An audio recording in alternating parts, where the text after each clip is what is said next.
Our client either today or tomorrow. Okay. Well, I'll need to know Monday morning, before, obviously, before I read the preliminary instructions. That's fine. That's fine. And then the other instructions that you want to go over are the final instructions that were sent. Yes, Sean. Okay. The other thing I want to make sure of is that we get all of the jurors' phone numbers to give to the clerk, so that if anything changes or what have you, any problems, we can get a hold of them. So we'll do that in just a minute after we bring them back out. I'll tell them that the bailiff will take the phone numbers from the jurors. Let's see. Judge, Yes. in an abundance of caution, I'm going to ask that the court read that instruction with regard to right to remain silent. Okay. It's very similar to the preliminary instructions that are standard in every case. It is. It's fine, and because that decision can be a spur of the moment thing, and we. Absolutely. All right. So I will read that part of the instruction then. Have you got the other instructions? I know that I have proposed, but there's nothing filled in. It's just the standard penalty phase instruction, I believe. Yes, Judge. I can go ahead and print off a set for everyone if you'd like. Once again, I was waiting on defense counsel to provide me with. That's fine. Do you all have a set of jury instructions? Yes. Oh, great. No. I meant, do you have your own? Do you have any proposed instructions for yourselves or any special instructions? No, I do not, other than we would need to insert on page 4, among the mitigating circumstances you may consider are, I need to provide that list to the state, and then we will have a discussion as to whether or not there's any evidence of those. Right. When do we anticipate that's going to happen? I'll try and do it today. Okay. And then you can share those with the email, and that way I can have a copy of them to review as well. I need to confer with my mitigation specialist because she may have some. Okay. The ones that I compiled were based upon the testimony of individuals during the guilt. So I don't think we'll be able to do a full charge conference then on the final instructions at this point, because we don't know what's going to be in them at this point. Hi, sugar baby. How are you? Confer over the weekend, and if you can come up with as close as you can get to a final draft of those before Monday morning, that would be helpful. Let's talk about scheduling Monday morning. We expect the state will start with their opening and go from that point forward. How long do you think your presentation will take?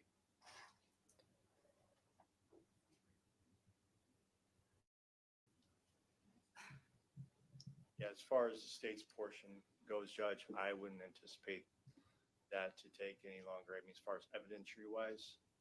I'm just trying to gauge over the 2 days. Good. Been busy catching up. I was up to like 3 or 4 this morning. We're going to watch the Samantha Wolls trial today. I thought Wade Wilson was getting sentenced today, but it doesn't look like it. 20 minutes. Okay. I mean, as far as the evidence portion goes. Okay. Yeah. And obviously, we have 2 experts, and certainly I'm going to discuss with them what I anticipate their testimony to be. I got to get my questions, finish getting my questions together. So, Okay.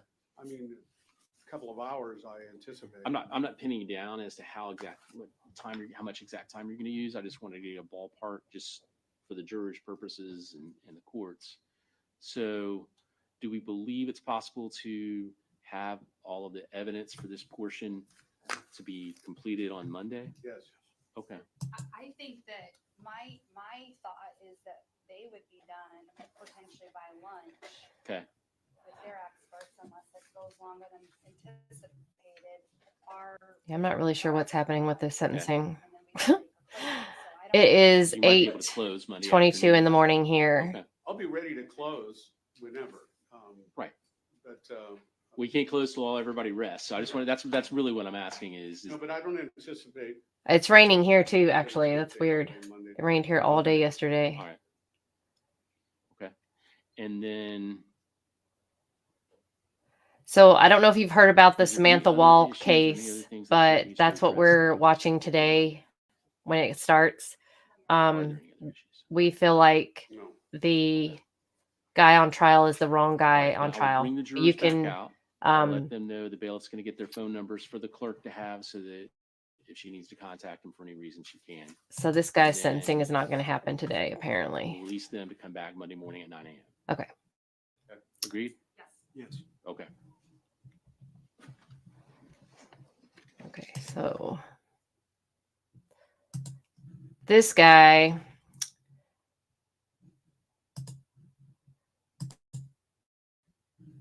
is his name is Michael Jackson Bolanos,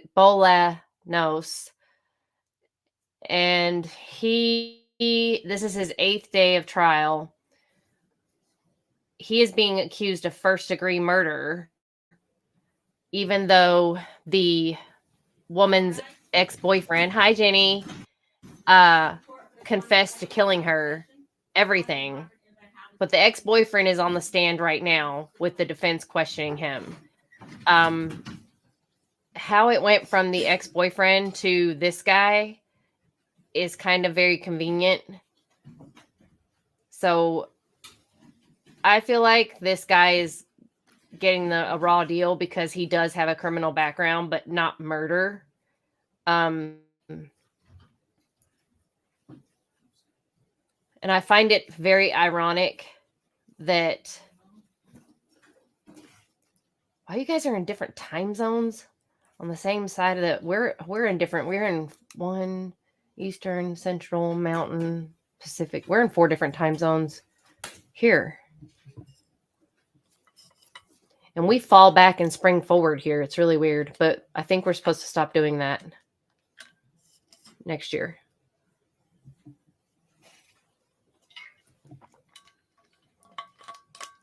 So anyway, I think this guy's getting kind of a raw deal. I don't think it's proof beyond a reasonable doubt. It's a very circumstantial case. And I feel like the poor woman is not getting justice. I think this case hasn't been investigated enough, and I don't believe that they have the right guy on trial. If they do, I don't believe the evidence so far has proven his guilt beyond a reasonable doubt. But that's just me. Everyone else might have their own thoughts on it. But I did speak to his attorney, Michael's attorney, by the way.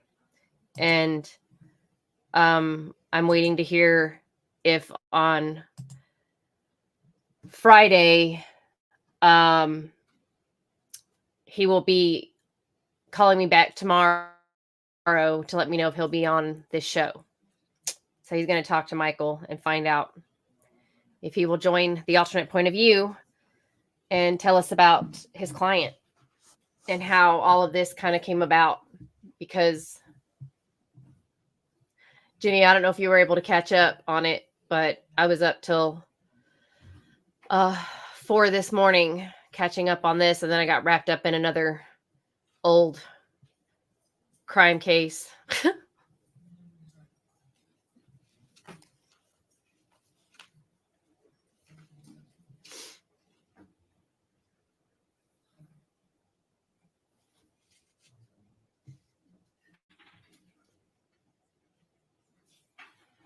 Yes, the ex is on the stand right now. He's already testified for the prosecution. Now he's being cross-examined. Hi, Gwen, by the defense.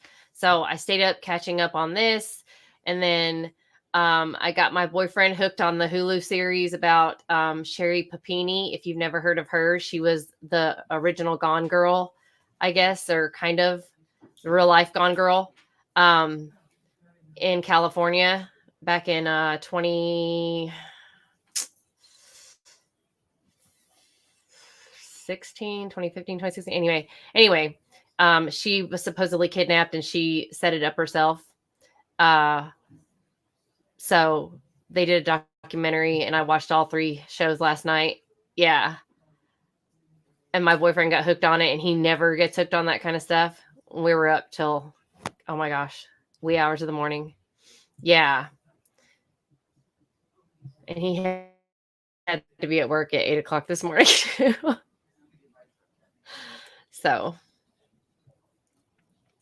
yeah, I've been waiting for her husband to speak all this time because the husband has not said anything. He's been really back off in the shadows.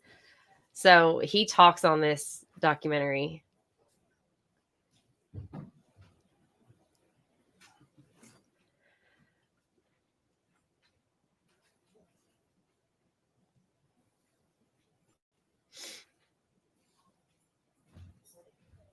Also, Gwen, I haven't figured out my gummy situation yet, and I was like, really, because I'm like supposed to take a half, and like I had all these little like extra slivers, so I was like, I'll just eat these little slivers.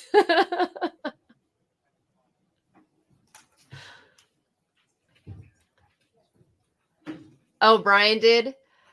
Yeah, I talked to him, hoping he will, because this case is not getting enough recognition. I put it on my TikTok, and then my one video I posted, it somehow like TikTok automatically puts music on your videos, whether you want it or not. It's very annoying.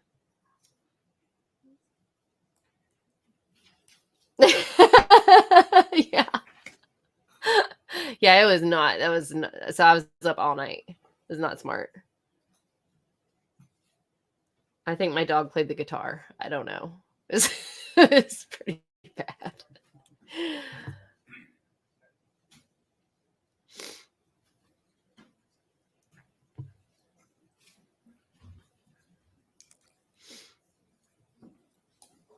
I'm gonna crash and like, I don't know.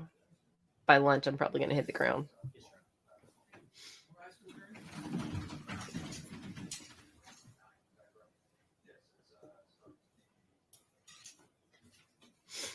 So they didn't do the sentencing for Wade Wilson today. They put it off. The defense came up with some kind of garbage they weren't prepared.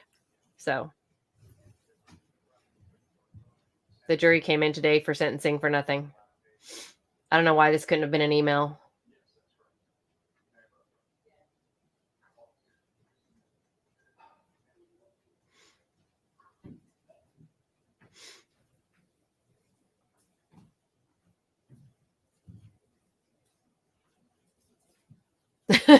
Yeah.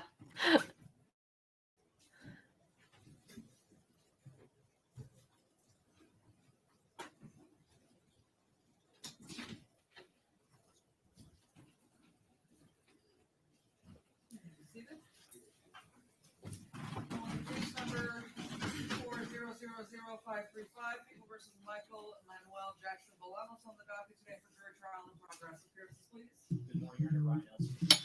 Dominic DeGrazia on behalf of the people. Good morning, Brian Brown on behalf of Mr. Jackson Bolanos.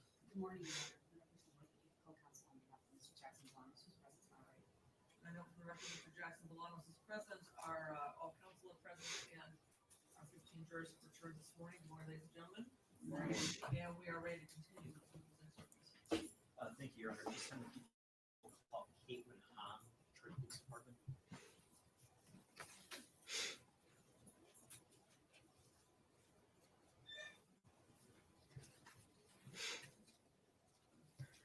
Gwen, did you notice his body language on the stand? How he just like completely shut down? Like he was already all weird with the prosecution, but when he was talking to the defense attorney, he just completely went inward. And he talks all mousy. Wait, where's the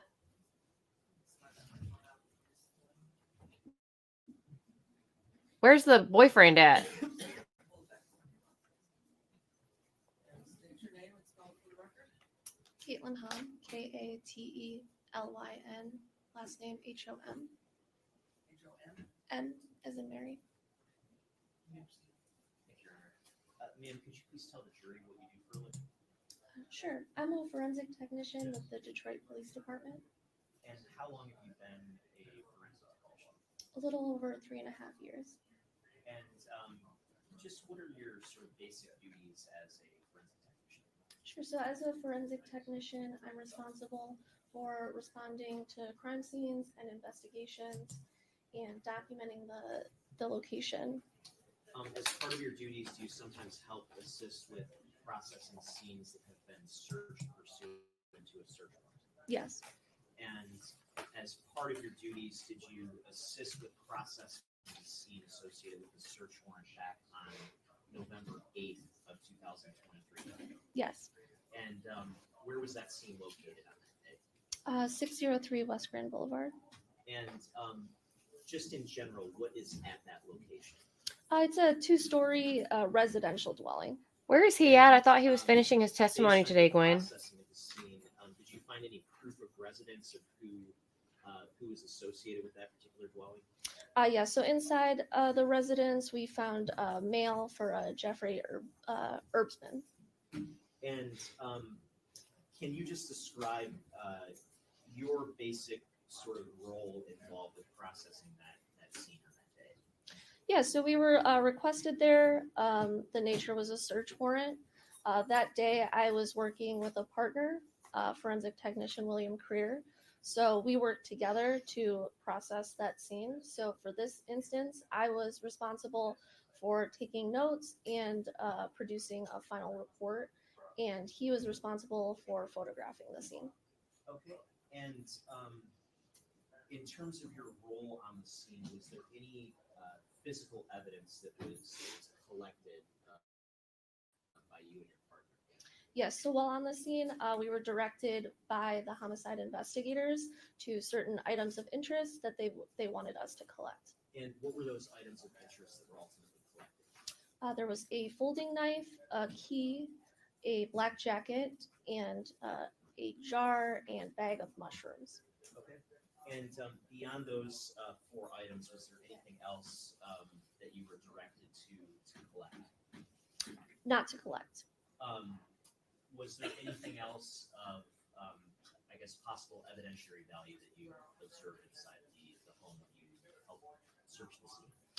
So other sources of interest that they had us photograph were like a security system there and other documents and paperwork.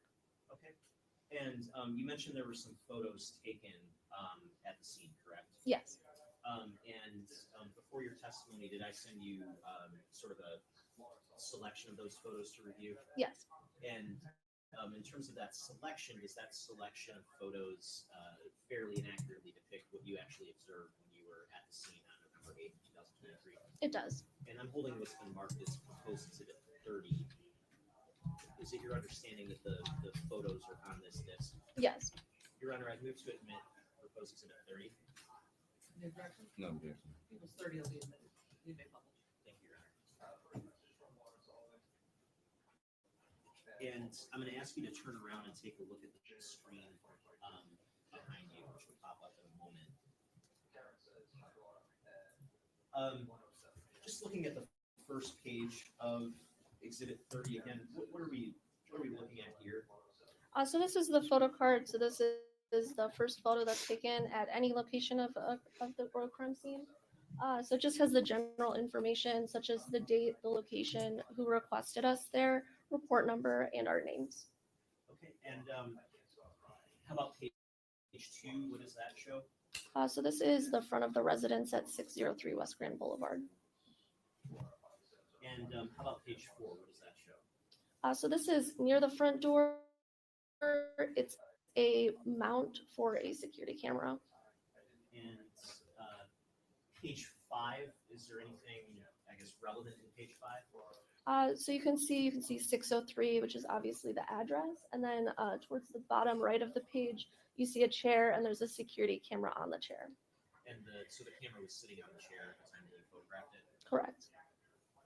How about page 10? What does that show us? Okay, so now if we step inside of the front door that was just pictured, this is kind of like the foyer, like entryway area. So now we're looking at a small table that was inside the entryway in the foyer. And what does page 11 show us?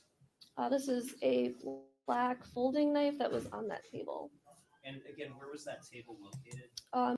Inside the foyer, right inside the front door. And you mentioned you collected some items of evidence at the scene. Was that knife one of the items that was collected? Yes, this is one of the items. And I'm holding what has been marked as People's Proposed Exhibit 31. When you collected the knife, what did you do with it? So whenever we collect a piece of evidence, we place it into an evidence bag. So as you're holding is what we placed it on, and then we placed it onto evidence. Okay. And Your Honor, may I approach the witness? You may. This particular evidence bag that I'm holding marked as People's Proposed Exhibit 31, what's the evidence tag number associated with that bag? The evidence tag number is 113. And is there any significance of that number when it comes to this particular knife? Yes, so this piece of evidence was placed under item 113 under this report number. Okay. And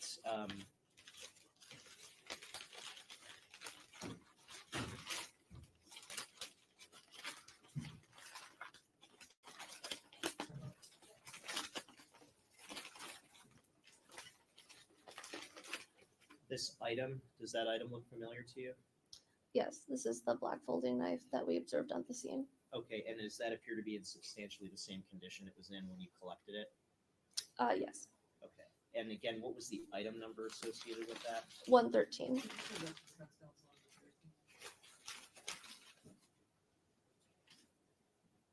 The black folding knife at the scene. Your Honor, with that, I would move to admit proposed exhibit 31. People's 31 is admitted.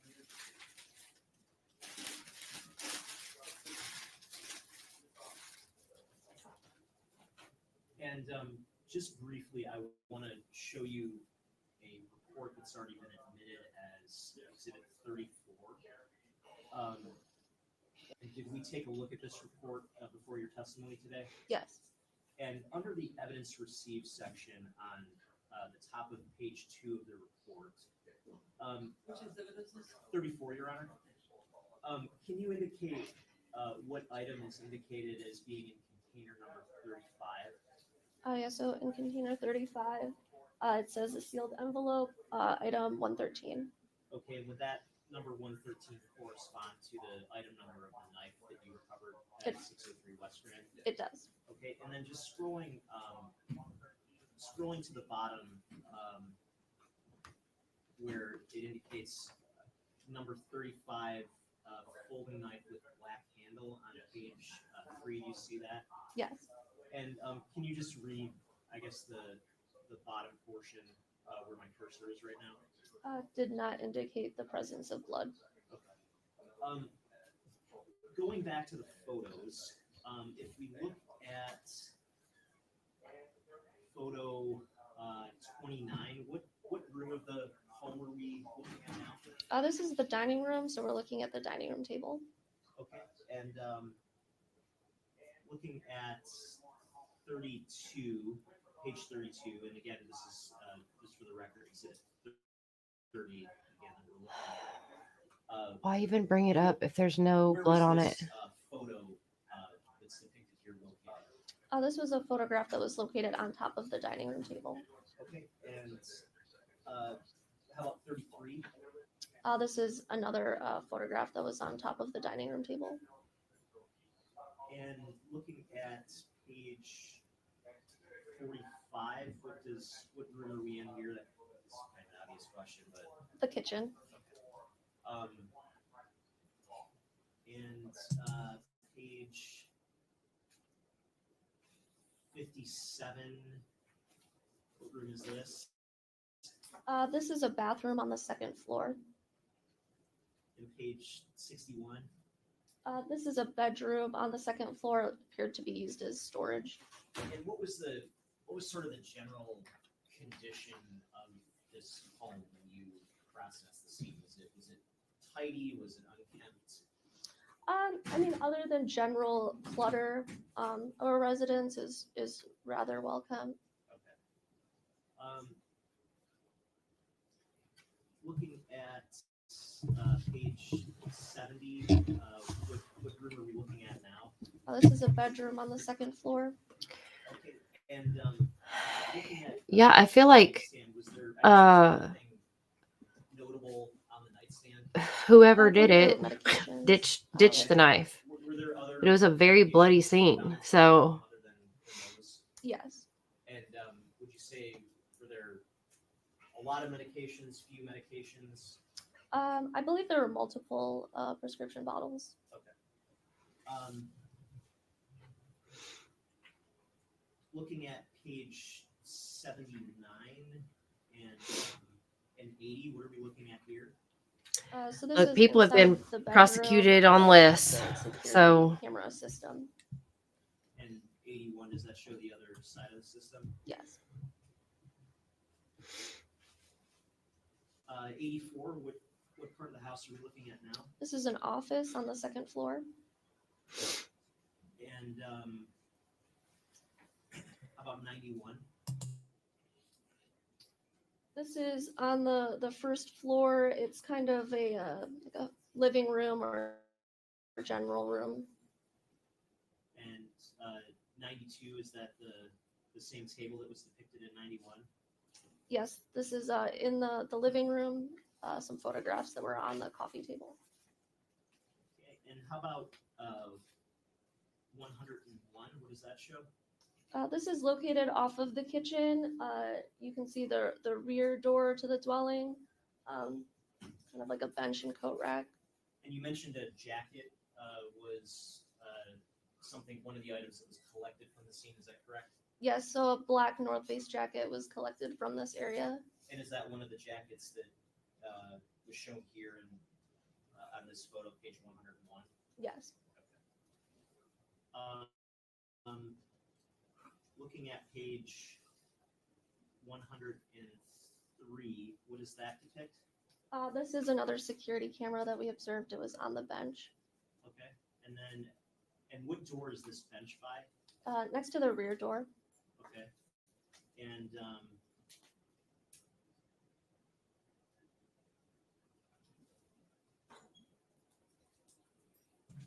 yeah, but he hasn't done anything in like just quickly, if we go to since 2019. 130 and Like 131, he's been pretty much. I mean, he just got I out believe this is the in the rear door, and 2021, I we're think. looking But at, he's been working and part stuff. of a He's been security camera mount. okay, doing his own Does that appear thing. to line up with the camera that was situated on the sort of bench by the door. I believe so. I mean, yes, he has a background, but he's only been in trouble twice that I could find online. I mean, they were decent stints, Looking at page, but he hasn't done anything. But as far as I can tell, car receiving 111, a stolen vehicle 112, and concealment. So he either took it for a friend. This is a typed note, And he that, got a good was bit of found in time for the that. kitchen that appeared to be a eulogy. And did you have an opportunity to read that or review it when you were on scene? I believe I briefly read through it. Okay, and did anything, I guess, stand out as abnormal or out of the ordinary to you? It read as a typical stream of thoughts for a eulogy. And I guess Uh, I would object what is to the fact that relevance? She stated that she did read the letter in its entirety and she's making an opinion on the entirety of the eulogy, whether it be abnormal or not. I don't think she's in a position to state that she didn't read it in its entirety. She stated she briefly Well, read it. Can you clarify your answer? Sure. So I didn't in detail study the letter, but I did read the entire letter. I didn't examine it anyway, but I read it. Okay. Okay, and based on your reading of it, did anything jump out at you? No.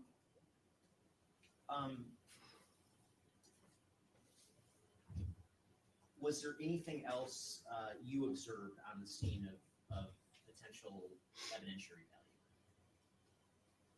value? Not that we didn't state already.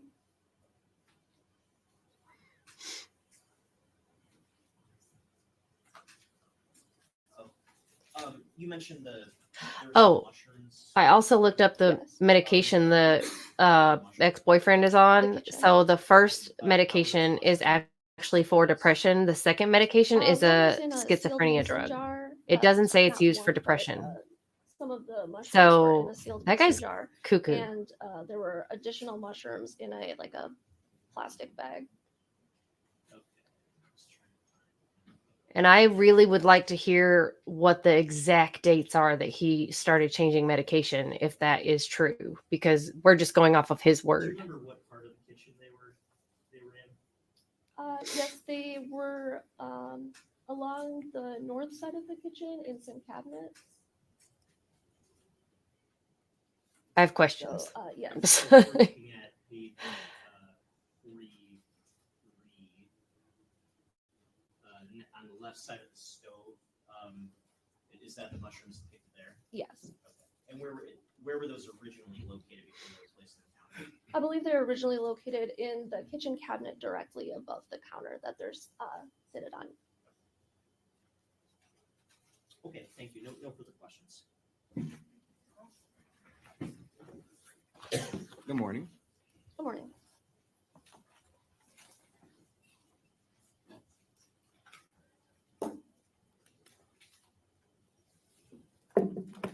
Now, the pictures that you were just viewing, you would agree that these are Magic not the mushrooms. entirety of the pictures that were taken from this particular search warrant at 603 West Grand.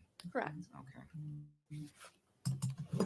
And would you agree that there are maybe roughly twice as many pictures that were taken? I don't recall the exact number. I just know that this is a sampling. Okay. And if you saw, I guess, the other pictures, you would be able to identify the pictures as being from the full set versus certain pictures that were, I guess, taken out and put into this particular exhibit. I might be able to recognize Okay. some.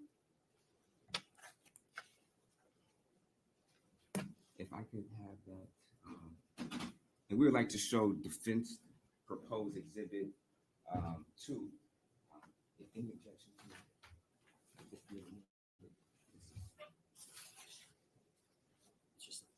Okay. And Your Honor, I believe we have a Okay with it being shown on the screen? Yeah, I'll agree to the exhibit being admitted. My understanding is just a full set of photos on the search warrant. Okay, so defense, well, do you have a disc with that on it, or? I can put that on a disc. I have it on my hard drive now, but it's no problem. I can put it onto a disc. Okay, you're gonna have to burn those to a disc so that it's marked as exhibit 2. Absolutely. That's exhibit 2, and that way Okay, absolutely. it's preserved for a future review. Okay. Now, this appeared to be the picture from 603 West Grand? Yes. Okay. Now, you indicated that there was a knife, item 113, that was recovered from this area? Yes. Okay. And you also indicated that there were a great deal of medications that were recovered from this particular location, correct? I didn't recover any medications from this location, but I did observe several prescription medications. Okay, we can scroll to 168.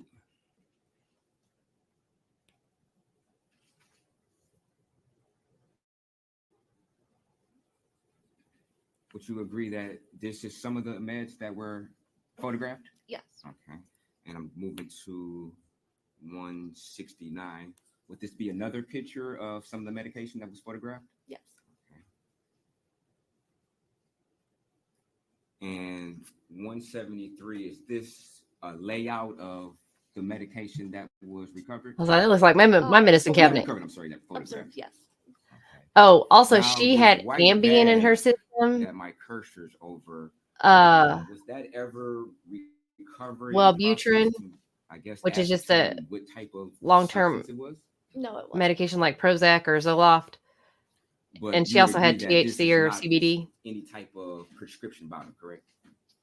But what appears to be a Ziploc the bag. toxicologist was like, Ambien can make you drowsy. I'm like, chick, And would this just be a close-up of Ambien one of the makes you medications? dumb. Yes.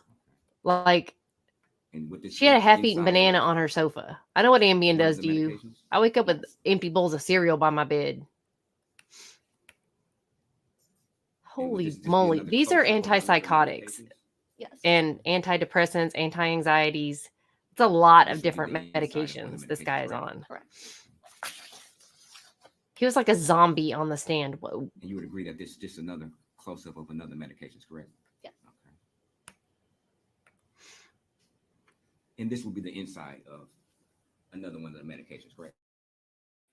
Correct. And you would agree that this is another separate prescription medication bottle? Photograph? Yes. Okay, thank you. And you agree that this is just some of the writings on that prescription, correct? Correct. Okay. Would this be yet another medication? Yes. Thank you.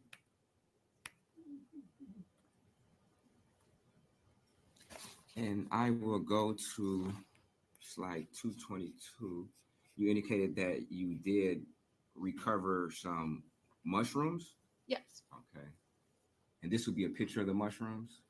Yes. Towards the bottom of the photograph. Okay.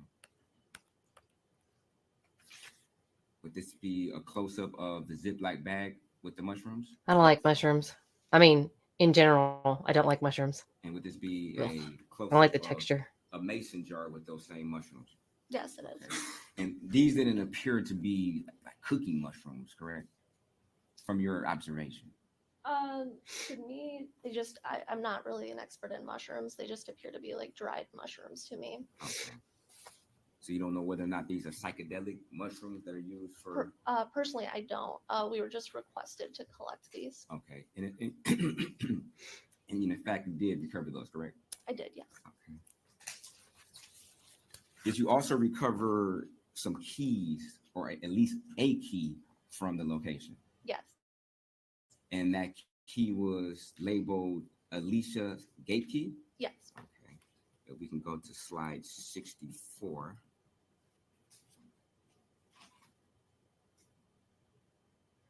Well, because the Hamas Israel thing, Would it just that be happened depicted on October the 7th. right, bottom right corner. They were trying to of say at the first it was countertop? anti-Semitic, Yes, hate on the bottom crime. right, the countertop, you can see there's a key attached to it. They really tried to put a political blanket over it. Would that be the same key? Yes. Okay, and in fact, you did recover that key, correct? Yes. Okay. I mean, you can't have Jew Were there on Jew also crime. some blue surgical gloves, a box of blue surgical gloves that were It's too soon. photographed from this location? I believe so. Okay, let's go to slide 256.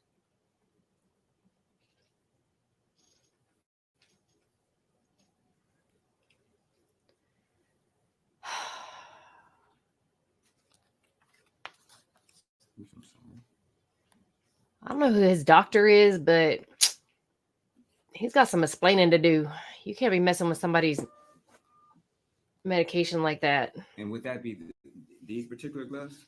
Yes, located in the kitchen. Okay. Hmm. Do you know if this box was ever recovered for evidence? I did not recover this box. Okay.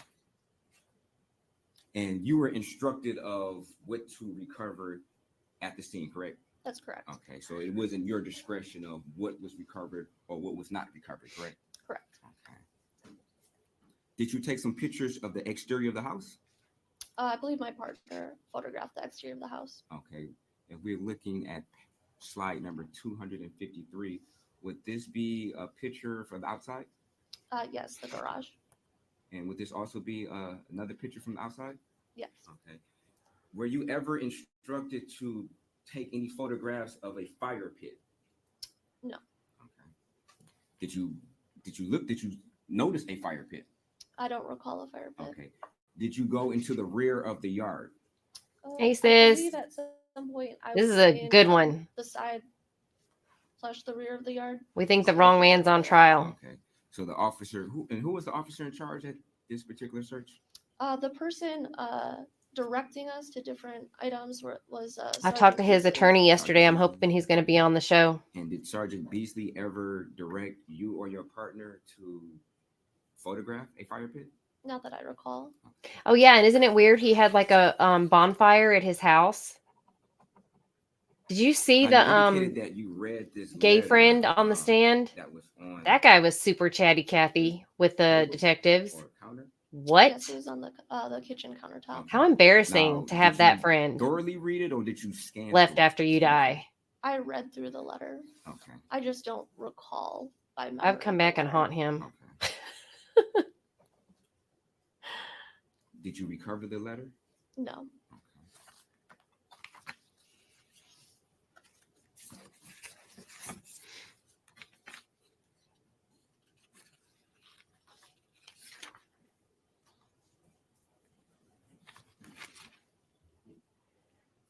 And you also recovered a black North Face jacket? Yes.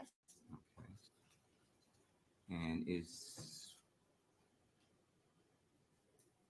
slide 228, would this be the jacket that you recovered? Yes. Okay.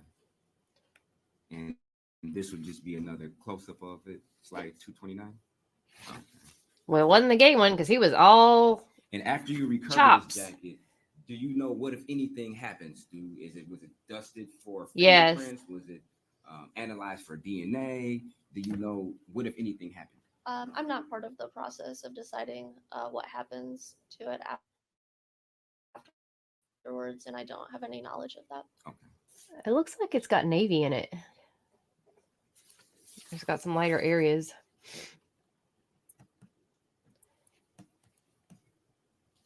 I wonder if his girlfriend is going to get on Now, the stand because you were shown multiple photographs, correct? Yes. that jacket would have been like soaked with that And much from blood. your observation, did it had a female in there, correct? Correct. Would you agree that all the photographs you were shown had these two individuals in there, at least this male and this female in there? It's the photographs observed on the dining room table and the coffee table in the living room. Really? They all had this gentleman and that female in there, correct? Most of them did, I believe. Okay. Just laying around his house, or did they pull those out like her Did you see, her did you stuff? turn the photographs around to see if there Are you was serious? anything written on the back of these photographs? Personally, I don't think I did. Okay.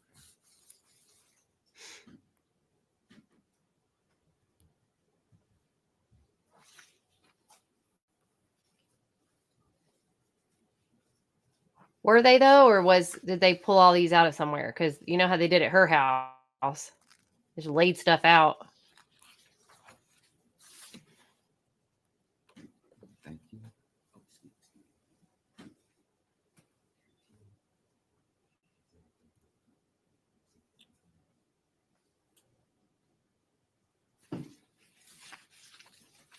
Oh, but remember, this was after she died, so he could have like pulled all that stuff out, like reminiscing about her. That I wouldn't. just want to clarify, defense 2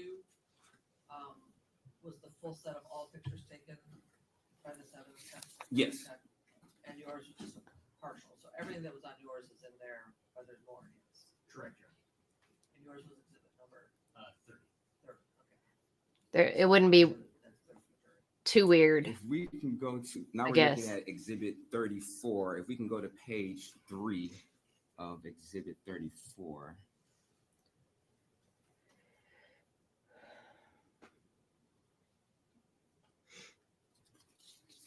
And you indicated that item 113 is depicted as 35 on this particular exhibit, correct? The folding knife with black handle, correct? Yes, so Okay. the document that he previously showed Okay.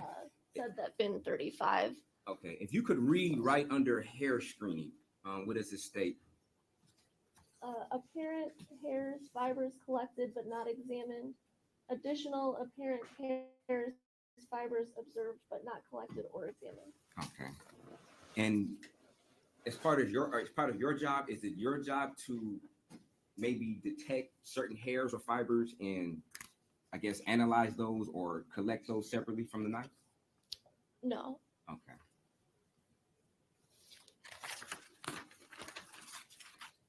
Thank you. No further questions.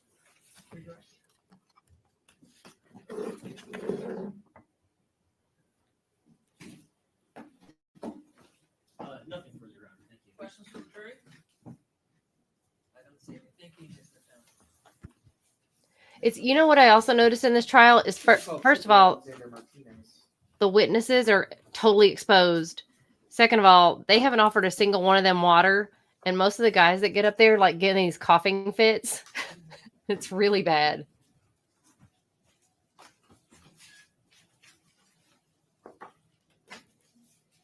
And I don't know if you pay attention to the prosecutor, not this little weird guy, but the other guy, he gets like really pissed off super easily. He just like slams things down like a pen or a piece of paper or something. Like it's,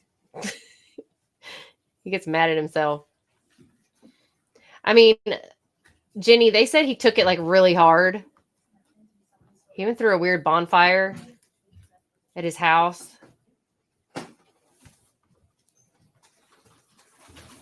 And invited a bunch of people over. Hold the mic for us, please, and state your name and spell it. Yes, it's Alexander Martinez. Yeah. Alexander. I saw those signs, Gwen. And it's just weird. They don't even Martinez. allow the witnesses, but they don't even have a place for him to put a drink. Podium there, and you may proceed with your questions, Mr. Good morning, sir. Could you please state your name and occupation? Yes, good morning. It's Alexander Martinez. I'm a detective trooper for the Michigan State Police. How long have you been working for the Michigan State Police? 8 years. And where are you currently? Finally, a assigned seasoned within the officer. Michigan State Police Department. I'm assigned to the Homicide Task Force. All right, and as part of that assignment that you're currently assigned to, were you involved in the investigation into the death of Samantha Wolls back in October of 2023? Yes.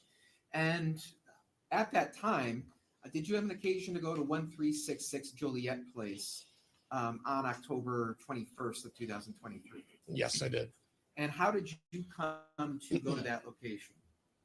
I had made the location to look over the scene, walk through the house, look at the evidence that was there, the blood. We were working with the lab at that time. So there had already been other police personnel there by the time you got there? On the 21st, yes, there had been police there prior to me. And so did you go into the area, the interior of 1366 Joliet? Yes. And when you went inside, did you go just on one floor? Or did you go throughout the entire townhouse? I went through the entire townhouse. And what was your purpose in walking through the entire townhouse? Just to familiarize myself with the scene, take a look at the investigation where it began. That's All what right, I want to and know, Jenny, because besides yourself, were there I other looked up the members, other medications members and of the task force who were also with you going it's throughout the interior of the possible. Yes. But that again, I want to you know. mentioned familiarizing yourself with the scene. Does that include He had access to looking all of for them, so he potential could have been items of mixing evidence them. that might be relevant? Yes. Okay. He could Now, have is, been uh, following areas where doctor's orders. suspected blood is present. Is that But relevant to when you when you're investigating a was crime he scene? switching Yes, it meds? is. All right. So when you went through the We're just going interior off of what that he's house, saying. were you looking at all for areas of suspected blood? Yes. All right. So just talking specifically about the basement, did you go down to the basement area of 1366? I did. And did you notice anything, particularly with regard to suspected blood? Once you And got he seems down like a on the zombie basement on the I did not stand. notice anything. So whatever he's taking now, he's All right, like so in other parts zombified. of the townhouse, did you see areas with suspected blood? Yes. And Like, It looks generally creepy. speaking, where did you see that? The main floor, the hallway near the front entrance, and the living room. All right, but those areas. It with looks suspected like the blood lights that are on, you but nobody's referred to, I home. mean, did you see anything like that down in the basement? I did not. Okay. If you had seen suspected blood, would you have made note of that? Yes, and I would have brought it to the attention of the other investigators. Did you have any reason or motivation to not report potential items of relevant evidence in the basement? No, that I wouldn't do that. If there was something relevant, it would be known. Okay. Now, aside from the interior of their house, did you also take note of anything in the exterior of the townhouse area, particularly the parking lot area that was nearby? Yes, there was a vehicle in the parking lot that my attention was brought to. All right, and what specifically about a vehicle in the parking lot got your attention? There was a vehicle that had flat tires, and it appeared that the tires had been either slashed or struck with a knife. And why was that relevant to you? Well, we're investigating a homicide that's related to a stabbing. So in the same parking lot or near the residence where the victim resided, there's a vehicle that had apparent slash marks in the tires. All right, so you had a chance to actually get up close to the tires and look at these apparent slash marks in the tires themselves? Yes. May I approach him? So I'm showing you a set of photographs. He said he wasn't at the wedding. He said it was at synagogue. Marcus Peoples Proposed Exhibit 82. If you could look through them, let me know whether you recognize any of the objects that are. Oh, I do it all the time. I mean, okay, so here's my thing. Were there pieces of rubber in any of her wounds? Was there blood in any of those tires? Did they take that car in as evidence? Yes, I recognize these. And what do they appear to be? They appear to be the tires that I photographed with the apparent slash marks in the. Was tires. there rubber pieces in the knife? Representation of the conditions of the tires as you saw them on the 21st of October? Yes. People would look at People's Proposed Exhibit 82. People's 82 will be admitted. That they tested from Michael's house?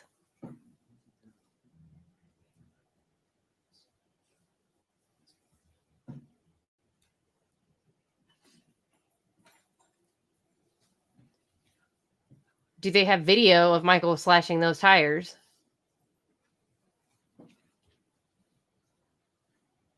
Now, this is the first page of People's Exhibit 82. Can you just describe what we're looking at here? Yes, there's these are two tires that are set on the ground. They've been taken off the vehicle and just laying them out to get an overall look at them. This is outside in the parking lot near 1366 Joliet. All right, now looking at slide number 2, what's going to be depicted here? This is just a closer photo of one of the tires. Slide number 3. And this is even closer now on one of the tires with the apparent slash marks. And you have a pointer behind you. Could you just perhaps indicate to the jurors where the suspected slash marks are in the tire? Whose car is it? Right about here. And then these marks as well. This is now slide number 4. Do you see any relevant items of interest in this photograph? Yes. Again, up here, right here, and then these marks as well.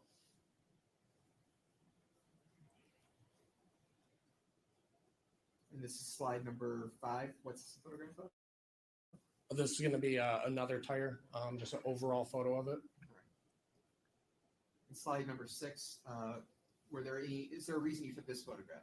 Yes, it's a closer photo of the same tire, just to show the other slash marks on the second tire. All right. And is this a close-up of that same tire? Yes, it is. And can you just indicate where the You know, if it's her slash marks car. in the tire are? Yes. Right here, here, here, and Then I am So that's a for total of certain it's 5 not Michael. suspected, cuts into this tire. yes.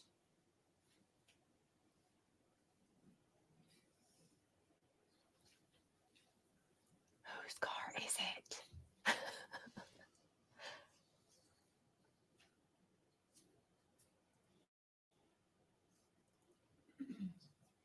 All right, so now we're showing Exhibit 3 that's already been admitted. And do you recognize any of the items that are depicted in this image that we're showing you here? Yes, I do. And what does it depict? This depicts the neighborhood or the general area where this crime scene is located. With the blue box with 1366, that is the location of the victim's townhouse. All right, in this general overview that you're looking at here, is that how it appeared to you when you were physically present in that area back on October 21st? Yes, it does. All right, so can you indicate at all on this overhead view where the vehicle was with the tires that had been slashed? Yes, that vehicle was parked approximately in this location, just outside of the main parking lot for 1366. And so the area you pointed to, that is directly west of where the Chrysler School is noted on the map? That's correct. I gotta tie in the school camera.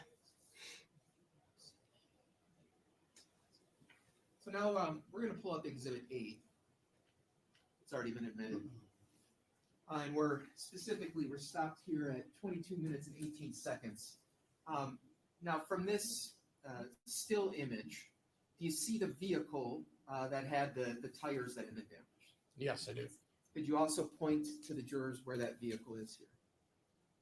It is this white SUV Oh. here. It's a Mercedes SUV.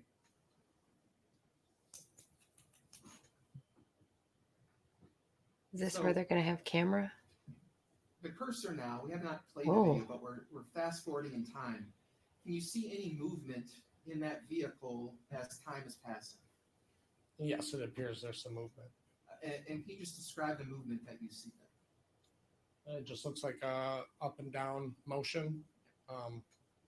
So the car appears to be going from an, Elevated position to a lower position. Yes. all right, and it's not as if the vehicle is being operated by anyone at this time.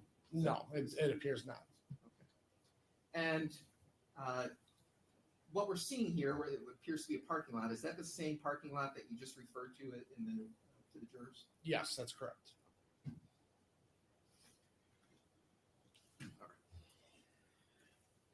So, after you were present on the 21st of October, did you continue to remain involved in the investigation of the case? Yes, I did.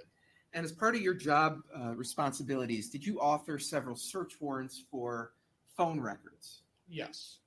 All right. And what was your purpose in obtaining search warrants from phone records from various individuals? It's to assist in identifying different locations that individuals' devices had been previously, looking for historical records. We can look Okay, I'm at waiting for the things big such as bomb with the locations. camera. Like, is it going to Just show anyone to slashing the cover on a tires? basis, for the investigation. Now, do you yourself analyze those phone records and interpret what the data shows in the phone records that you receive? I personally did not do that for this incident. Okay. Yeah. Was it forwarded to somebody else that you were working It's a lot with of who did smoke and that mirrors. analysis? Yes. All right. And did you obtain phone records in this case for a phone number associated with Samantha Wolls?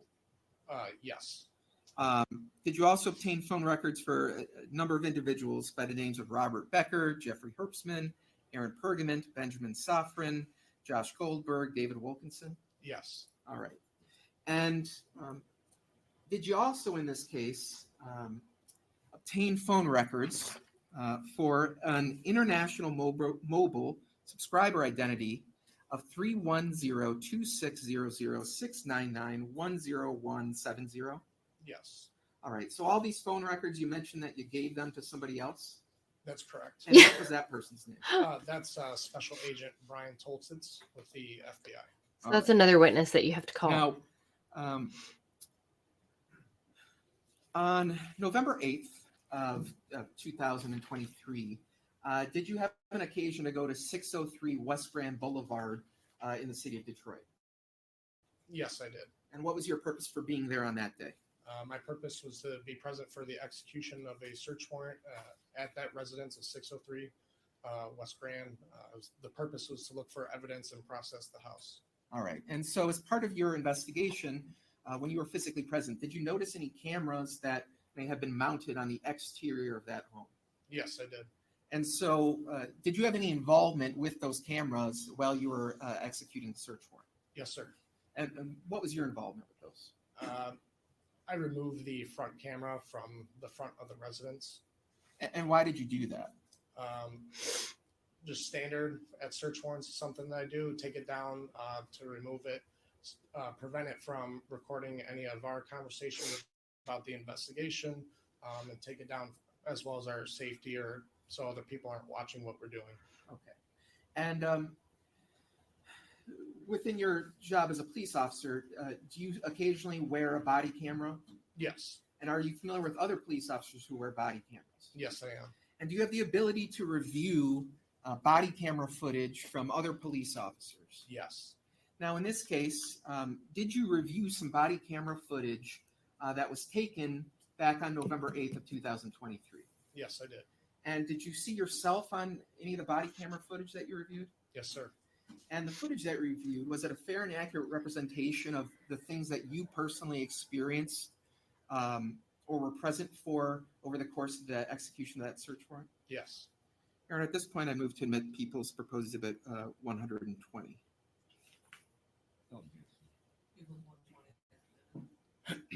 We're going to play Exhibit 130.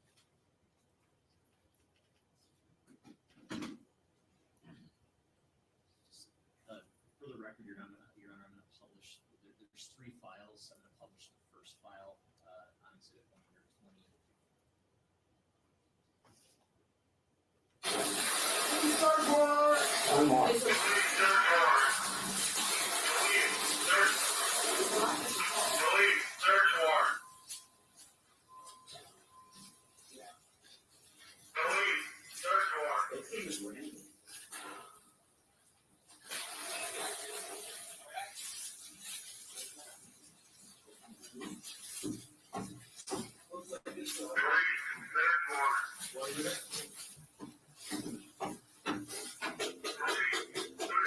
They have to walk up the stairs like that.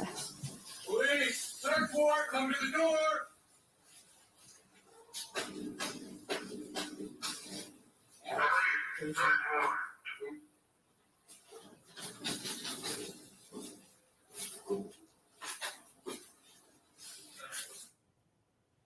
All right. So throughout this clip, what was that depicting? That's depicting the approach to the residence for the search warrant.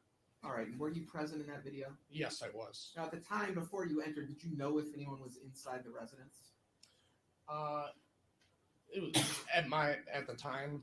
It was my understanding that nobody was going to be there. Okay. So what we heard with the loudspeaker, is that standard procedure? Yes, the lights and the speaker to announce our presence. And for the record, I'm going to now publish the second clip on Exhibit 120. I would say it's ridiculous they got to do all that, but they got to do all that. We can just take it down. Just pull it and it'll come off. And I'll now publish the third clip on Exhibit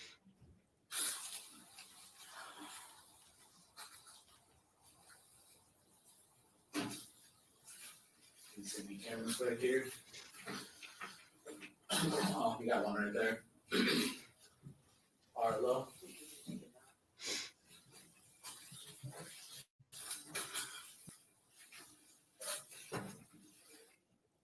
All right. So the 2 clips that we just saw, what did you observe on those clips? The removal of the exterior cameras on the house. I would object. That's a mischaracterization of clip number 3. There was not a removal. There was an acknowledgement of the camera in the rear of the house, but not a removal. The jury can draw their own conclusions. It's really argument. The objection is overruled. the jury. No, please. So now fast forwarding, that was on November 8th. So now I want to go fast forward to November 30th of 2023. Did something happen on that day that was part of your investigation into the death of Samantha Wolls? Yes. All right. And did you, on that day, go to the area of Utica Road and 13 Mile Road that day? Yes. And what was your purpose going there?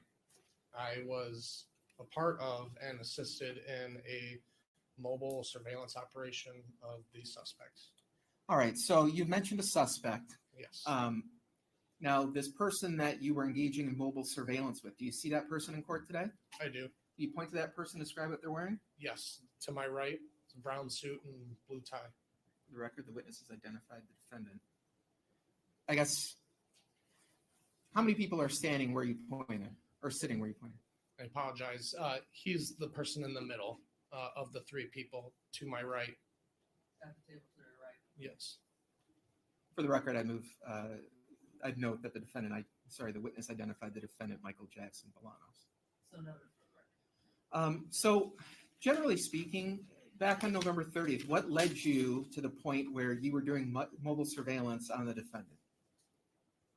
I'm sorry, you said what led us to that? Yes.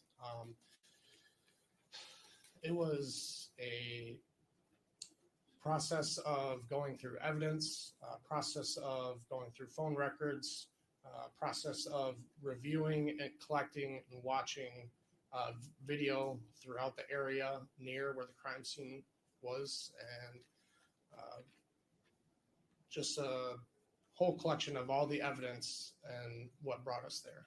All right. Now, you mentioned some video that was reviewed. Did you ever personally review any relevant video evidence? I did. And in particular, did you ever review any video that had been obtained from the Chrysler Elementary School? Yes, I did.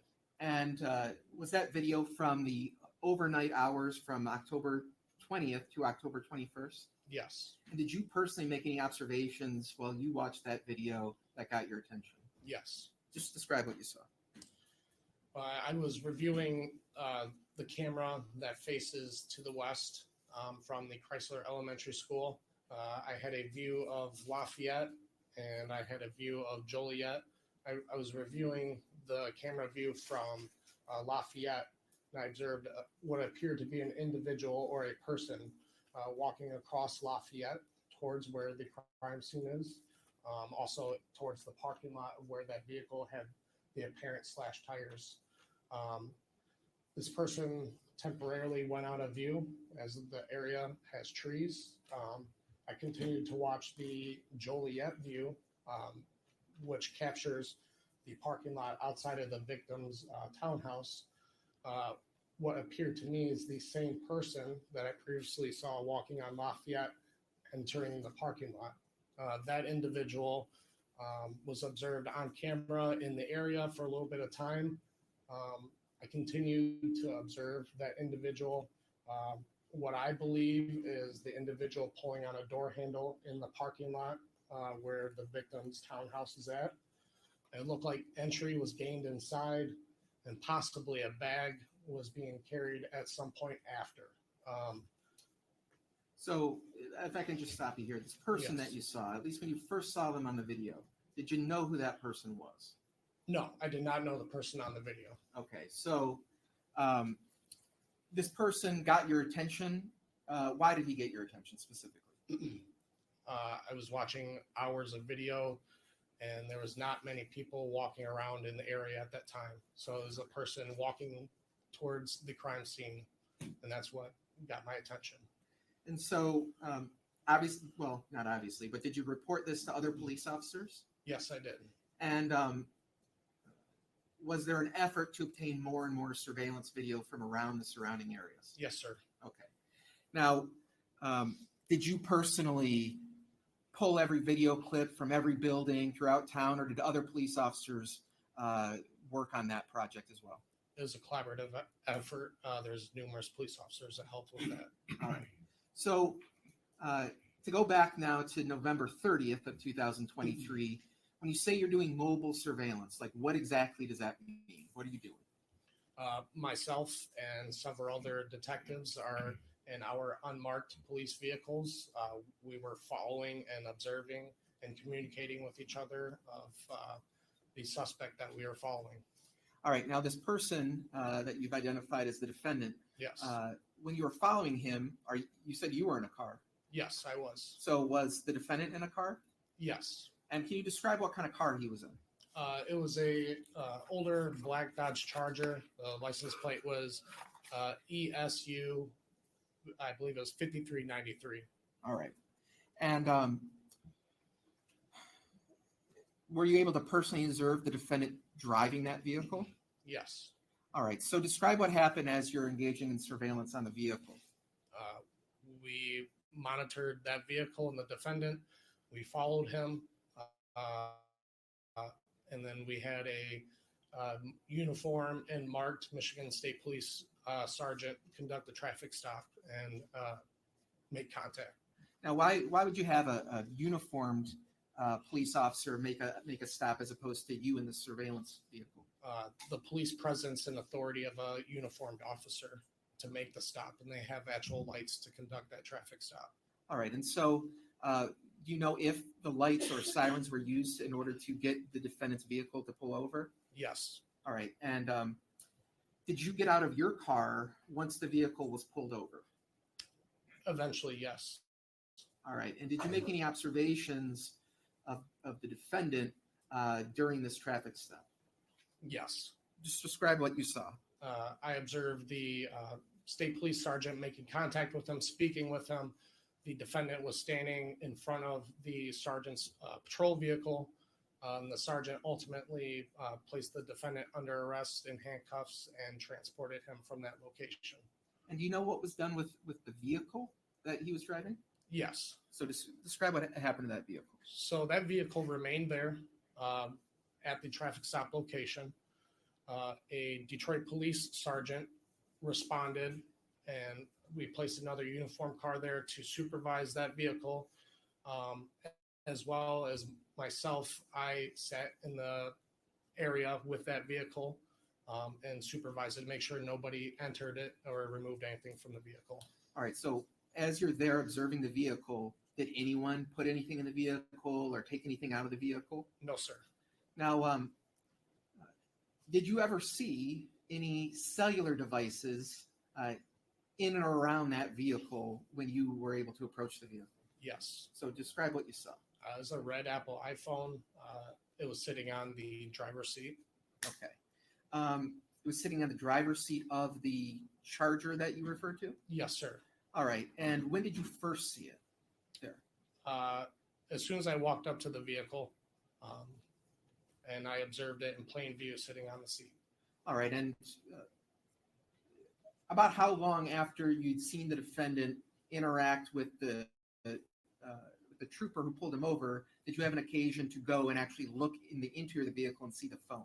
Yes, immediately after the defendant was transported away from the traffic stop, I approached and I observed it. Okay. And you said that a Detroit police officer came, and did he actually help tow the car away? Yes, he did. And ultimately, Ooh, you did found a obtain red search Apple warrant to iPhone, but look not a into the bloody red knife. interior of that Dodge Charger? Yes, I did. And as part of that search warrant, did you obtain the phone that was observed in the vehicle? Yes. Okay. And what was done with that phone?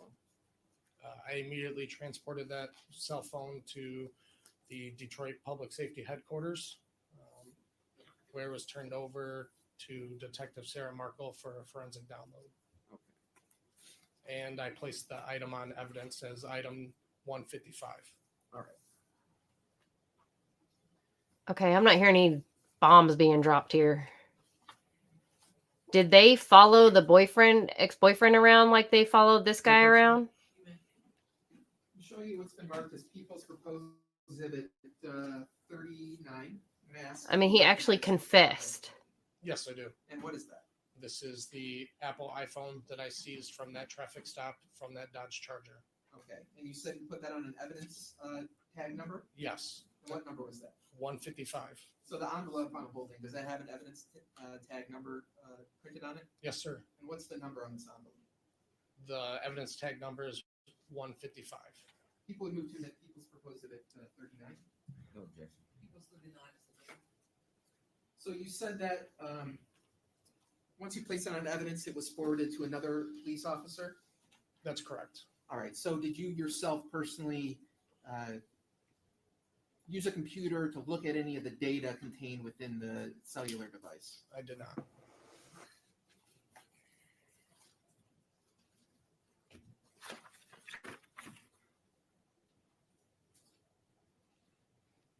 I don't have any other questions here. Yes, thank you. What the? Good morning, Detective Trooper. Hey, good morning, sir. Now, you indicated that you went over to 1366 Joliet Place in Detroit, correct? That's correct. And you went into the basement, and you, from your observation, you didn't see what appeared to be suspected blood, correct? That's correct.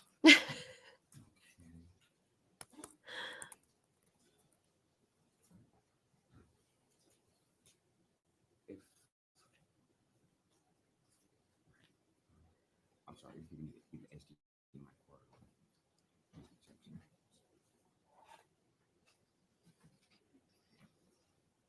Thank you.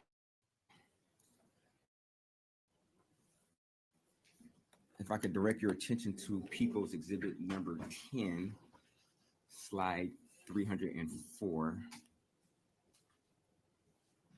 If you look right where my cursor is, well, above my cursor, Yep. by the sink and the washing machine or dryer, were you able to identify that and observe that in person while you were at the scene? The mark on the floor? Yes, this mark. I see it in this photo. Yes. I didn't see it in real life. But It was not blood. Whatever that is, I did not observe or indicate any. okay, you said you're making a conclusion as of right now. My question I'm is, just telling you, I didn't observe any blood. okay, did you observe this mark, whatever it is, on the floor at the location? I don't recall this mark at this moment. Okay, thank you. Did you ever look in the sink? I did. You did? Okay. Did you take any pictures from inside the sink? No, sir. Okay, did the sink appear to be clean? There wasn't anything notable in my opinion. Did you swab Okay. the drain? And you would agree that the outside condition of this sink looks rather clean, correct? Did you spray it? Yes. Okay, fair enough. Did you blue light it? Just so many in relation questions. to exhibit number 8, which you were shown, which were some slashed tires from an automobile, correct? Yes, sir. You were also shown a video clip of, I guess, some responding officers, their dash cam, correct? Yes. Okay. Do you know approximately when the time of that would have been when those officers arrived on the scene? Not at this moment, no. Okay. But from your opinion, it seemed like this particular automobile was, I guess, going down, the tires being deflated during the duration of that video footage? I'm not saying they're being deflated at that moment, but on the video clearly looked like the vehicle was elevated and going lower. There's clearly some motion in the video. Okay. Were you able to examine the tires personally? Yes, I did. Okay. Were you able to, I guess, get an estimate of what the depth of the incisions on the tires were? No, I did not. Okay. Did you ever send that off to get analyzed? There was actually a lab professional on scene. I inquired with him about the evidentiary value of seizing the tires, and he advised me that there was none. So the tires were not seized; they were just photographed. Okay. And based upon the incisions from your expert, did you ever reach any understanding of approximately how long ago those incisions could have been made? No. I'm sorry, can you please ask me that question again? When speaking with, you said you had an expert on the scene, correct? Yes. Okay. When speaking with professional, a lab professional. Okay, lab professional. When speaking with your lab professional colleague of yours, did you ever come to an understanding based upon the depth or perceived depth of those incisions, approximately how long ago they could have been done? I didn't learn from that lab professional, but I learned from the owners of that vehicle. Okay, Oh. but you never learned from the owners of the vehicle an estimated time frame of when that could have happened to be still being depleted by the time that the arriving officers responded to the scene, correct? If I remember correctly, speaking to them, they parked the vehicle at that location.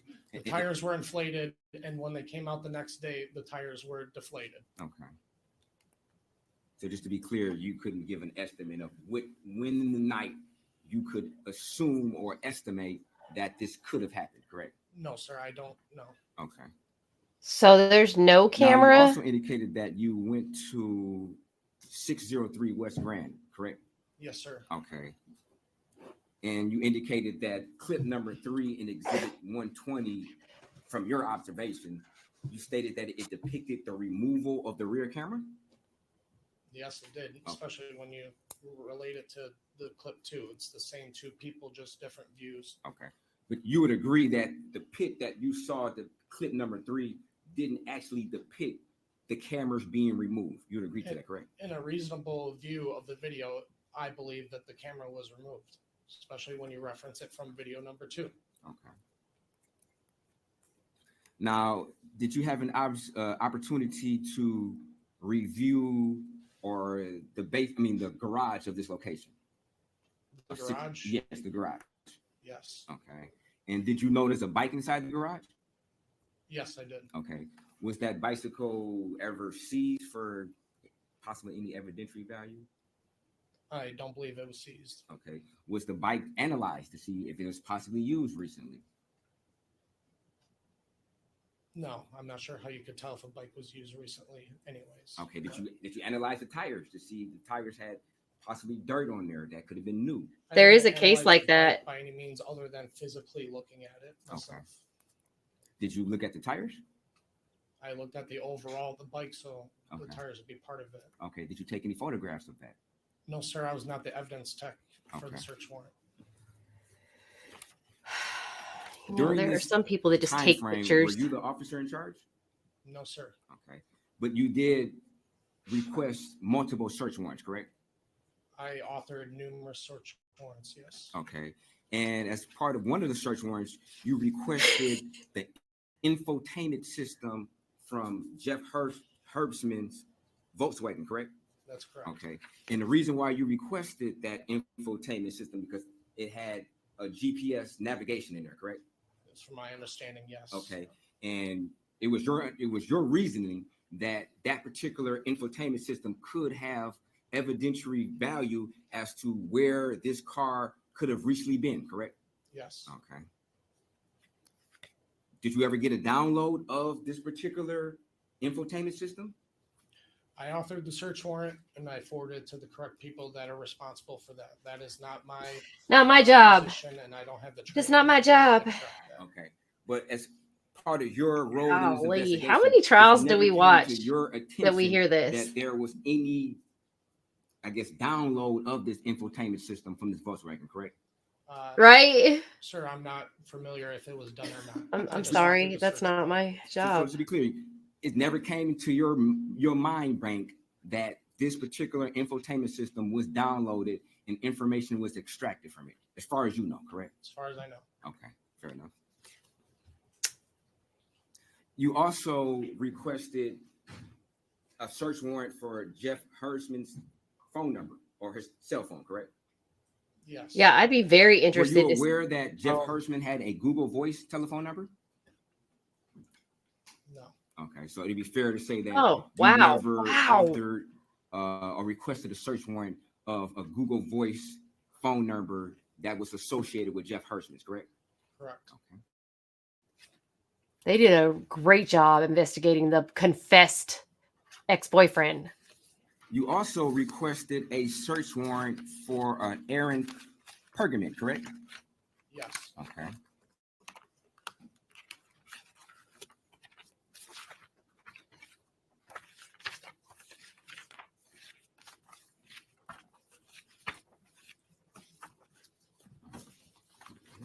If they had worked as hard matching his And when confession you as they did trying to requested the match search warrant, Michael, you felt personally that Aaron Pergament was being deceitful when he spoke to Officer Crenshaw, correct? Objection. It's objection. You can see how you feel. Facts, not in evidence. I'm asking about a search warrant. You can say how you felt. There could be various reasons why he gets a search warrant, but the fact that he may have been felt he was deceitful is The fact that he made what? his personal opinion about whether he was deceitful. There's no facts and evidence to support that. In your search warrant, you stated that you felt this particular way, didn't you? Sir, in my search warrants, it says they're based on a collection of evidence from other investigators and my personal experience. So if an investigator expressed to me that he thought he may have been being untruthful or however you described it, then it's a documentation of. oh, he was the one who kind of wanted to date her, Okay. My personal according to the experience with him is gay not friend, there. Okay. who And it was blabbed based about her upon entire your sex life. understanding Good and your God. review of the evidence that Aaron Pergament had a key to Samantha Wolls' residence. Isn't that correct? Yes. Okay. And based upon your knowledge of the case and your understanding, Aaron Pergament was being deceitful when asked about that key to Samantha Wolls' house by Officer Crenshaw, correct? Yes. Okay. And a matter of fact, you reviewed several text messages that were going back and forth between Aaron Pergament and Samantha Wall about Aaron Pergament possessing that key, correct? I don't remember if it was me exactly, if that's the words in my search warrant, or if it was from someone else. But Okay. yes, the text conversation is there. Okay. And based upon that conversation, you were understanding that Aaron Pergament, at least one time, if not others, was coming over to Samantha Wall's house and said, "Hey, I have a key." Correct? Yes. Okay. And it was also your understanding, based upon your knowledge of this case, that that particular key was never returned back to Samantha Wall, correct? Yes. Okay. Well, apparently everybody had a key to And her you also house. stated, and you felt in your search warrant, that based upon your knowledge of crimes and investigations, you stated that some suspects leave their cellular devices at home when they go out to commit a crime. You stated that, didn't you? That is a possibility, yes. You said that's a possibility? Depends on the crime. I can't control what people do, but yes, it's possible somebody can do that. Okay, but you, in fact, when you requested a search warrant, you stated that particular phrase or those feelings in the affidavit, correct? Yes, I Okay. stated that. Okay. And when you stated that, this was based upon your previous knowledge of investigations, correct? Yes. And you felt that that particular information was pertinent in this particular case, didn't you? All avenues and aspects for the case are important. So yes, for this circumstance, that's listed in there. Yes. Okay. You didn't list every single possibility in the search warrant, did you? Not every possibility, Okay. just what we had at the time. Okay. And when you request a Like a search warrant, confession? you try to have it as narrowly tailored as possible so it can be specific to whoever's authorizing the search warrant, correct? You don't just say anything that doesn't pertain to the case, correct? Yeah, the contents of the search warrant pertain to the case. Okay. And based upon your knowledge of this case and what you thought that that could be at play in this case where individuals may have done a crime, but they left their cell phone at home to avoid detection of where their cell phone was, correct? Yes. Okay, thank you.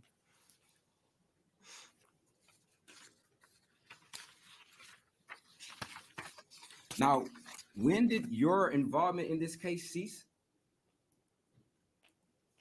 My involvement began if I remember correctly, the day after the homicide occurred. Okay.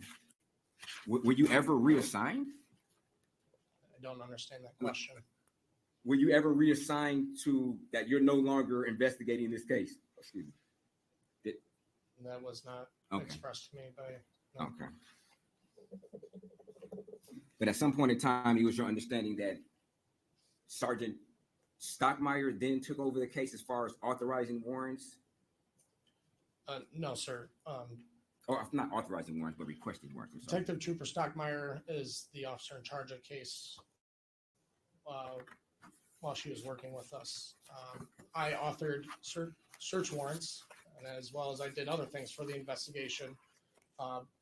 But there's a moment in time where I was tied up on a task for the investigation. Somebody else can author a search warrant. I'm not the sole contributor of search warrants for the case. Okay, but you would agree that in this particular case, you requested the vast majority of search warrants in this case, correct? I did. Okay. Did you ever request any search warrants for Jeff Hersman's bank records? I don't recall if I did. Okay.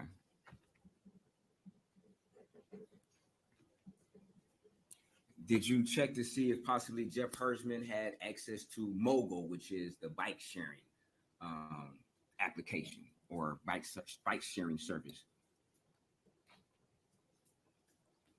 I'm not sure about mobile. Mogul, I'm sorry. No, I know what you're referring to. I'm just not sure if one was done for that. Okay. Wow, they really investigated a guy that confessed. That Jeff Hersman was an avid bicyclist? No, I don't believe so. Okay.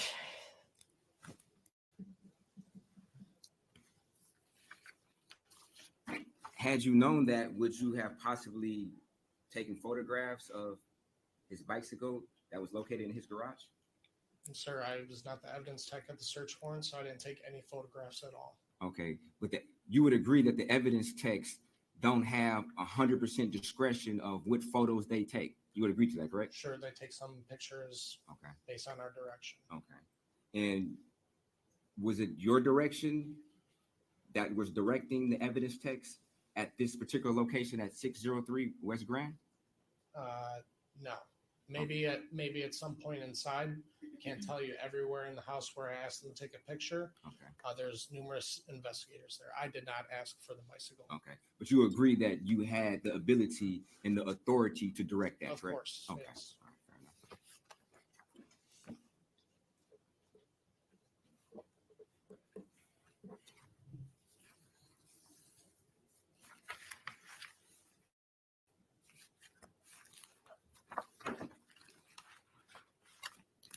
Now, as part as your surveillance on my client, was there a tracker that was ever placed on his car? Yes, sir. Oh, I'm sorry, I just scared my dog. And when he was eventually pulled over, he didn't try to flee or anything, did he? No, sir. Okay. And when he was eventually arrested, he didn't resist or obstruct, as far as you know, correct? That's correct. Okay.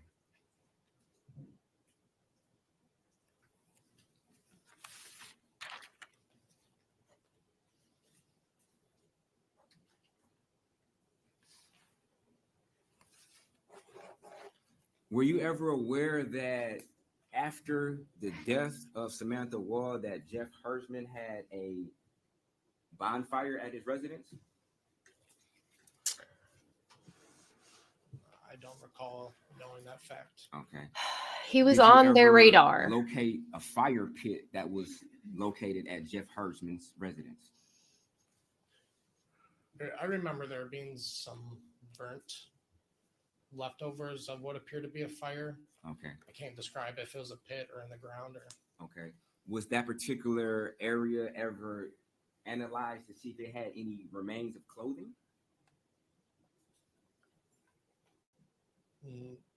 Not by me, no. Okay. No. Gay friend totally handed Was like that 5 area dudes ever on a platter. analyzed to see if it had any fire accelerants around the particular area, such as gasoline? Not that I'm aware of.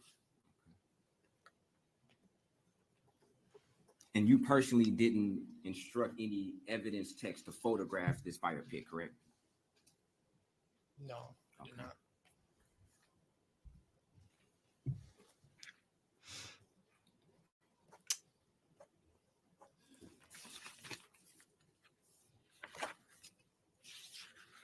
You know, they probably didn't Now, take that guy seriously because he there were a literally lot put of her all her descriptions of business out there. locations that were located inside of this house on 603 West Grand, correct? Yes, sir. And there were also some pills that were in a Ziploc bag, correct? Yes. Okay. Were those ever seized and processed to figure out exactly what substance they were? No, sir.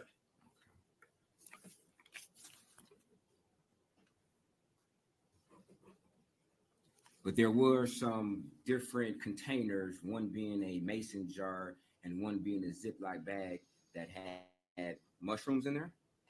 Yes. Okay, and from your observation, that these appear to be psychedelic mushrooms. I believe they were. Okay.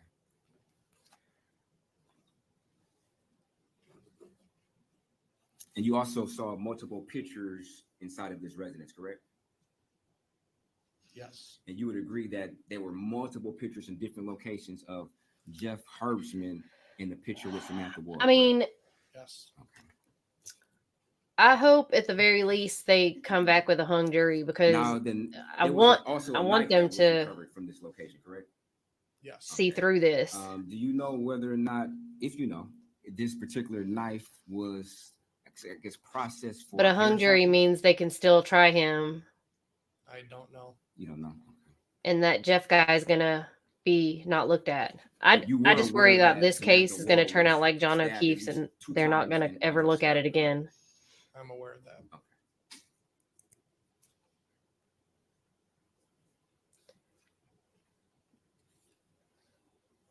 They're gonna let this little psycho walk the streets. Thank He's you, gonna go on and Detective Trooper. No further questions. Thank you, sir.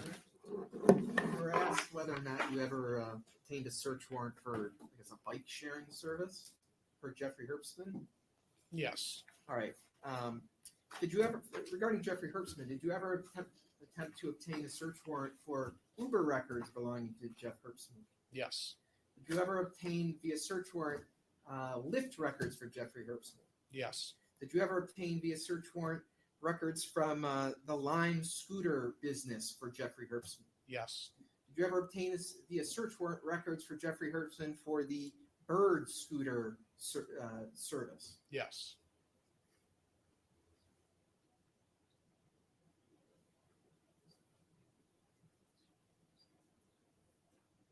Did you find anything?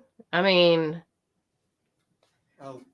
Based on all those search warrants, did you ever become aware of any evidence through any of those search warrants related to Jeff Herbstman that connected him to the death of Samantha Wolls? No. I don't have any other questions. these guys are like babies. No questions. Questions from the jury? Right down, council approach.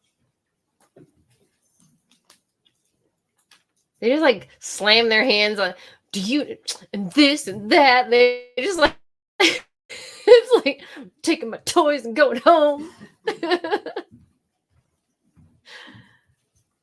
My goodness. I will tell you that Michael's paying a lot of attention. He's writing a lot of stuff down.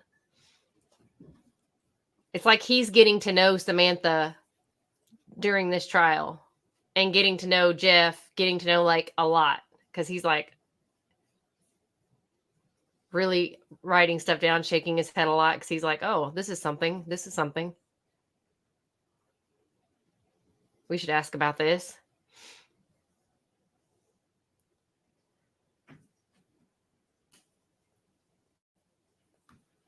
And also, I'm paying attention to the questions the jury's asking because the jury's, I think, feeling kind of.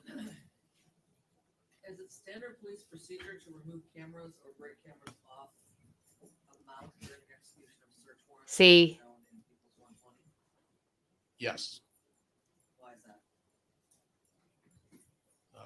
To remove the cameras from the residence to prevent persons of interest or suspects listening on police conversation, picking up on details of the investigation or anything like that, or somebody watching us remotely from another location. And does the white Mercedes SUV shown in the parking lot near 1366 Joliet have an air ride suspension, if you know? I do not know. further? Not for me. One quick question. Do you know whether or not these cameras had an internal storage device such as a memory card? Based on my training experience with Arlo cameras, I'm familiar with them to be cloud-based. Okay. No physical DVR box. Okay. And did you request a search warrant for the Arlen Cloud service? Officer Crenshaw did. Okay. Thank you. No further questions. No, but their questions are leaning toward the defense, is what I'm saying. Like they're questioning what the same things the defense is questioning. Like, why did you take the camera down? What about, like, they're questioning about the vehicle? Take a 10-minute recess, well, what, 12-minute recess or 13-minute recess till 11:10. Figure yourself out, lady. Do you need to go out or just want to go in your room? Okay. Let's clear the first row. So the jury can get out.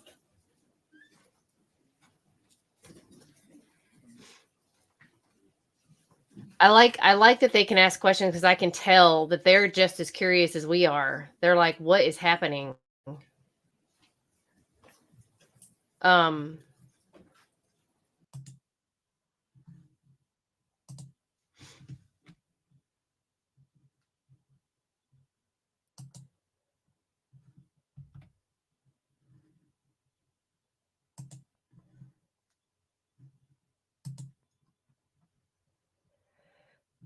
I like that they can ask questions, but I like that they're definitely asking questions, like how we're questioning. We're like, what the heck is going on? Like I thought they were going to pull out like some kind of smoking gun with the camera, but I didn't realize that was the dash cam from the police car.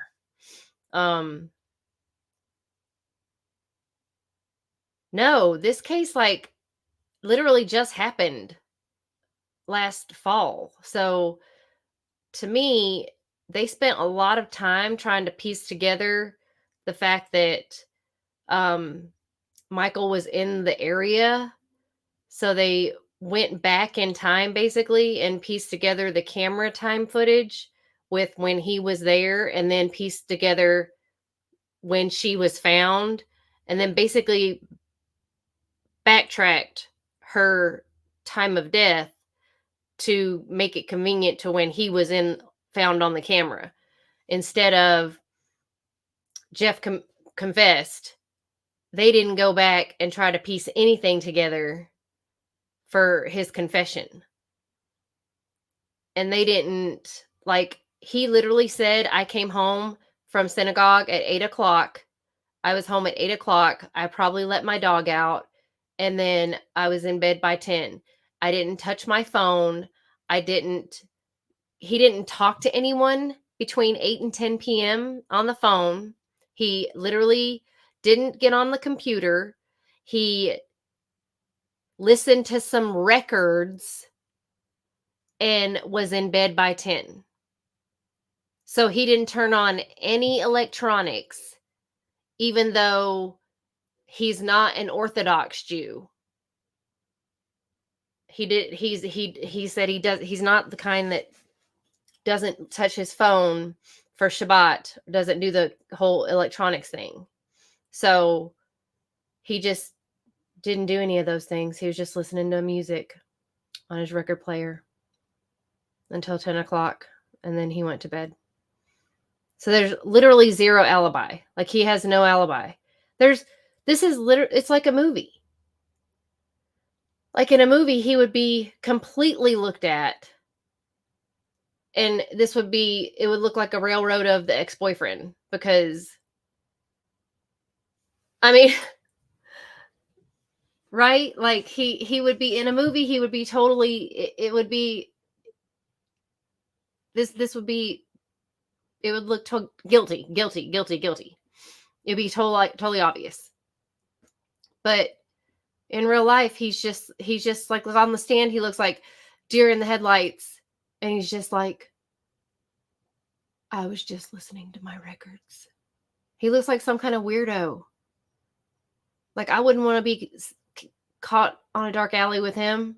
It's the quiet ones you got to watch out for. Those are the dangerous ones. I don't know. He's weird. And the way he was talking on the 911 call, like he sounded like a screaming banshee. And he was talking quite clearly in the interrogation room. Oh, that's what I wanted to go to while.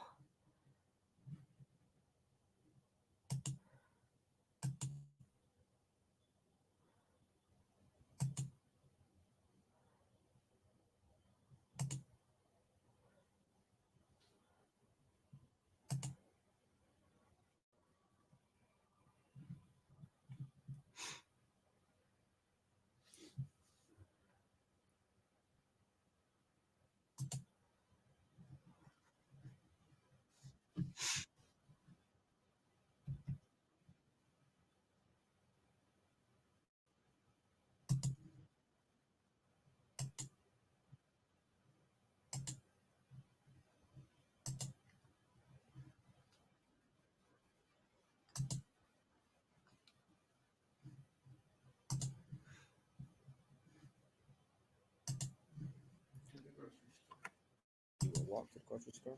Okay. You do a lot of walking? Yes. Okay. So approximately how far is the grocery store from your house? Depends on which grocery store you're talking about. Honeybee is, I see maybe 2 miles from my house, but I would probably go to, there's a Mexican grocery store, that's, less than, 2 blocks away from my house that I would walk to. Okay. Have you ever walked to Samantha's house? No, You never walked? no, Okay. Have you ever rode your bike to Samantha's house? no, Do you own a bike? yes, Okay. And that bike is fully functional? yes. Now, these Arlo cameras, you stated you had 2 cameras, correct? Yes, there was a camera that was mounted, up above the front door, and there was a camera that was mounted, above the rear door. Okay. You're saying was in as a past tense? Yes, they were taken down. Okay. How were they taken down? I don't know. And where were they placed when they were taken down? So the police searched my house, and after the police searched my house, those cameras were no longer mounted. Okay. You haven't put them back up? So It's prior June. to the police searching your house, the cameras were mounted? Yes, Okay. And you indicated that the batteries ran out of the cameras? yes, you have to charge them regularly, and I just stopped charging them. Okay. When is the last time that you charged the batteries? I'm not certain. I looked in my email, and I got an email warning me that the battery was low on August 2022.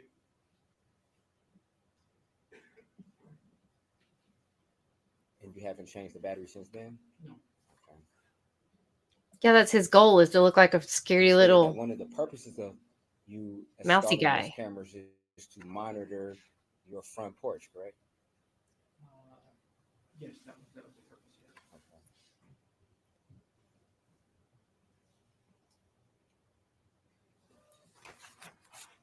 Now, when you remember being in the Detroit Detention Center, the DDC, correct? Yes. Okay, and you were taken to the DDC, which is in Detroit, after being transported from Kalamazoo's police station, correct? That's correct. Okay. And while at the Detroit Detention Center, you made some phone calls to your parents, correct? Yes. Okay. And would it be a fair statement that while you was at the DDC, your parents never asked you why you were being held or detained, correct? I don't. You don't recall? Okay. You never told them why you were being detained. You would agree to that, though, right? Yes, I believe that's correct. Okay. You were also under the understanding that your friend Marvin was talking to a judge that they knew while you were incarcerated to try to help you out. You knew about that, didn't you? I'm not familiar with Marvin. You're not familiar with Marvin's friend, the judge? You don't know who Marvin is? I don't know who Marvin is. So you never had a conversation about Marvin and their friend, the judge, helping you out? I don't know a Marvin.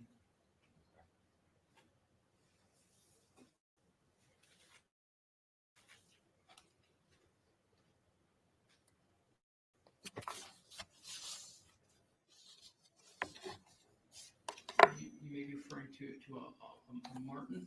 Oh, Martin. Okay. I'm sorry. Martin. So you were under the understanding that Martin's friend was a judge and they were trying to help you out behind the scenes on this case, correct? They may have said something to that effect, yes.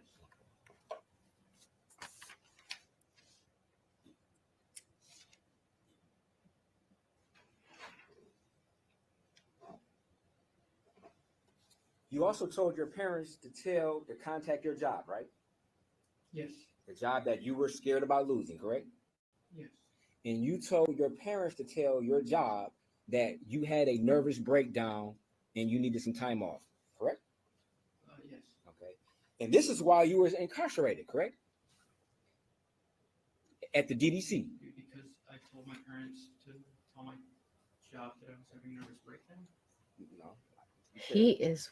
You were incarcerated at the Detroit Detention Center when you told your parents to contact your job and tell them that you had a nervous breakdown, correct? Yes, I believe that's true. Okay. But it wasn't true that, in fact, you had a nervous breakdown and you needed time off. You were incarcerated, correct? I believe both can be true. I believe that I had an adverse reaction to a medication that caused me to have a panic attack, a nervous breakdown. So to you, a nervous breakdown and a panic attack, they're synonymous? They mean the same? Again, I'm not that kind of doctor. I don't know the specific language to use in that situation. But it seems reasonable to call it a nervous breakdown. But you said that, though. You just said this right now, that the two could be the same as far as you being incarcerated and having a nervous breakdown. So do you feel that way? That they're the same? Based upon what you told your parents? They're the same? You said they both could be true. I'm sorry. They both could be true. Do you believe that was an honest statement? I believe that they both can be true. Okay. That was the only time you've ever mentioned having a nervous breakdown through this whole ordeal is when you told your parents to contact your job and tell them you had a nervous breakdown. Isn't that true? I believe I mentioned I was having a panic attack. I mentioned I had a panic attack multiple times. To me, those are synonymous. Maybe you have it. Consider them different. Okay, so now you said, because I just asked you whether or not you felt that a panic attack and a nervous breakdown were synonymous, and you indicated you're not that type of doctor. You just said that, right? That's right. Okay, so now you're saying in your mind that a panic attack and a nervous breakdown are synonymous? Yes. He doesn't know if he's sitting or standing. During your conversation with the police, you never indicated that you felt you were having a nervous breakdown. Isn't that true?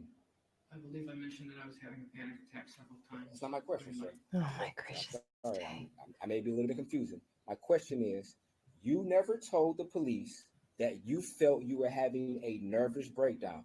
That's true, isn't it? I never used those specific words.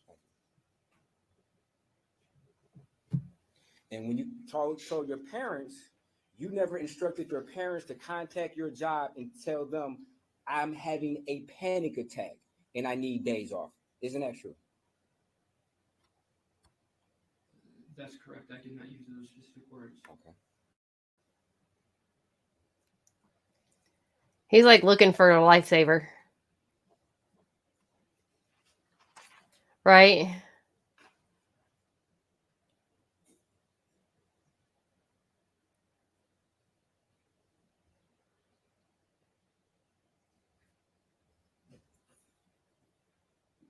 The jury may sympathize with him. No. I don't know, Gwen. Did the jury You never ask told questions? your parents to tell your job that you were incarcerated, did you? No, I did not. Okay. And you also did not tell your parents to tell your job that you needed days off because you were incarcerated because Hi, you Kirsten. admitted to murder. Isn't that true? That is true.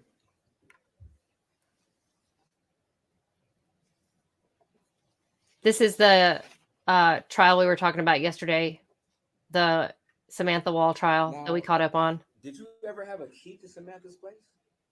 No, Okay. But you knew she had a spare key, correct? that's correct. And I told the police that, And you knew where that spare key was located, didn't you? yes, and I told the police that information. Now, did you know that she had an alarm system? You know, she never used the alarm system. It didn't even register to me that she had it. I can't recall whether I said. It didn't even register to me that Isn't she it had true it. that you told the police that, to your understanding, she did not have an alarm system? Her ex-boyfriend. We're just watching this while they're on break. Now, how many times have His you ever testimony. spent the night or visited? How many times have you ever visited Samantha's house? Over 10. Over 10? Okay. So when she opened the door, you never heard an audible sound, front door open? It was never armed. That's not, I didn't ask if it was armed. Have you ever, upon entering the house, ever heard an audible chime saying front door open? Not to my recollection. Oh, Have you ever entered through the back door? Yes.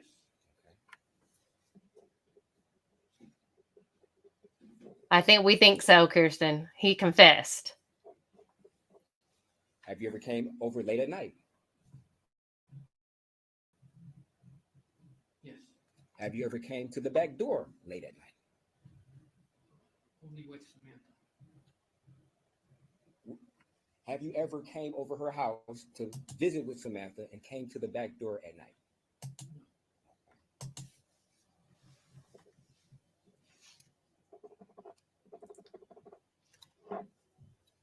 Do you own a North Face jacket? Yes. Okay, and what color is it? Black. Black. Okay.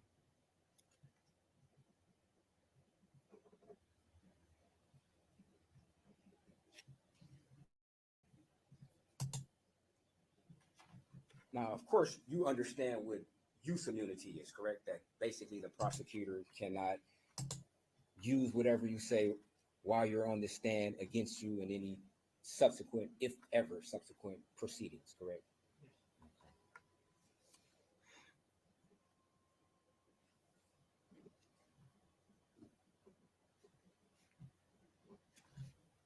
And you weren't going to testify without that, right?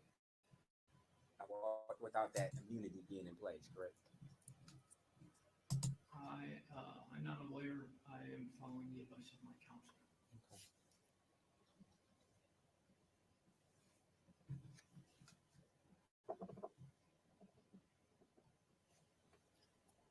Are you a runner? As a hobby,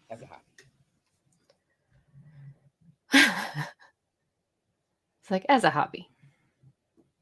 No, I am not a runner as a hobby. And since Samantha's death, I've taken up running again.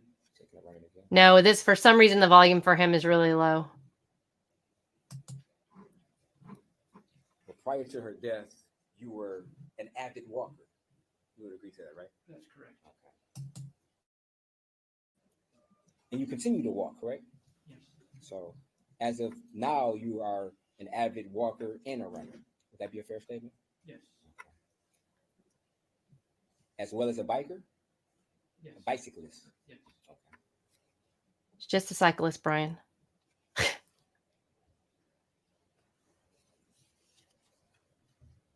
Yes, he basically admitted it. But he has immunity. So we're literally just going off what he's saying.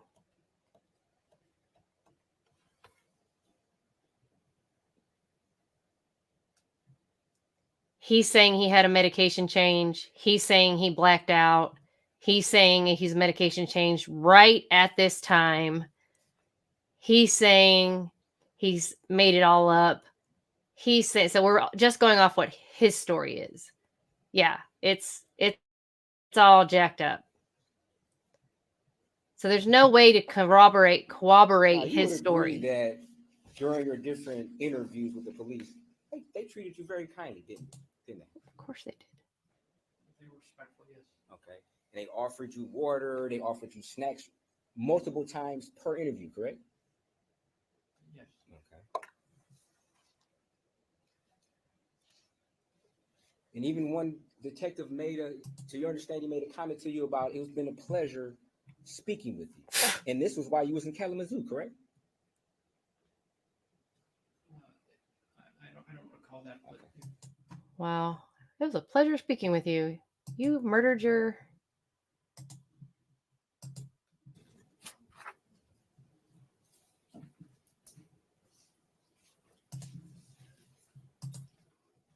Okay, they're back.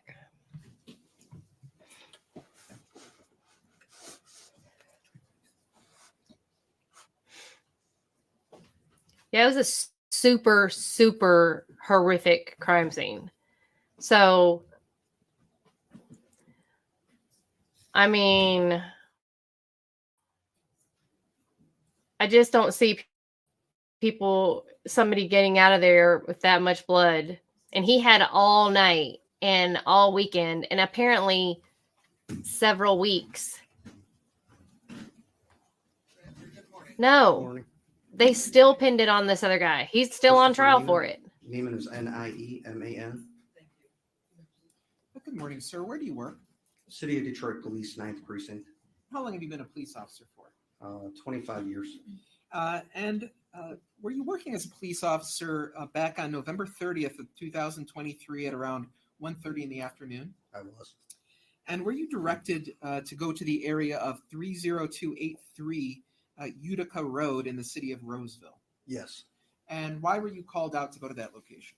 Lieutenant Bray from the Homicide Task Force contacted me, asked me to come and recover a vehicle that they wanted placed on evidence. All right. And so did you have to get there with a car? Yes. Were you in the car by yourself or were there other officers with you? I was by myself. And so when you got to that location in Roseville, what did you observe? There was a dark colored Charger, I don't recall the exact color, parked against the building which is located on the west side of Utica Road. It's a convenience store. And you said it was a Dodge Charger? Yes. Do you remember what the license plate number of that vehicle was? I do not. If you were to look at a document, would that refresh your memory? Yes. Kirsten. They approach you. Okay, so basically, Kirsten, October 7th happened. Hamas attacked Israel. Okay. The license plate number. The woman who was murdered was Jewish. She was the president of a synagogue. She was in politics. Now, she was stabbed to death. It was not a good look. They tried to pass it off as a possible anti-Semitic hate crime. Generally, the process. And they couldn't spin that story we do an inventory because of the vehicle. the ex-boyfriend screwed up and confessed. This particular case, I did not do and an then inventory search. He redacted it, saying he was having a psychotic break. Let me just break this down a little bit. Over the word or the phrase inventory search. What does that word phrase mean to you? Mourning and upsetness of his ex-girlfriend dying so horrifically. And they bought it. Because why? Because he's a rich Jewish guy, white guy. Typically, you might do that and next thing you know, wherever the car is pulled over, black guy's on trial. As opposed to because he happened to be caught on one of the video cameras in the area that night, and they just made it all make sense. I was directed by Lieutenant Bray that the vehicle was going on evidence and to not conduct the inventory search. All right. So did you ever go into the interior of the vehicle and search around? There's more to it. No, I don't. Apparently, the girl had place any objects inside the interior a gay best friend who, by the way, you would not want to be your best friend when you die because he put out all her business to the police. All right, so And I guess the way he gave it to them, ultimately they didn't was take a him tow truck seriously called to the because he gave location? them a Yes. laundry list of And did you dudes see what the tow truck did? for them to look The at, city tow truck came, loaded it on the and he was flatbed. on the list. At But that I don't point, think he took I it. followed the They took it vehicle seriously because he from basically was that like, "Well, she was location screwing this guy, this to guy, this our, guy, this guy. evidence You want to look garage at all on of Elliott them." near McNichols. All right, and is He that just at put it out there like she was just 11631 real Mount Elliott? promiscuous. And is that a and garage did a lot of that is, drugs. Controlled by the Detroit Police Department? So Yes. Now, from where You you would were not in want that guy to be Roseville your to when friend. you ended up on Mount Elliott, did you ever see that vehicle? Did you ever lose sight of that vehicle or anything like No. that? Did you ever see any individuals going into the interior or the trunk of that vehicle? No. Once it arrived at the garage, what happened to the vehicle at that point? yeah, I'm just I praying turned that it the over jury to Evidence garage personnel. is There's a seeing form that we this fill case out has not got enough evidence that beyond a says we're reasonable turning it doubt. over to them. And so, did you have any other further Right? involvement with that vehicle once it ended up at the Like, Mount dang, Elliott? don't be garage? putting my No. business out there. I don't have any other questions, Judge. See, this guy's just filler. He was just the officer who was there to tow the defendant's car. Thank you. There's no point in this guy whatsoever. Fits you.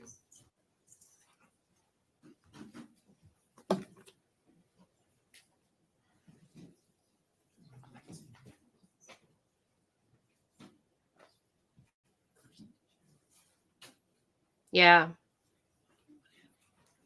Oh yeah, he's the bald gay guy. I'm telling you, Jenny, that guy was off the hook.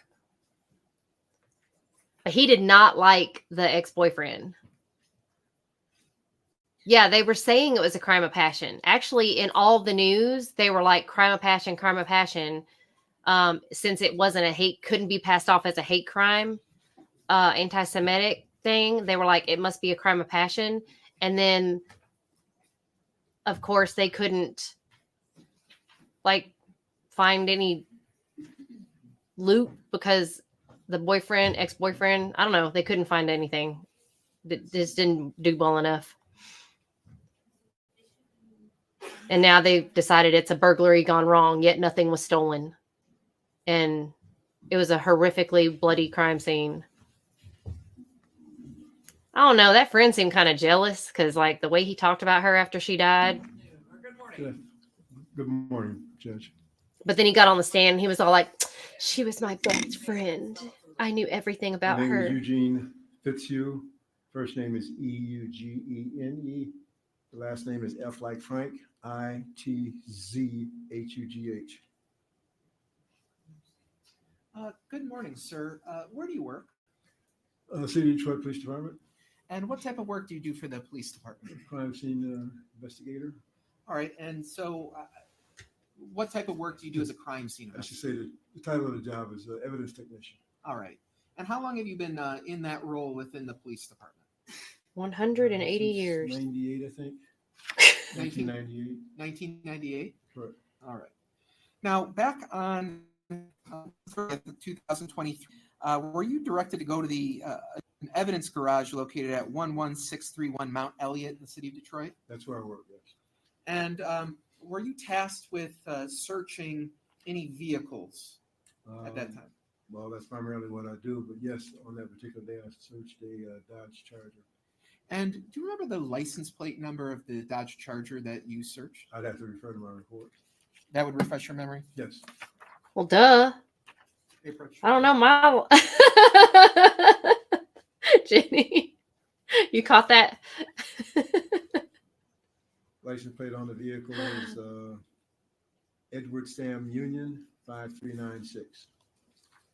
And can you just describe for the jurors, when you're tasked with searching a vehicle for potential items of evidence, just describe what the process is when you process a vehicle. Well, it starts with a work order. Usually the work order is a written request that I receive by email. The work request will tell me the investigator that's handling the case, sometimes the complainant's name, the make, model, His years of experience, Kirsten, is what I said. And what the specific work request is. So what I will do, I'll take that work request, I'll go to the vehicle because we may have several charges. And I will verify the color, the VIN number, which is most important, the license plate number, and the full description of the car. Just make sure I have the right car. And on this occasion, back on November 30th, were you working with any other evidence technicians? I was working with a trainee, And do you recall what that person's name was? Kathleen Bruner. All right. And with this specific vehicle, were Proactive. you directed I mean, or tasked Kathleen. with looking for specific items or potential items of evidence on the exterior and the interior of the vehicle? We were requested to search for knives, bloody clothing, electronic devices such as cell phones. There may be some other things I'd have to refer to my report, but those were the basics. Do you recall whether or not you were tasked with finding like backpacks, for example? And backpacks, yes, that was one of the things, yes. And Making terrible jokes, Kirsten, and asking after the forgiveness vehicle was inside. searched, or at least as it was being searched, do you know if photographs were being taken of the vehicle? Generally, our procedure is to, after we've identified the vehicle, make sure we got the right vehicle, is to photograph that vehicle. My mouth is going to get me in trouble, Jenny. And the interior, and that's one go around of the exterior. If I had time to think it out before I typed it, I'd probably be a better person. We're also looking for potential evidence. So yes, the vehicle is photographed. And have you had an opportunity to look at any photographs that were taken on this day, on this occasion with this specific Dodge Charger? A few of them, yes. And were they fair and accurate representations of the way the vehicle looked and the items that were found within the vehicle? Yes. And is it your understanding it's contained within a disc marked as People's Proposed Exhibit 84? Yes. People would move to admit People's Proposed Exhibit 84. No. So you can't be upset with the evidence techs and all because it's just their job. They just got called by the prosecution and they're just literally saying what they did for their job. So like he just processed the car and he's going to get up here and say he processed the car and he found nothing. 84, and this is slide 1 of People's Exhibit 84. Can you just describe what information is meant to be conveyed in this slide? Certainly. This is what we refer to as an ID shot. And what that is that we use digital photography nowadays. And we may process one vehicle or one scene or multiple vehicles and or scenes. What's crazy is how many hands were on this. So this, I mean, you have to give it to them. A lot of people were involved in this case. So whether they have the right person or not, a lot of people were working on this. So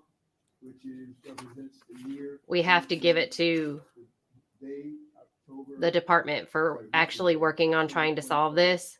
And that was the 85th incident on October the 25th that the crime occurred. We're processing the vehicle on November the 30th at 8 p.m. We're at the evidence garage. This is 11631 Mount Elliott. The work request is for Detective Trooper Stockmeyer. It's related to a homicide, as I indicated to you earlier. We're just hoping that they did it right. So her name appears where it says followed by the badge. She doesn't have a badge number, but she's a forensic technician trainee. That's what the FTT stands for. The code would be 40. Yeah, Kirsten, I'm terrible. I'm like, I'll laugh at something stupid. If somebody says, you do no, I will be like, oh my God, he said do. Slide 5. It can be the most serious, and I will get lost in, they said they double do. And is there a license plate attached to the vehicle? There is. And what is that license plate number again? That license plate is ESU or Edward Sam Union 5396. Now moving to slide 10. All right, so this photograph, is this photograph taken after the door to the vehicle had been opened? Yes. And what is meant to be depicted in this photograph? Well, what you see in the photograph is a cell phone, a ring doorbell, a power cord, this kind of purple bag, and See, it's such a bloody crime scene, right? There would be, like, you would be able to see blood in the seams. The orange tip extends. Oh.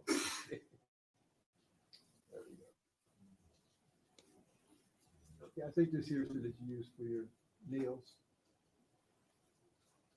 Now moving to slide 14. Is this another photograph of items taken from the interior of the vehicle? Yes. All right. Now, can you just describe what's meant to be depicted in this photograph? Just the items that were inside the vehicle. You've got a lighter. You got a card here that says quality routes. I'm not sure what this is. The part of it is missing. And then this appears to be a glass case. All right. So at least one of those cards on there has some words saying quality routes on it. Correct. All right. Moving to slide 25. All right. And can you just describe what's meant to be depicted in this photograph? Certainly. What you're looking at is the right rear passenger compartment of the vehicle. The door is in the open position.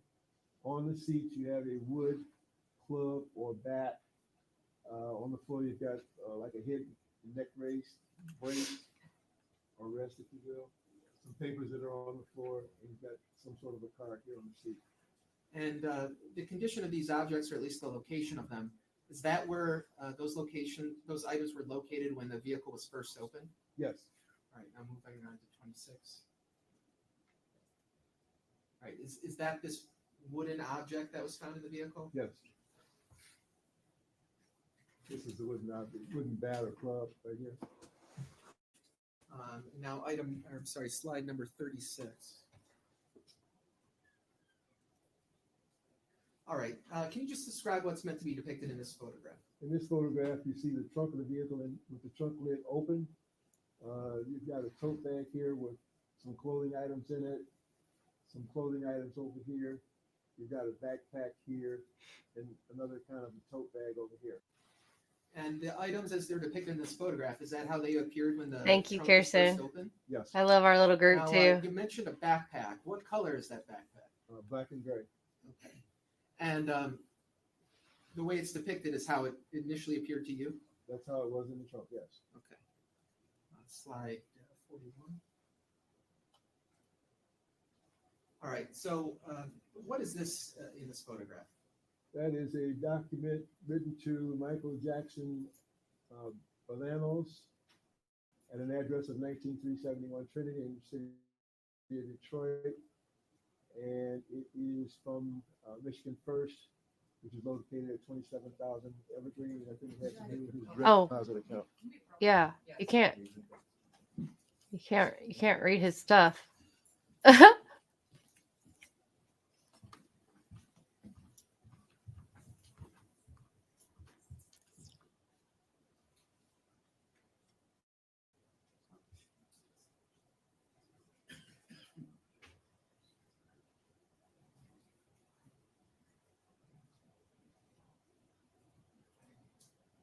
Oh, I didn't even know that was in there. Sorry.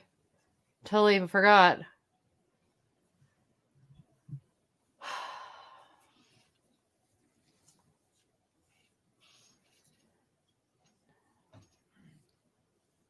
This is just all fluff and filler again. They literally found nothing of evidentiary value in the car. He's just showing all these pictures to sidetrack the jury.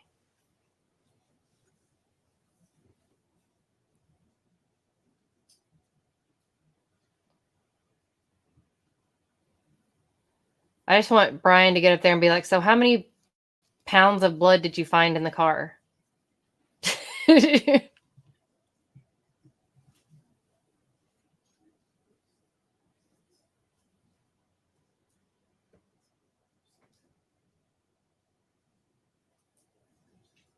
And was the knife just sitting in the seat when you opened the door, or was it like, did he make it harder for you to find it?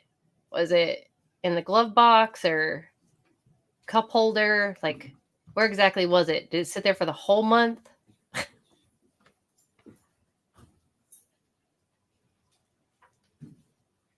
So, without getting into the details of what was on the document, was there a name associated on that document? Yes. Well, we don't have it now, but Yes, there was. Michael Jackson Bolanos was on that Correct. document? All right. Where was the document found within the vehicle? That I'm not certain. If I can refer to my report, it might be in there. Can you pull the mic? We're gonna have to I'm sorry. It's really hard to hear you. I'm sorry. Your head turned. If I can refer to my report, it might be in there. I have a copy of it with me. Okay, if you need to refer to your report.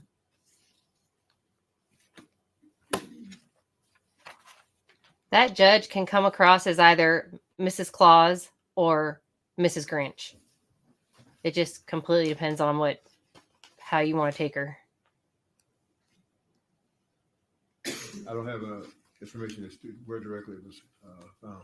So I'm going to direct your attention to slide number 38.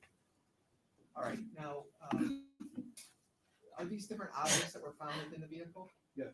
All right, and do you know if any of the paperwork that you found was located in any of these objects?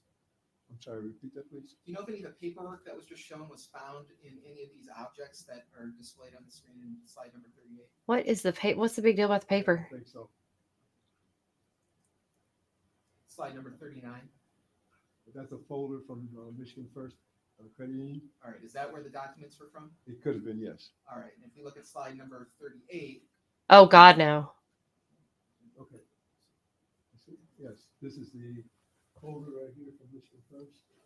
All right, so the same folder that was in slide 39 was also in slide 38. Is that what you're saying? Yes.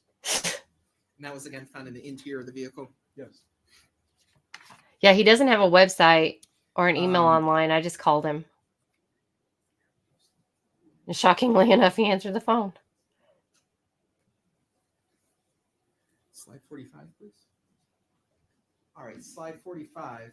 And again, is there a name on that bottle that is being held right there? It is part of the name that you can see is Jackson. And over here, that you can't see the name. And that was also found within the vehicle. She did a good job in that movie. Now moving on to slide 46.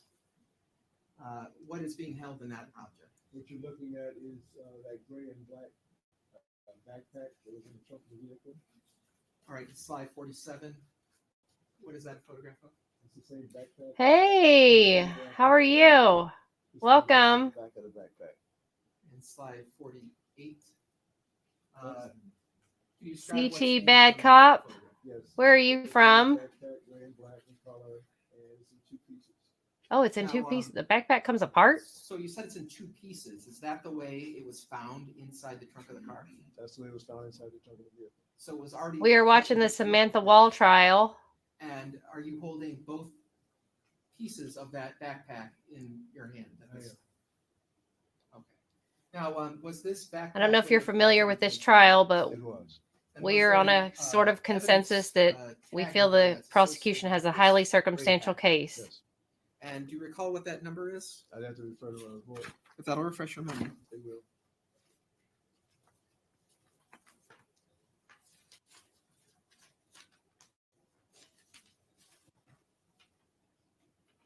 This is happening in Gray Detroit. and black backpack in two pieces. It might sound more familiar. Item number 191.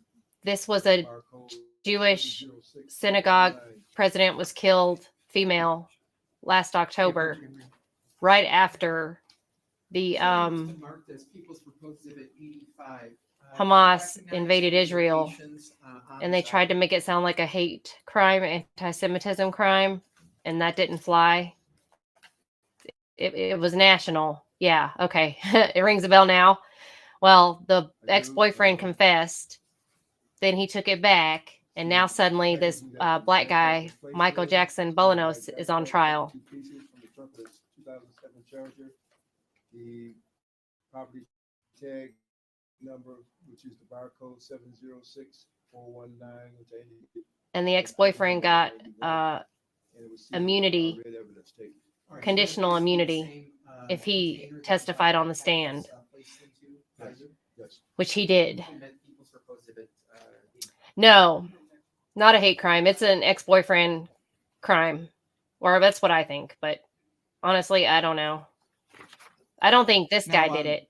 We've gone over some photographs. But and some different so items that far, we covered, but you also said I don't that think you're the going to prosecution's look into proof beyond a the reasonable vehicle to doubt. Look for potential blood.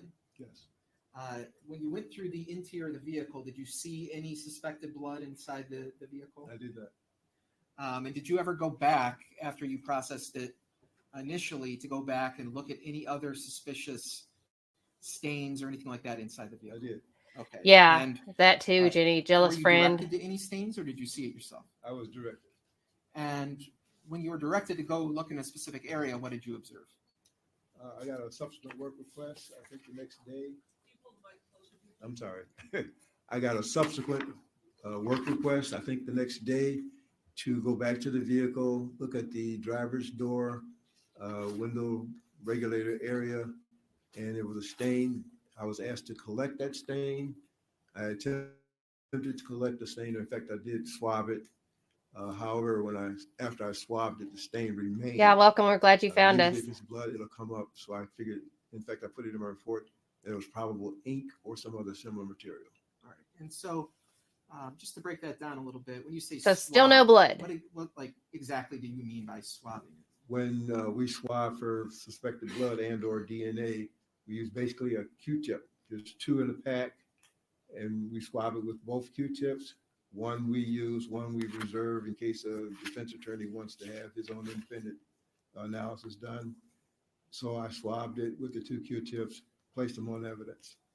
And you mentioned that when you swabbed it, it didn't react in a way that was typical of suspected blood in your experience? Correct.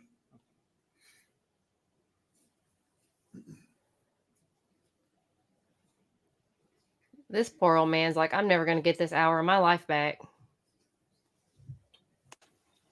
Now, did you use any chemicals or any other special techniques to try and determine if it was blood or human blood? No, I wouldn't do that. That would be done by the lab. And when you say the lab, are you talking about like Michigan State Michigan Police? State Police Lab, yes. Okay. I don't have any other questions.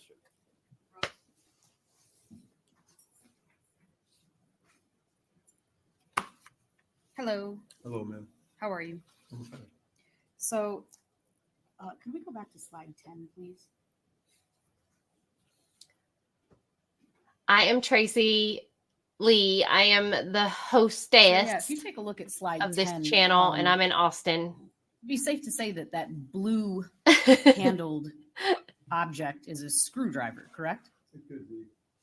Thank you for Do you see subscribing. the tip of that item? Well, to me, it looks like either it could be a screwdriver or it could be something that people use to clean their nails with. Okay. And could we go to slide 26, please?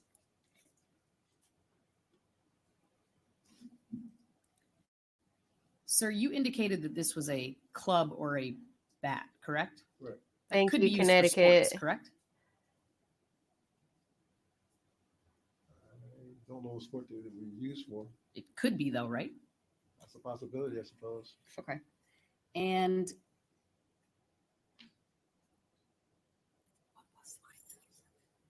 She's like, where were we at? can we go to slide 37, please?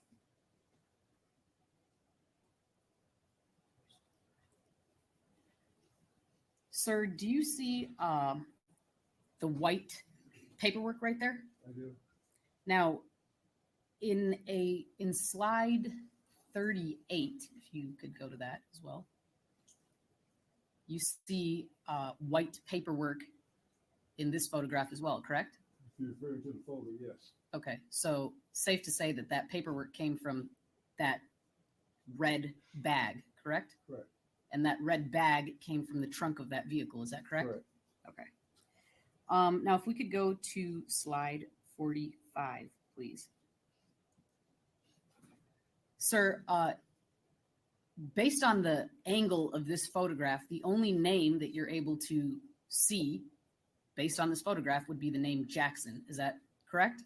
The only name in full you can see, but you can see the But D. sir, so the only name that you can see fully is the name Jackson, correct? Correct. Thank you. And there was no other photographs of this bottle that were taken. Is that correct? Not that I'm aware of. Okay. Ooh. And in your report, you actually did not indicate anything in your report about this bottle. Is that correct? Correct. Okay. And if we could go to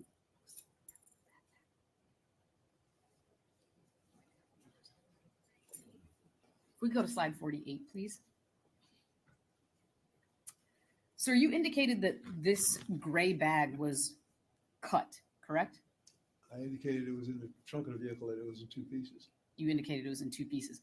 Fair to say that you don't actually know how it got into two pieces, correct? That's correct. Could have been that a heavy object was put into it and it tore. That's a possibility, I suppose. Okay. And safe to say that within the front portion of the vehicle, including the driver's side and the passenger side of that vehicle, you did not find any identifying information as to who the car belonged to in the front portion of that vehicle. Is that correct? I don't recall that, no. Okay. And again, that stain that you found on that door panel, you indicated that according to your experience, that was not blood, correct? It did not lift like blood. And you suspected it to be ink. Well, I suggested that it could be something other than blood. It didn't come up. Usually blood will come up. You specifically suggested that it could be ink, though, correct? Well, I said it could be ink or some other material. Okay. No further questions. Thank you. I don't have any questions from the jury. Write down, counsel approach.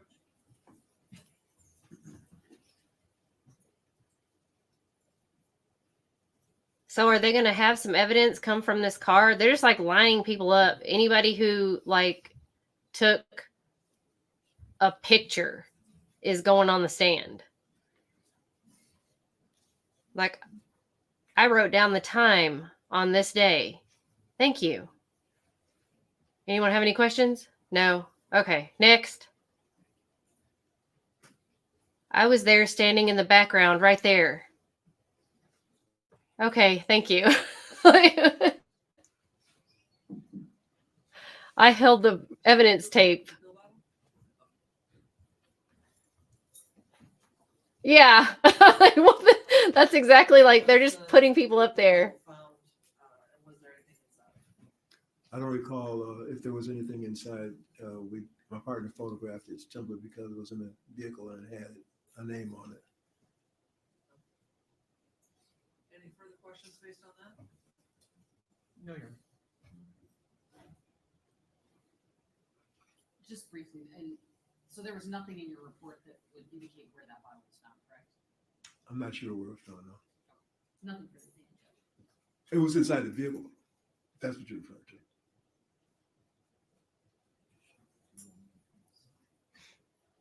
Sir, is the purpose of your report to be as thorough as possible?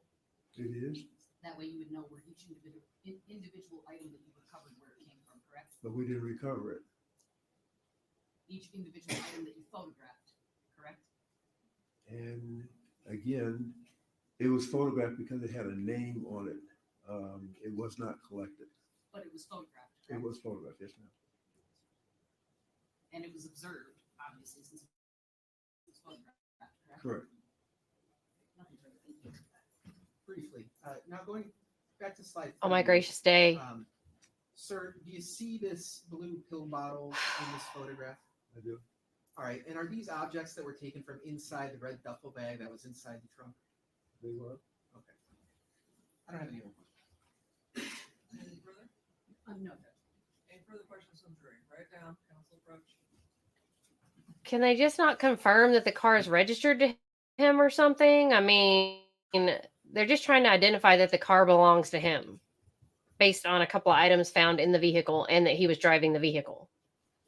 But apparently they can't place his name to the vehicle.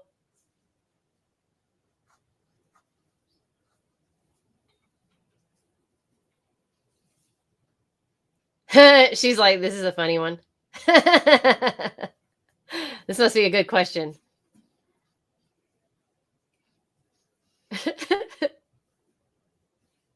She's laughing. If she's laughing, this must be good.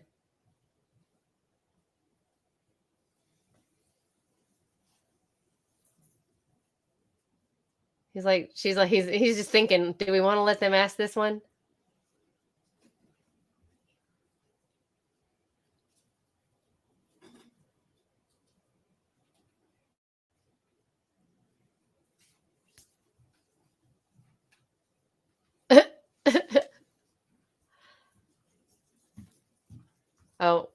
Oh, there's another one.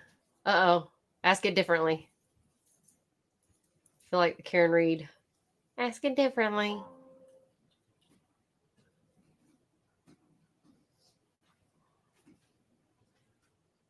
Oh.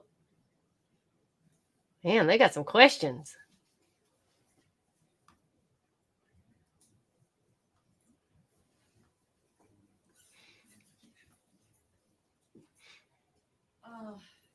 Is the bat-looking item also called a tire thumper used to check the tire inflation commonly on truck tires? I have no idea, ma'am. Anything further? Not to me, Your Honor. No, Judge. Okay, no further questions from the jury? Is it? I'll have to ask my son. He's a truck driver. At this time, we are very close to the lunch hour. I doubt we'll get very far into any of the bank witnesses' testimony before breaking. And so we're just Yes, I did watch that. I covered that on when I had my channel before. Yeah. starting at 12:30, so we're gonna come back at 1:30. Okay? Okay, they're gonna come back at 1:30. Supervisors on the chairs, and see you at 1:30. In the hallway till we get in. Don't associate or talk to anybody. All rise for the jury. All rise for the jury.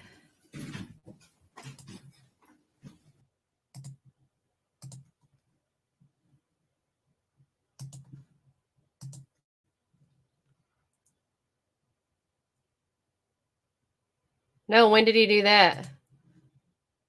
It's possible. Okay. Now, Connecticut, if you're on still here, this is the Saturday, ex-boyfriend who confessed. day of Samantha's death, you had consumed some alcohol, correct?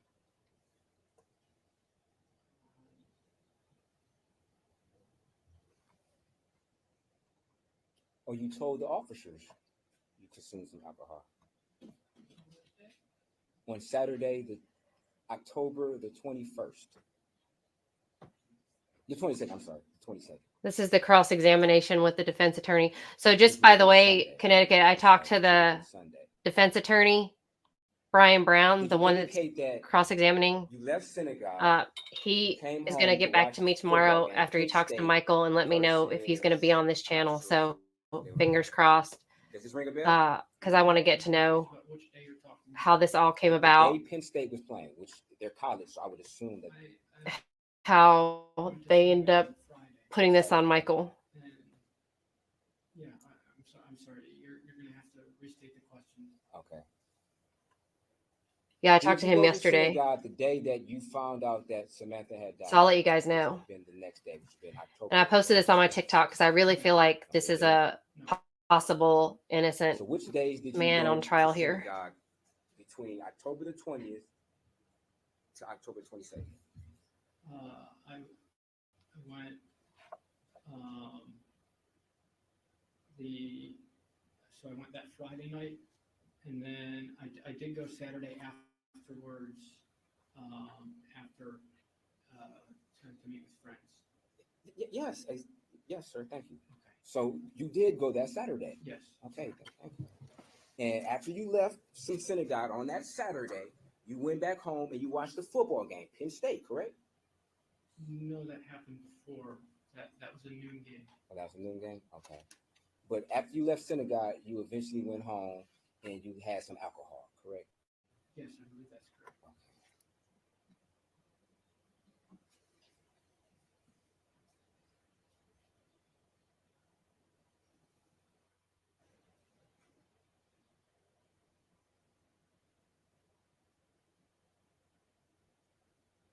So you're saying, sir, that did you consume alcohol while you were watching the sports game?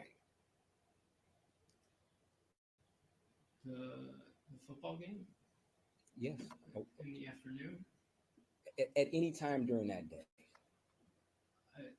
So I had alcohol after I went home from synagogue later that night, but not during the day, no. You didn't? Okay. So you never told the detectives that you had alcohol while watching the game? Judge objection, I think we're talking about two different games. What games? I've never seen this. I don't recall having had alcohol during the game. If I did, I had a beer, but I don't recall that. Okay. And had you went through a spell of consuming alcohol around that particular time, maybe a 2-week span around that particular time frame of consuming alcohol? No, I didn't have the spell of consuming alcohol. Okay. around the time. Do you frequently consume alcohol then? On occasion, I have 1 to 2 drinks. Okay. And didn't you tell the officer in Kalamazoo that you do not drink because it will react with your antidepressant medicine and you will have basically an adverse reaction? You said that, didn't you? I may have said that I had 1 beer that night. No. My question is, when you and the officer were sitting at the table, just having small talk, you told the officer that, in fact, you cannot drink because you're taking antidepressants, correct? Yeah. Yes. Okay. You never told the officer that I occasionally have a beer or two, correct? You didn't say that. That's correct.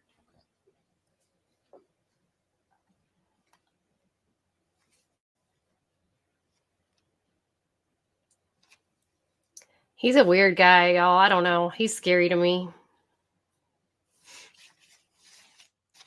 Thank you. No further questions. No further questions? Oh, Sir, Saturday night, 21st, did Michigan and Michigan State play that day? this is the volume stinks. Saturday night, the 21st of October. I have no recollection. I wasn't paying attention to football at that point. Okay, did you watch, did you watch more football when you got back from synagogue that particular night? On Saturday, after learning of Samantha's death? Again, I may have, I don't,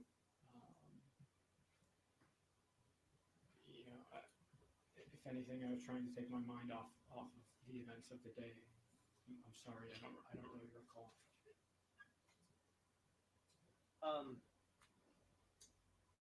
There were some questions about your fear of losing your job when you were in Kalamazoo. Do you remember those questions? Yes. And were you afraid of losing your job at that time? Yes. And why were you afraid of losing your job?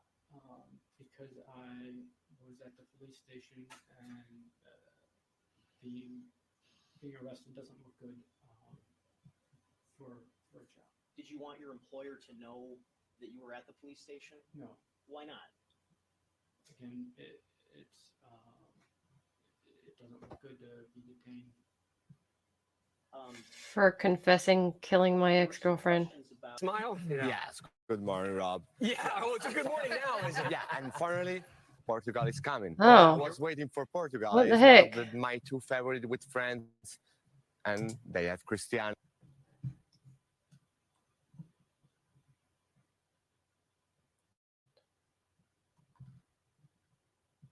Oh, this is the...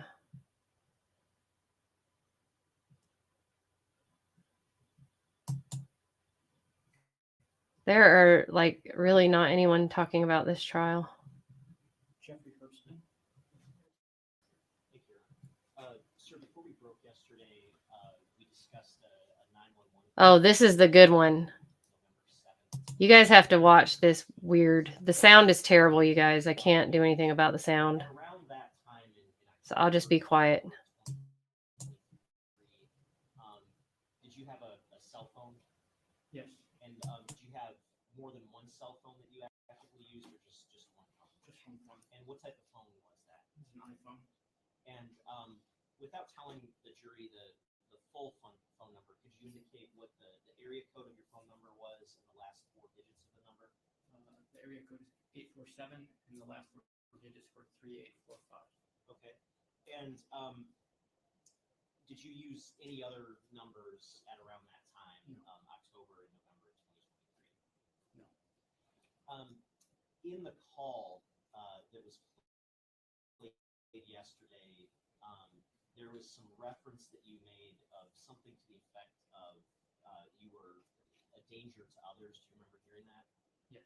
And could you explain to the jury what you meant by that and why you said it? At that time, I was very fearful of what I could have possibly have done, and that fear carried over to possibly doing the same thing again that I couldn't remember, and so I was very concerned that if I had possibly harmed one person, that I could harm another one, and I desperately didn't want that to happen. Okay, and there was another reference that you made, something to the effect of what have I done? What have I done? Do you remember saying that? Yes. And can you explain to the jury, I guess, why you said that and what was going through your head at the time you said it? Again, due to the adverse reaction to the medication, I had convinced myself that I had killed Samantha Wolls and was just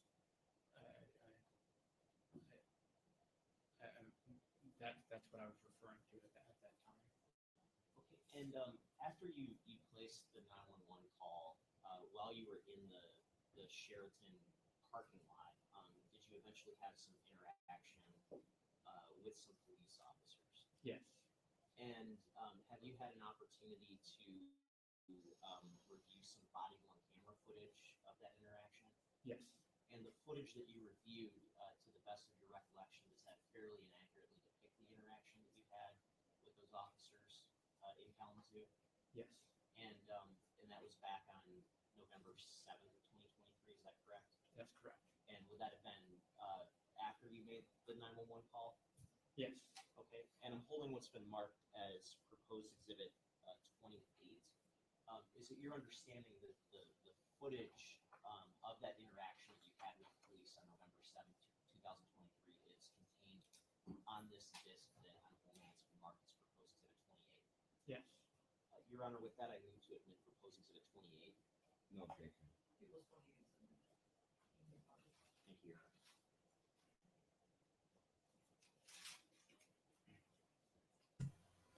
Does he not look like a little weird raccoon?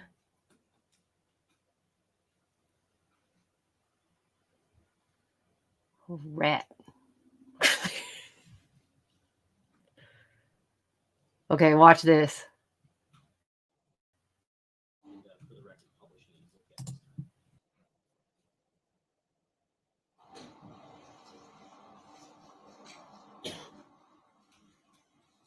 I'll come around to the other side.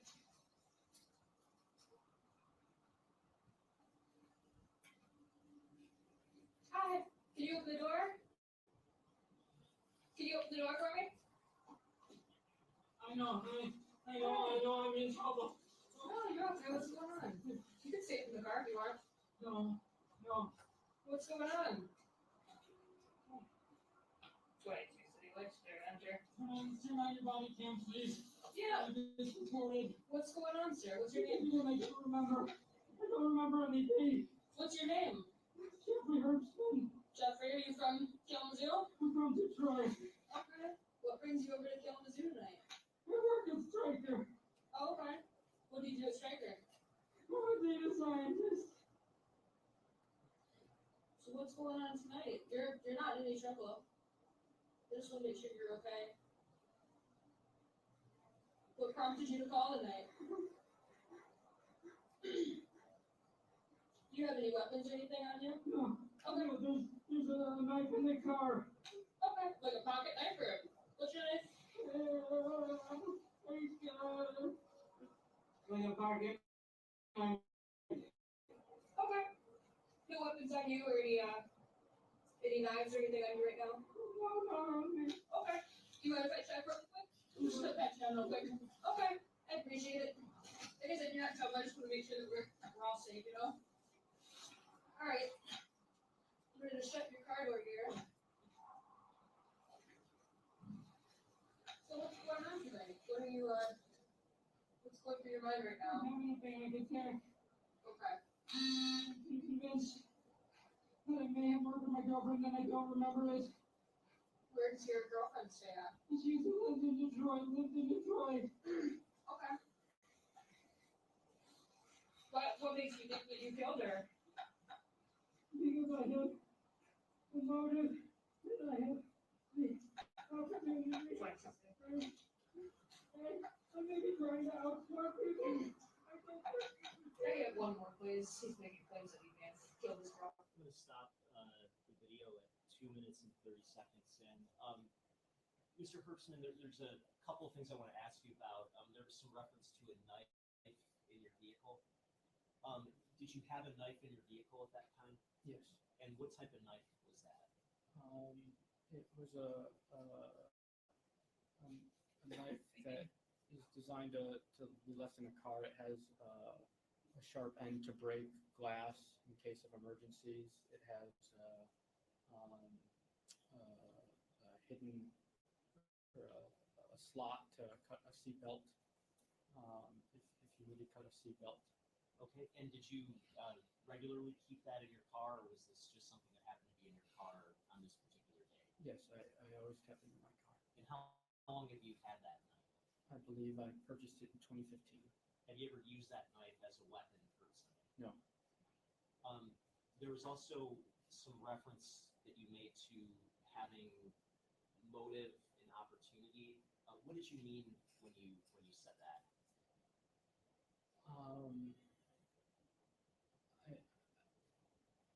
I think that I believe that people would consider that I may have had a motive because we had broken up,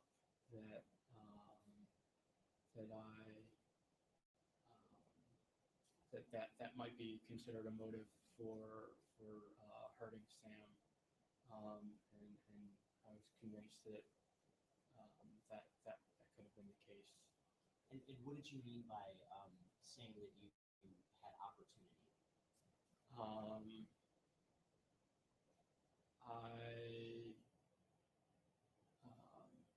As I had told the police previously, I was alone that night. I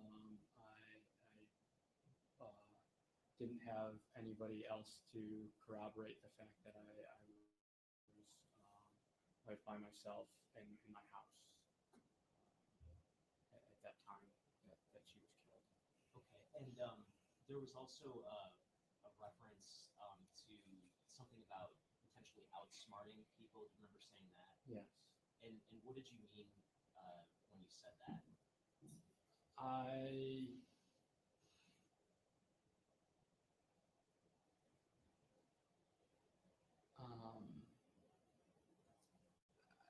think that I was trying to explain how, in the absence of my recollection and any evidence that I had that I had ever committed this crime, that I could have done so. I was trying to figure out what had happened. I was trying to rationalize it in my head. That was, there were all kinds of irrational thoughts going through my brain at that time, and I was trying to rationalize what was going on. And these sort of thoughts about feeling like you had motive and opportunity and trying to outsmart people, did you have those thoughts at any other time other than on this day, November 7th? No. And so do you still have those thoughts today? No. Did you actually do anything to try to outsmart the police or anything like that? No, I tried to be as helpful as possible for the police. Okay, I'm going to restart the video at 2 minutes and 30 seconds. When was the last time that you saw your girlfriend? October 7th. October 7th? Okay. And I'm gonna stop at 2 Uh, minutes and 50 seconds. Again, what were the circumstances of October 7th again? There was a Jewish holiday called Simchat Torah, where we gathered at the synagogue, and I saw her. I exchanged hellos, and that was the extent of our interaction. Okay. And did you see Samantha on October 20th or October 21st? No. Your girlfriend's name? Sam Wall. How do you spell it? S-A-M-W-O-L-L. One more time, I'm sorry. S-A-M. S-A-M. Last name Wall. W-O-L-L. Okay, Sam Wall. Yeah. Do you know her date of birth or how old she is? She was 40. She's 40? What does she look like? She's beautiful. Yeah. White female, black female? White female, long, black hair. Okay. And you said you guys saw her on October 7th? Yes. Okay.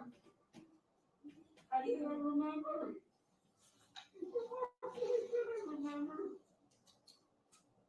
What do you remember? I don't remember doing anything.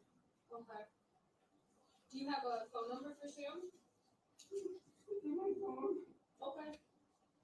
Have you talked to her at all since you last saw her? No. Okay. No. I didn't talk to her. She was in my phone. I don't know. Okay. What makes you think that I think you don't remember what makes you think that you may have killed her? I think they're having some kind of psychotic break. Okay. Doing transcranial magnetic stimulation. He had gotten down used the weapons. He just crawled out of his car in this position. He's from Detroit and says that he may have killed his girlfriend. I'm gonna stop at 4 minutes and 29 seconds. There was some reference to you not remembering. When you said you didn't remember, what did you mean by that? That I had no recollection of killing Sam. That I was thinking I had convinced myself that I had done this act, but I could recall nothing of it at all. And so is it that you couldn't remember the events of October 20th and October 21st, or that you just couldn't remember anything about actually harming Sam? The latter.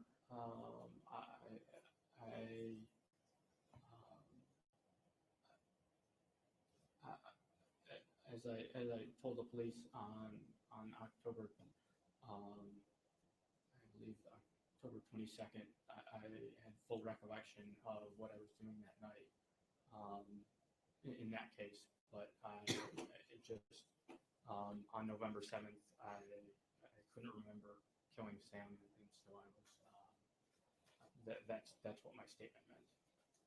And there was a reference that you made about potentially having a psychotic break and something about transcranial magnetic stimulation. Is that the right phrase? Yes. And can you explain to the jury what you meant through sort of those words that you spoke on that issue? Again, I was trying to justify what was happening to me. It had never happened before. I didn't understand what was going on. Why I was thinking these thoughts. In addition to taking the medications that we've spoken of earlier, over that summer, I had undergone a medical treatment where you receive pulses of magnetic stimulation to the brain in order to try to relieve the depression that I was feeling. it didn't relieve any of the symptoms. I basically ended that in August without any relief of the symptoms. Again, I was trying to point to anything that could be causing how I was feeling at that moment, because it was utterly abnormal for me to feel that way. And so, how long did you undergo that treatment of transcranial magnetic stimulation? For several months, I believe it was from June through August. And during that time, did you have any type of symptoms that you experienced consistent with a psychotic break? No. Were you totally lucid and you have full memory of that period of time? Yes. And after that time, did you experience any symptoms consistent with psychotic break? No. I'm going to resume the video at 4 minutes and 29 seconds. He lives in Detroit. He's just having a panic attack and thinks he's having a psychotic break. He doesn't remember anything, so. What's your name, buddy? Jeffrey. Where did this happen at?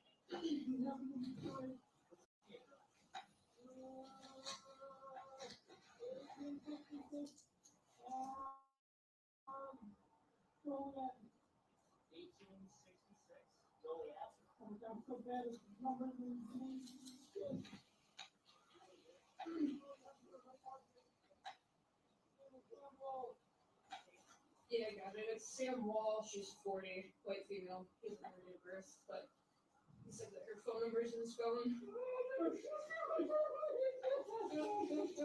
What happened?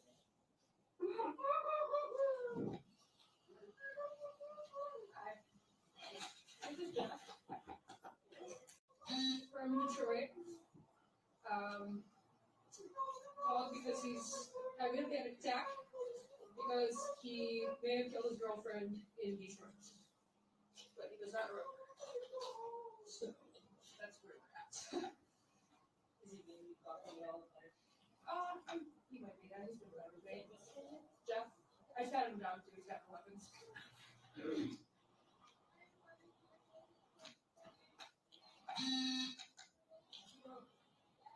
22 in for a 28.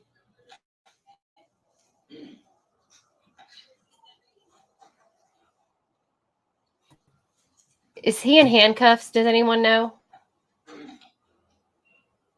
Fact, Mary, John, Charles, 37. No. Do you have any medical history? You have depression? Okay. And I'm going to stop at 6 minutes and 28 seconds. Did you hear the reference to your heart rate? Yes. And is a heart rate of 150 beats per minute something that you would experience in sort of a normal state of mind based on your experience? No, that is abnormal for me. Resume at 6 minutes and 28 seconds. I don't know for marijuana. Okay. Sorry, it is 150, so. Okay. I got Sam Wall. I don't have like a full 29. Yeah. About 40. There's a right. You know her date of birth? No. This is getting out of live version. So he was sitting in his car when I pulled up and got out immediately in this position. I got him down his weapons. Said that he is from Detroit and is having a psychotic break because he may have killed his girlfriend. No, he said that he had a psychotic break and he has a motive killer, but he doesn't know anything else. Like last far in October.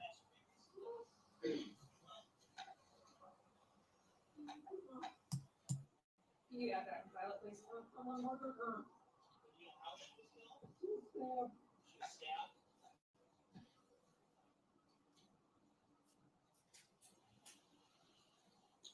And I'm going to stop at 7 minutes and 42 seconds. Sir, how is it that you learned that Miss Wall was stabbed? I read it in the news. Resume at 7 minutes and 42 seconds.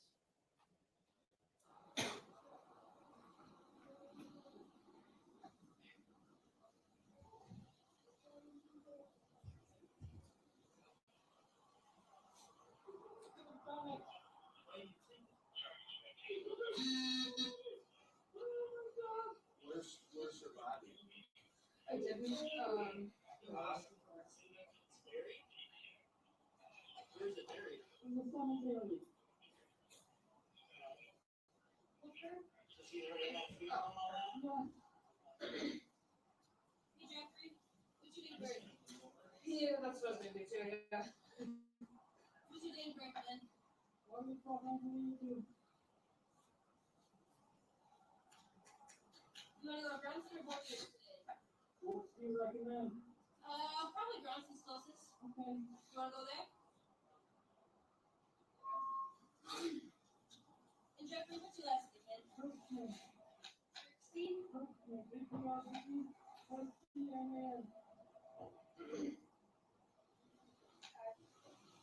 So, I think we're gonna hold off for a second. What do you mean that you know his girlfriend in Detroit? So we're just trying to get more information about what happened, but he said that's why he's on a psychotic break right now.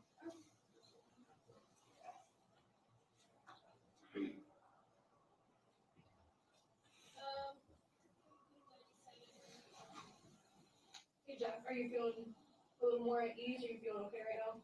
No. Okay. We do have some paramedics here that pulled up. Do you want to talk to them? Yes. Okay.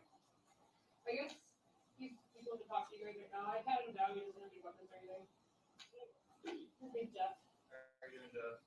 Not so good. Maybe you can get there.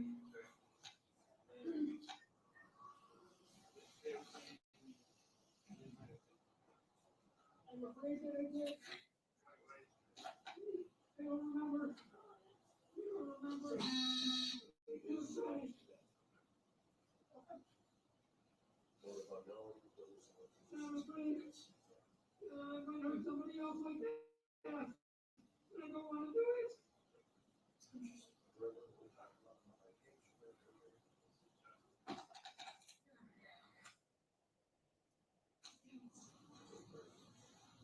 Do you need other page, Jeff? No, this have a second knife in the car. Is the knife in the car what was used to stab her? I don't remember anything. Do you mind if we search your car? Yes, the knife would be on the left for once. So we have your permission? Yes. Okay. Do you need my keys? Sure. Grab some gloves really quick.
I'm so sick of the mental health crap.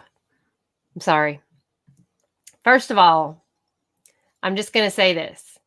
There are so many things wrong with this situation because of what the time we're in right now. But any other person that would have been saying, I killed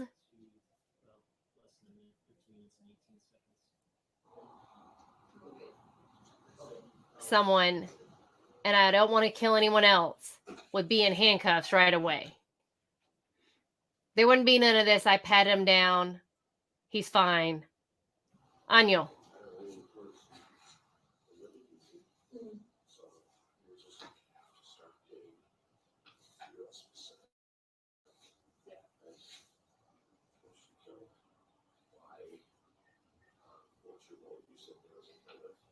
Yeah. Does it say when this happened? Because he said the last time was October 7th. I can find that. I know it's not. That would kind of be important to know, right? When did you kill her? Where did you kill her? How did you kill her?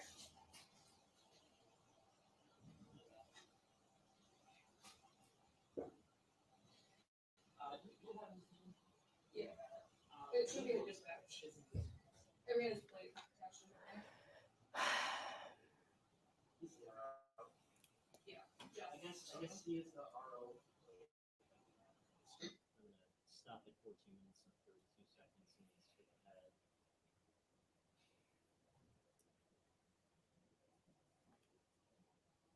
To 16 minutes and 20 seconds.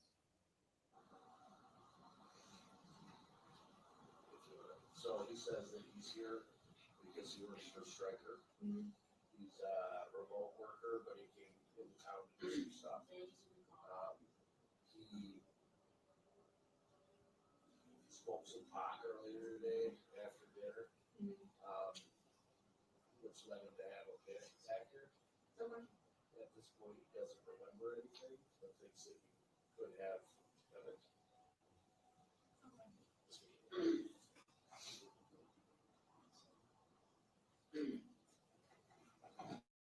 Do you know any idea why you think that you might have done this? No.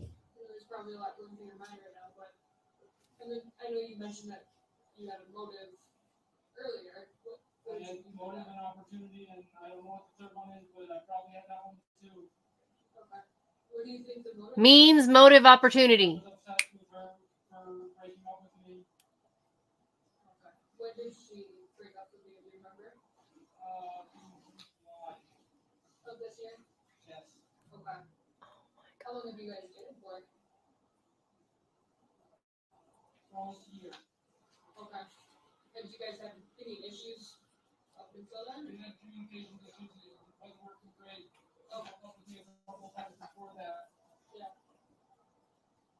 But And then in my mom July. off medication, and I was taking these transcranial magnetic brain stimulation treatments.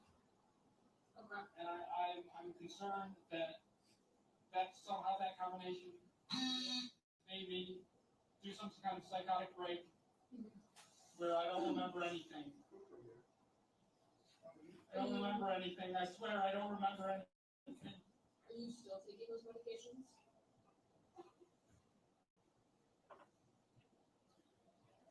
He's literally laying down the foundation for an insanity plea.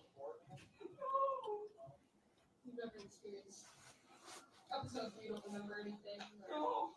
Okay. I know it's traumatic. What the? You know, for death. What? Do you think that this could be something that you're trying to block out because of the trauma, or do you think that you did it? I don't know how to explain it. It's okay.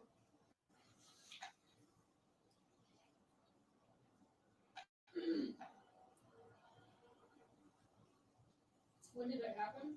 This is my psychologist. Would you mind if I return the text message to my psychologist? Yeah, for sure. Oh, sure. Why is his hand still free? Hey, buddy, I'm trying to get my insanity plea ready. Can you text me back? Yeah, can you tell him I'm crazy?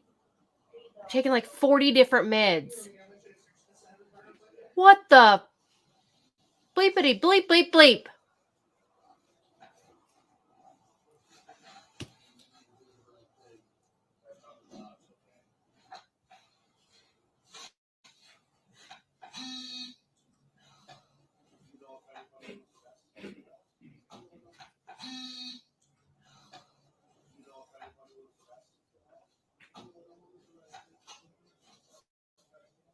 No, no one's arrested. I'm just confessing right now. You guys are all just standing around here.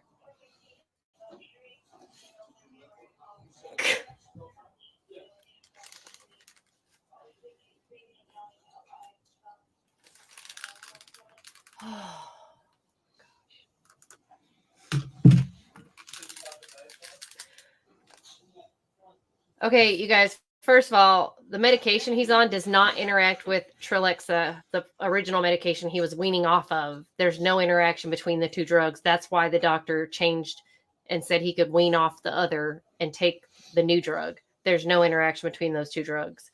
Doctors wouldn't do that. Now, if he's on his own taking something else, that's him. But if he was following doctor's orders, because doctors wouldn't switch your meds if they were interacting. I know the squealing, he sounds like a baby, but this also, if any of you have ever had a panic attack, we talked about this yesterday, but this is not how a panic attack works. You're not lucid enough to talk and give your date of birth, give your information out, spell your name. All of this stuff is not how it happens.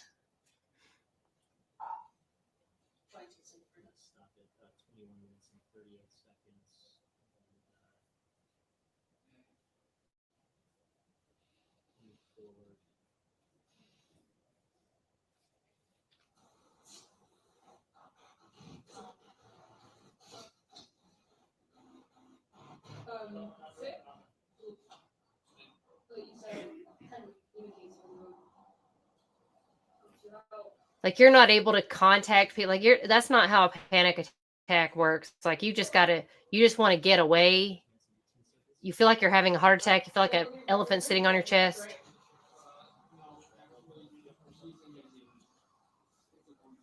They're in New Zealand. Oh, yeah. They're just treating him like, can we roll out the red carpet for you?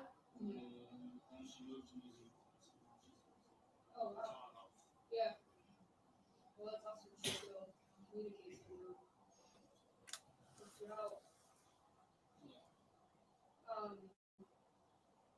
So I know that you said that you guys had broken up in July. Yeah. Was that kind of a mutual thing, or?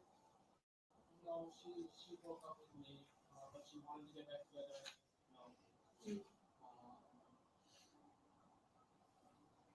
If you don't mind me asking, why did she break up with you? Yeah, you don't want to get into it. Yeah. And then were you guys living together or separate? No, we're living separately. Okay. And both of you live in Detroit? Yeah. Okay. What did she do for work?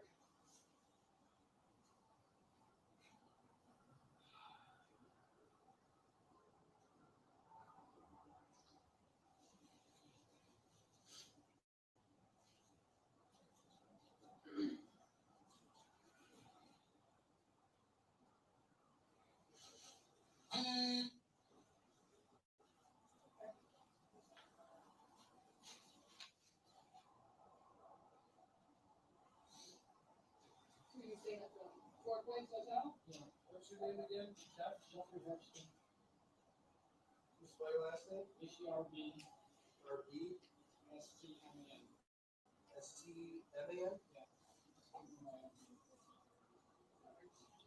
And I'm going to stop at 28 minutes and approximately 30 seconds. At some point during this interaction, did you get on the phone with somebody else? Yes, I was on the phone with my psychologist. And what was the reason for getting on the phone with your psychologist? Earlier in the room, in the hotel room, I had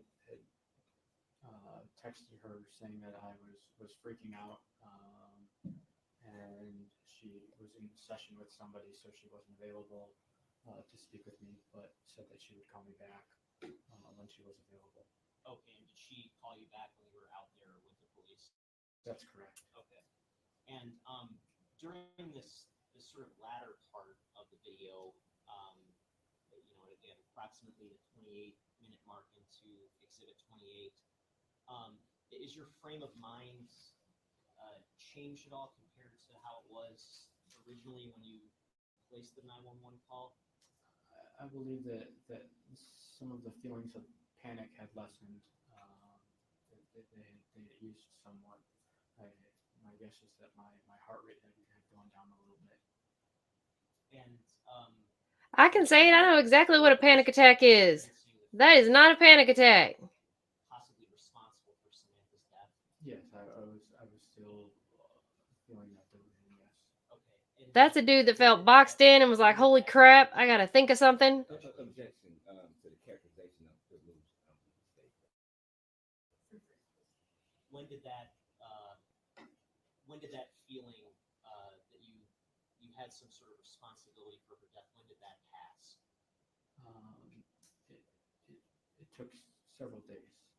Okay. And did you spend some time in police custody after saying what was said in this video? Yes, I did. And what day were you released from police custody?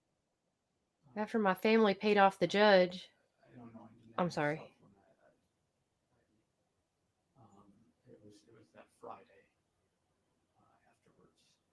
The Friday after November 7th? Okay. And approximately how many days did you spend in custody? Fewer than 3. Okay.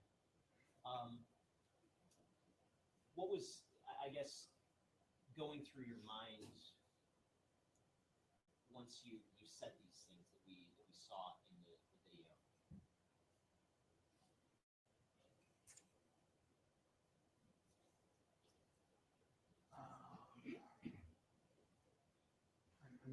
I'm not sure how to answer that question. I was in a panic. I was afraid that I had done something terrible that I couldn't remember, and I didn't understand what was going on. It was yeah, I believe now it was the product of an adverse reaction. Oh my gosh. To a medication, and that causes delusions. First of all, it doesn't cause delusions.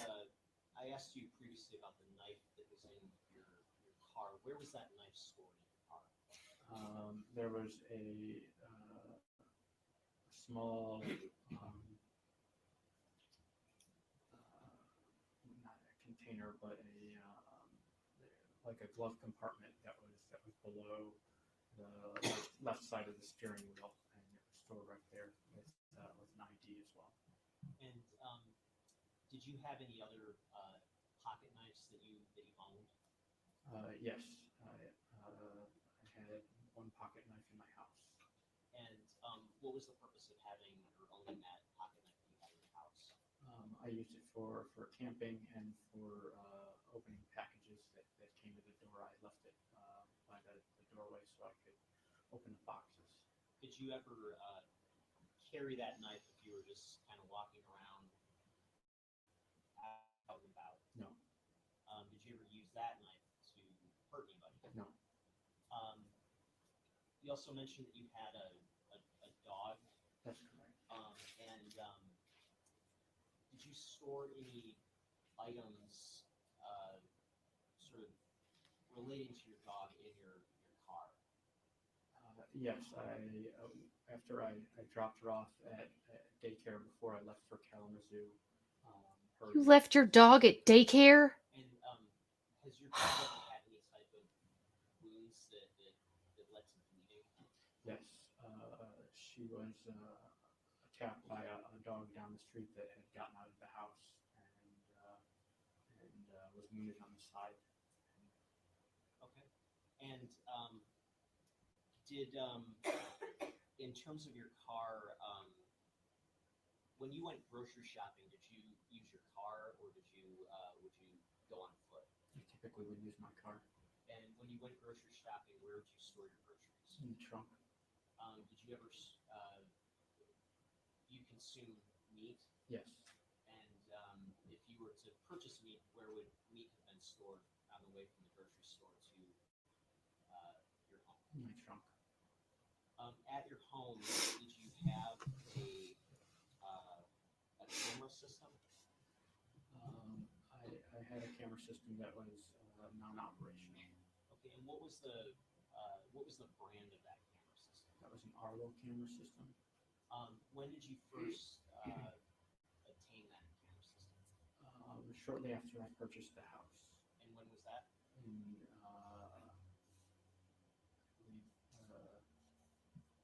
2017. And where were the cameras positioned in your house or at your house when you obtained the camera system? So initially, I only had one camera above the front doorway, and then I purchased a second camera for the rear door.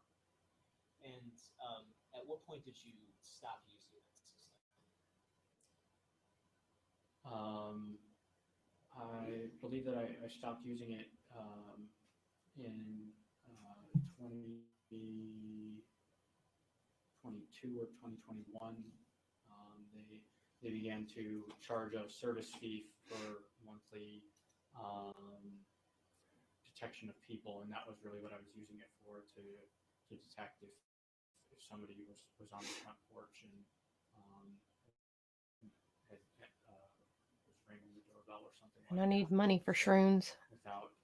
Without that feature, it wasn't as valuable, and I didn't want to pay that fee.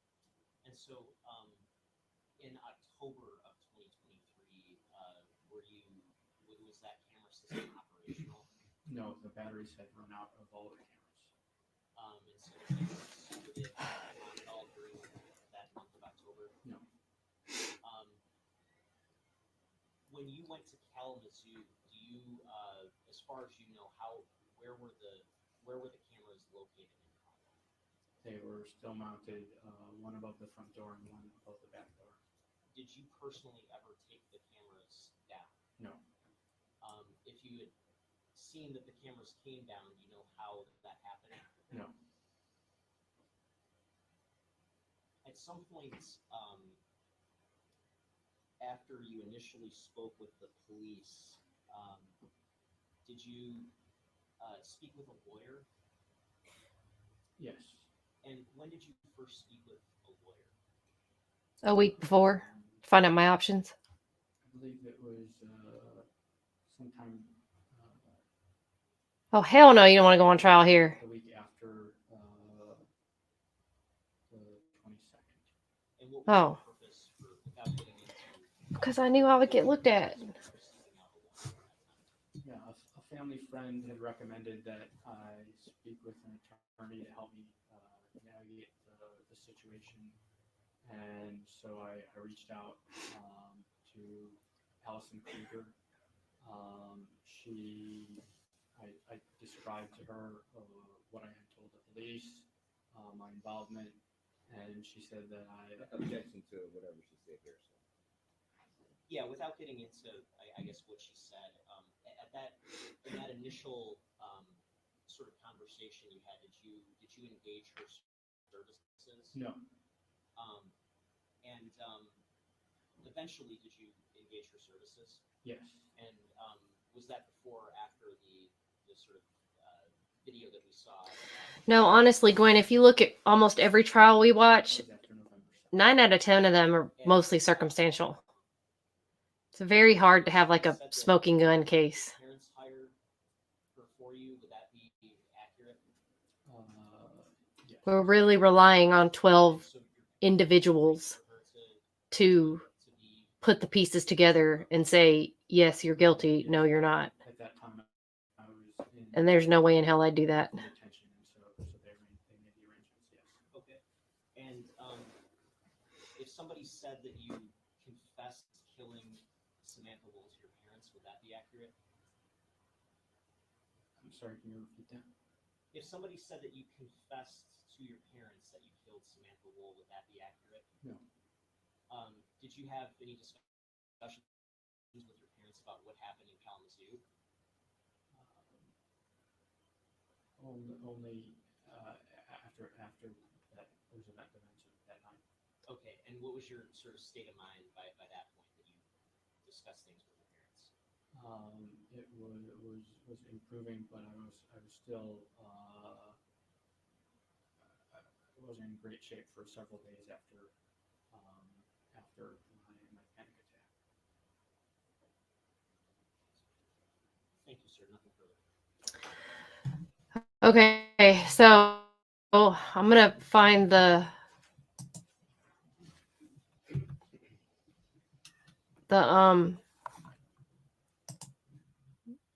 best friend.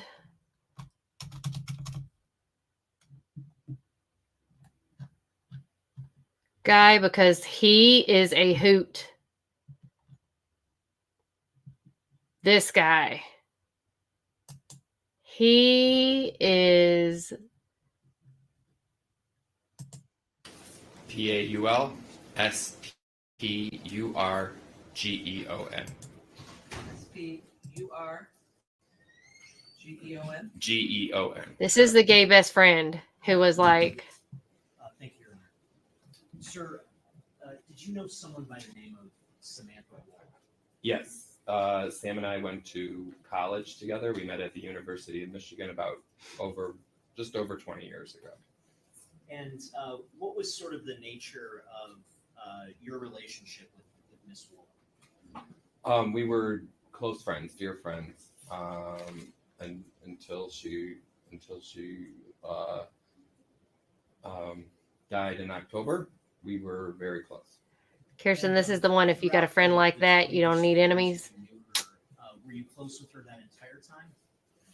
Yeah, I mean, there were certain points where our friendship kind of ebbed and flowed, but certainly in the last 12 to 15 years, we've been, best friends. And was there ever a period of time where the two of you were roommates together? Yes, we lived together in Woodbridge at the corner of Forest and Avery. And how long ago was that you lived together? We lived together about 2010, 2011, and 2012-ish. Okay. And at around the time of her death, leading up until that time, how often would you say you were in touch with Miss Wolls? I'd say 2 to 3 times a week. Okay, and what was sort of the nature of your contact or communications with her? Was it in person? Was it over text or other forms of communication? Yeah, text, in person, phone calls. Okay, and his lips are pursed all the time. He's very nervous about what's going to come out while he's up there. He's very exposed, On the and he does not like it. Saturday before, we hung out on the Saturday before. It was like a week before she was murdered. Okay. And during your It means it had its ups and downs. Ebbed and flowed means ups and downs. Were you So sort of in tune with Miss Wolls' romantic life? Yes. Oh, Okay, and how sort of in tune were you with what was going on in her romantic life? So in tune. Just like close friends, we talked about that just as anyone would normally talk with those types of things with their close friends about. I knew the guys she was talking to. I knew her thoughts on them and those types of things, like you would with your friends. And based on your friendship with Miss Wolls, were you also in tune with what was going on in her professional life? Yes. And what did Miss Wolls do professionally? Well, she worked in politics and organizing. She was about to start a job at America Votes. I think she officially had started working at America Votes just before she was murdered. Okay. And did she also have a role with the downtown synagogue? Yes. So it was. Okay, so just for context that you'll find interesting about this situation, she was in politics, okay? She is very liberal. The very people that she worked so hard to help the very people that, you know, she was in politics for, is the very person that is a defendant right now. Okay. The very person that her ex-boyfriend has the nerve to sit on the stand and look at, that is being tried for the murder of his ex-girlfriend that he confessed to killing, can have the nerve to sit up there in all of his richness and just, you know, his advantage that he has with his parents. Because you guys didn't see it, but when he's sitting in the interrogation room, he calls his parents. He had already spoken to an attorney long before he had his psychotic break.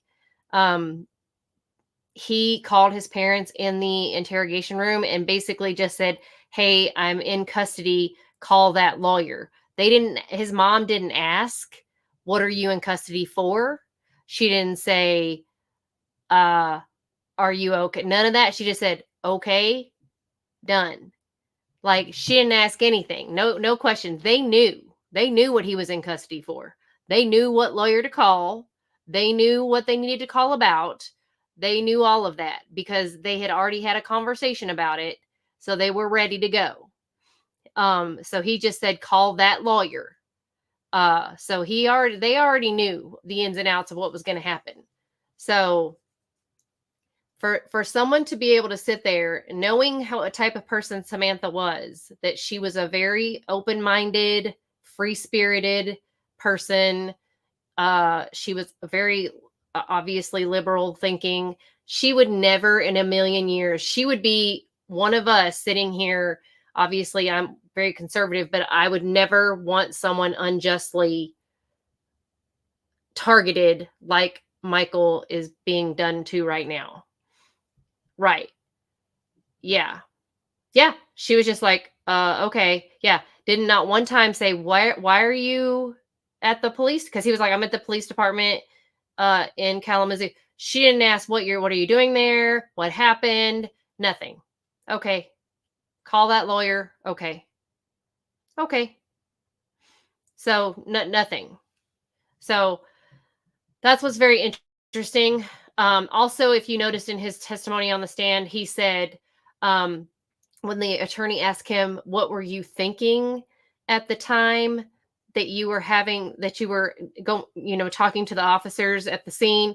And he says, "I was thinking, I was having this psychotic break and my medication must have been, I was having an adverse reaction." First of all, you aren't thinking any of those things at that time. You aren't thinking, "Oh my God, my medication is reacting to something. It must be reacting to the other medication.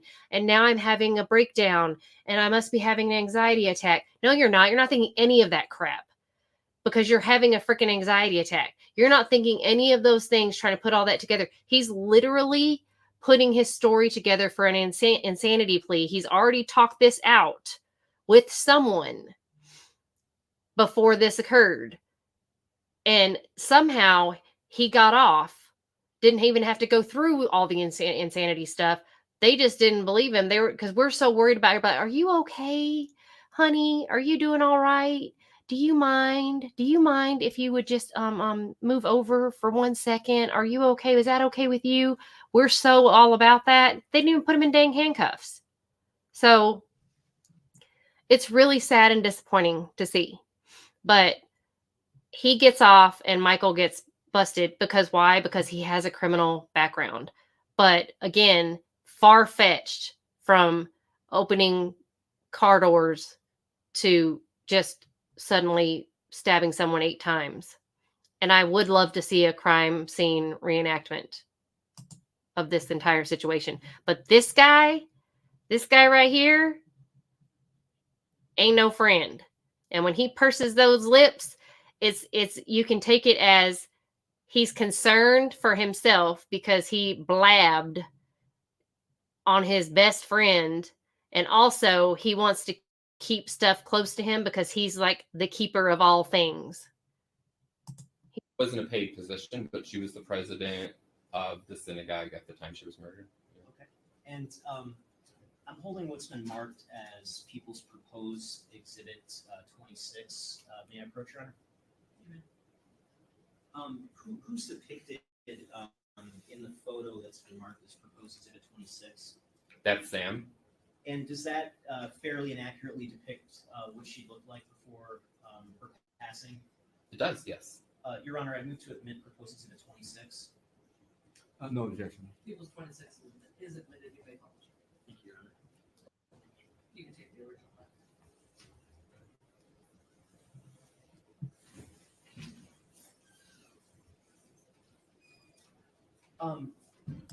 When and how did you learn of Miss Wolls' death?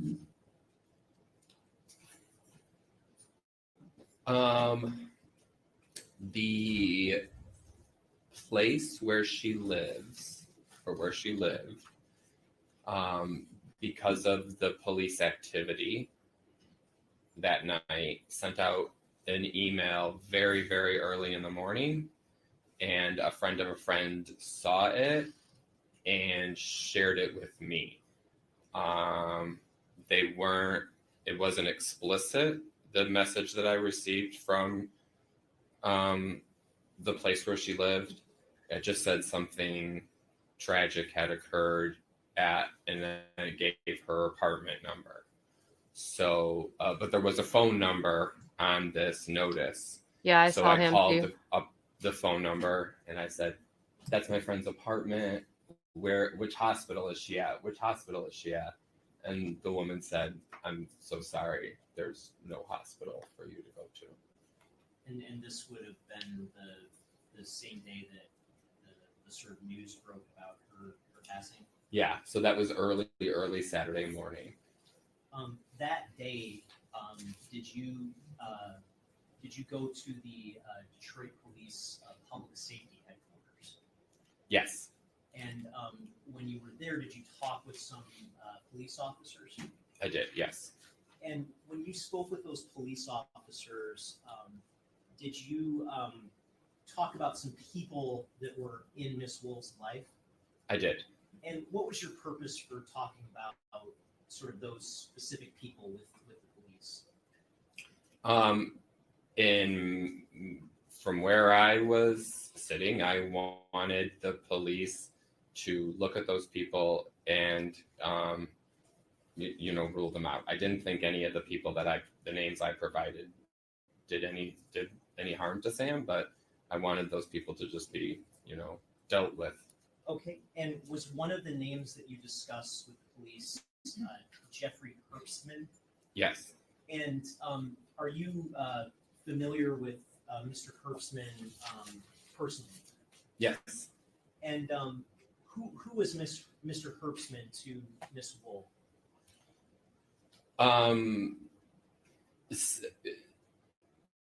Sam and Jeff met each other at the downtown synagogue. They dated for a long time, but for like a year. Okay. And do you know approximately when Mr. Herbstman came into Miss Woll's life? I mean, she probably would have met him like right when she moved down to Woodbridge and she started going to the downtown synagogue. He may have been around back then. Objection is cause for speculation. If he doesn't know, then he's speculating. So you can't guess, but if you know for sure when they started dating, or around the time they started dating. Yeah, and if I can just, I guess, pinpoint my question specific to if you know around when they started dating, not necessarily when he came into her life in general. They dated for about a year. Okay. And to your knowledge, were they still dating at the time of Miss Woll's death? They were not, no. And do you remember how long it was before her death that they stopped dating? Yes, about a month. Okay. And can you describe just to the extent that you personally know about it, what was the breakup like Was this a messy breakup? The breakup, I wouldn't say it was messy. I thought Jeff was a great guy, and I thought Sam was great too. That they were both wonderful people. I just didn't feel that they were a good match.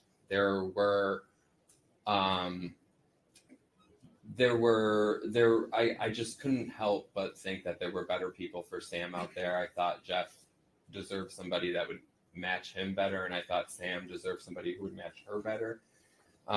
There were some things about Sam's personality that I thought she could find somebody more complimentary to her personality out there. What was Sam's personality like, if you could describe it? Sam was talkative, outgoing.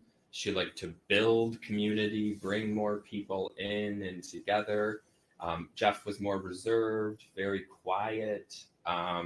She had shared, they would go on walks and he wouldn't talk during those walks. And again, there are some people who can build relationships like that. And I didn't think Sam was somebody.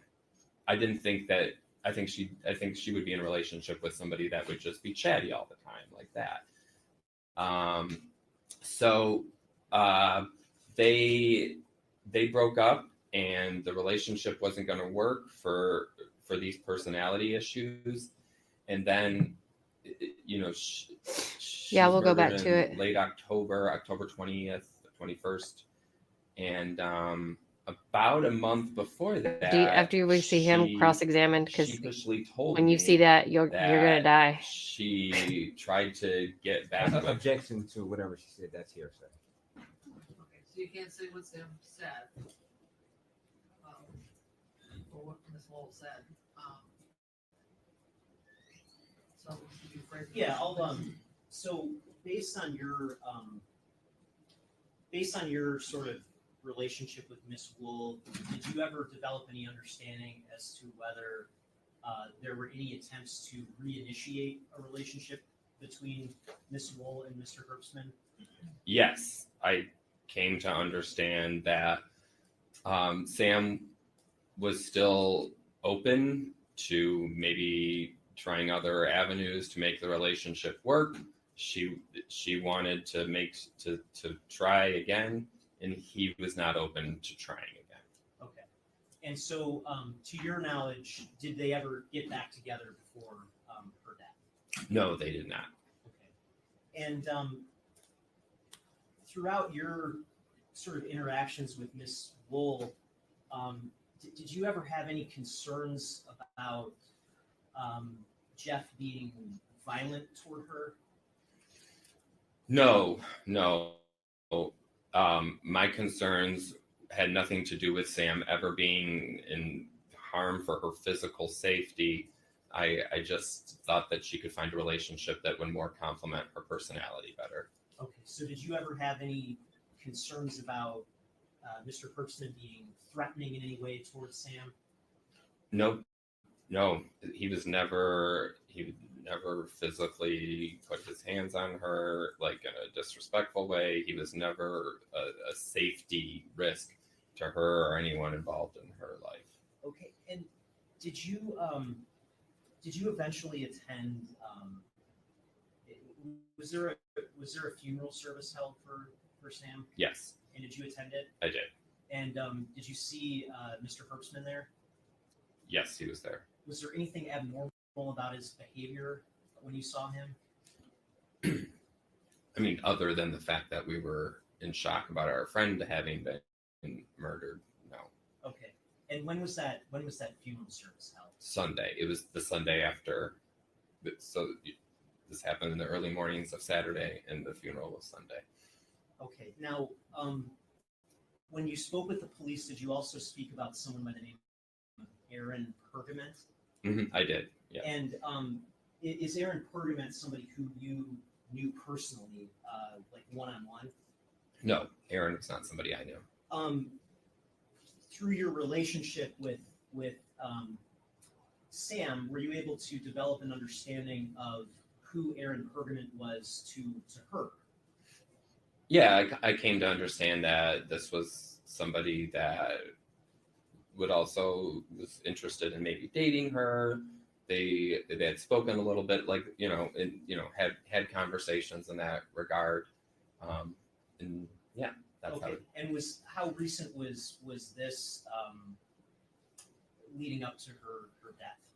Again, it was like after her and Jeff broke up, so it was like right a month before this all kind of broke down. Okay, and based on, I guess based on your interactions with Sam, did you have any sort of concerns about Aaron Pergament being violent or threatening or anything like that? No, he had previous connections to her family, a previous relationship with her family.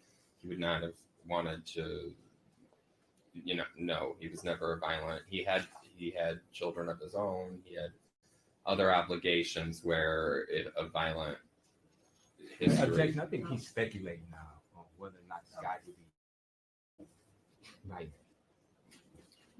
And I guess if you could limit, you know, sort of your testimony to things you understand, you know, with firsthand sort of knowledge. Okay.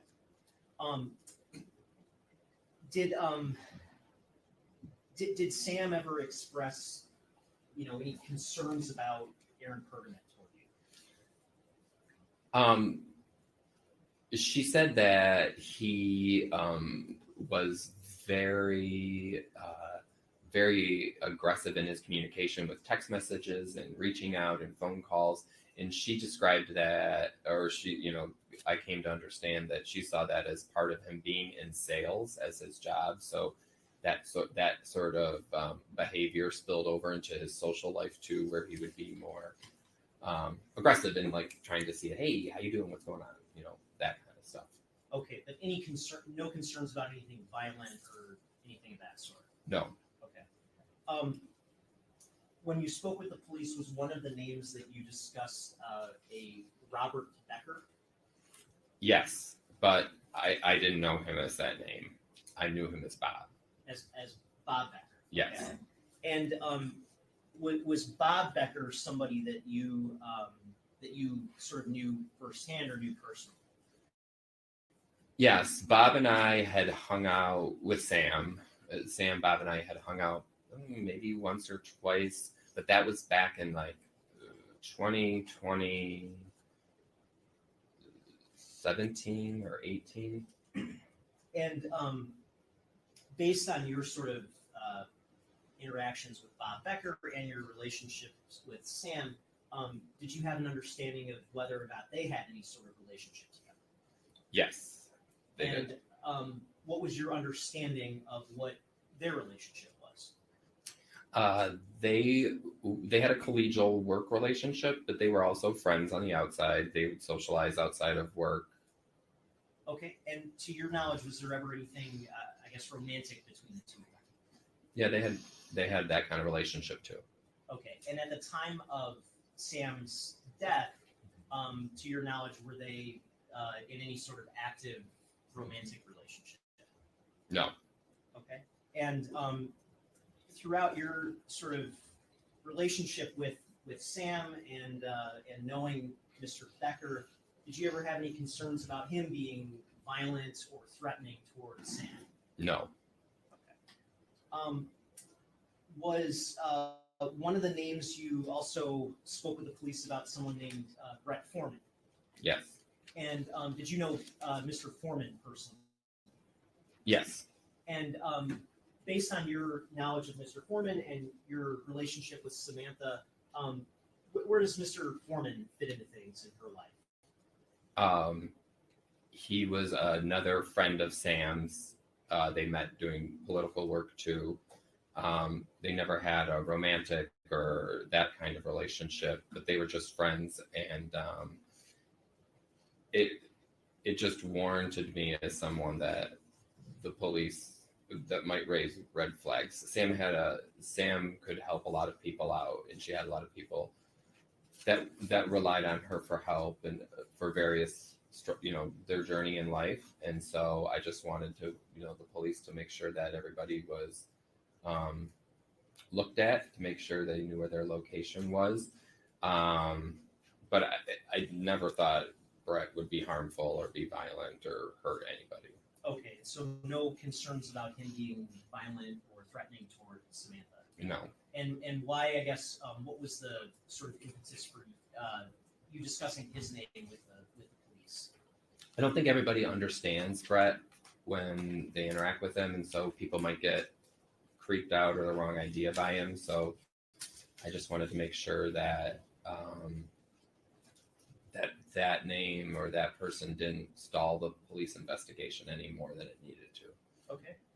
And was one of the names that you also spoke with the police about somebody named Joshua Goldberg? Yes. And did you know Mr. Goldberg personally? I did not know him before that. Based on your relationship with Sam, did you have some kind of understanding of whether or not there was any relationship between Mr. Goldberg and Sam? Yes. And what was this like a serious relationship? Can you, I guess, describe your understanding of what the relationship was? Yeah, so Sam had just gotten out of a year relationship, and so there were different guys who she was talking to at the time. And Mr. Goldberg was another one of them. They had a date, it went well, and then she lost interest, and so Yeah, that's why it ended flips at a certain point when the defense It was just questions one of the him. guys that she had gone on a date with after that time of breaking up with Jeff. And based on your relationship with Sam, did you have any concerns about Mr. Goldberg being threatening or He literally threw like No. Okay.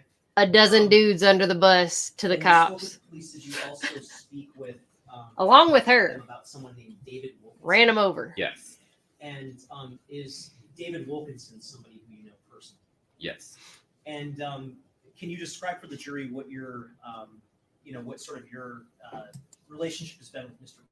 Wilkinson? Yeah, David was also on campus with Sam and I at U of M. I didn't really know him there, but got to know him when Sam and I lived together in Woodbridge. He would come over and hang out a lot. The three of us became closer friends at that point. And so a lot of times when we would hang out later at night. And because of like Sam coming home from a wedding, and I just thought David would be another person that the police should just, again, look into, rule out. I hope he called all of these guys and were like, oh, by the way, I gave them your name. To your knowledge, based on your friendship with Mr. Wilkinson and your friendship with Sam, were the two of them ever romantic? No. Sam met David when David was dating her sister, so they didn't have it like that at all on any level whatsoever. They were never ever like that. And Yeah, I did saw you ever hers have any too. concerns about David Like I've known her Wilkinson since we were in elementary school, but we were friends, but not really. towards Sam? But No. we were best friends. And do you know whether Sam had Mr. Wilkinson as a contact in her phone? She did. And do you know what name that contact would have been stored under? She stored him as Barry Stinson, who's a character from How I Met Your Mother.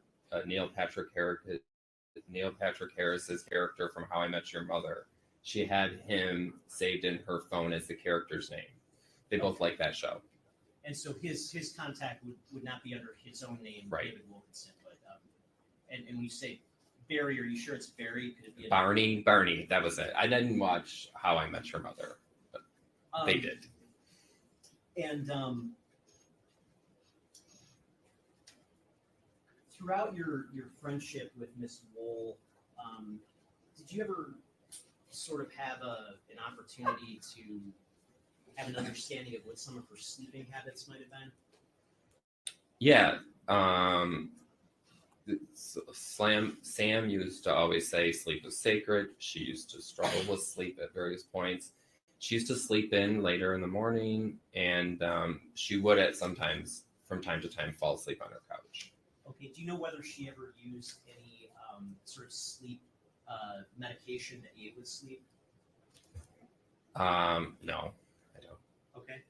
And did you ever know Sam to drink alcohol or consume alcohol? Yes, but she was by no means like a big drinker or anything like that. Okay. And did you ever know her to consume marijuana? Yes. And how often would you know her to be a consumer of marijuana? Regularly. And do you know what her sort of preferred method of consuming marijuana was? It changed. It ebbed and flowed over time.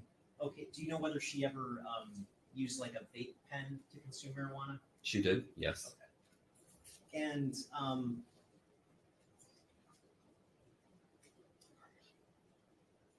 throughout the 20 plus years you've known Samantha Wolls, did you know her to have any enemies? No.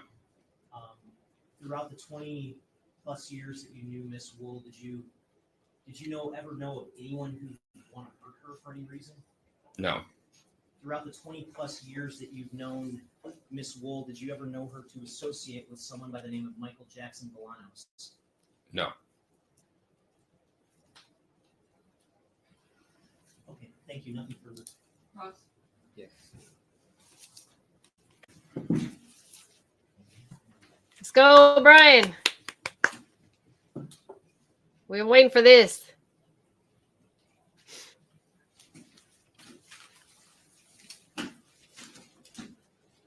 Good afternoon, sir. Good afternoon.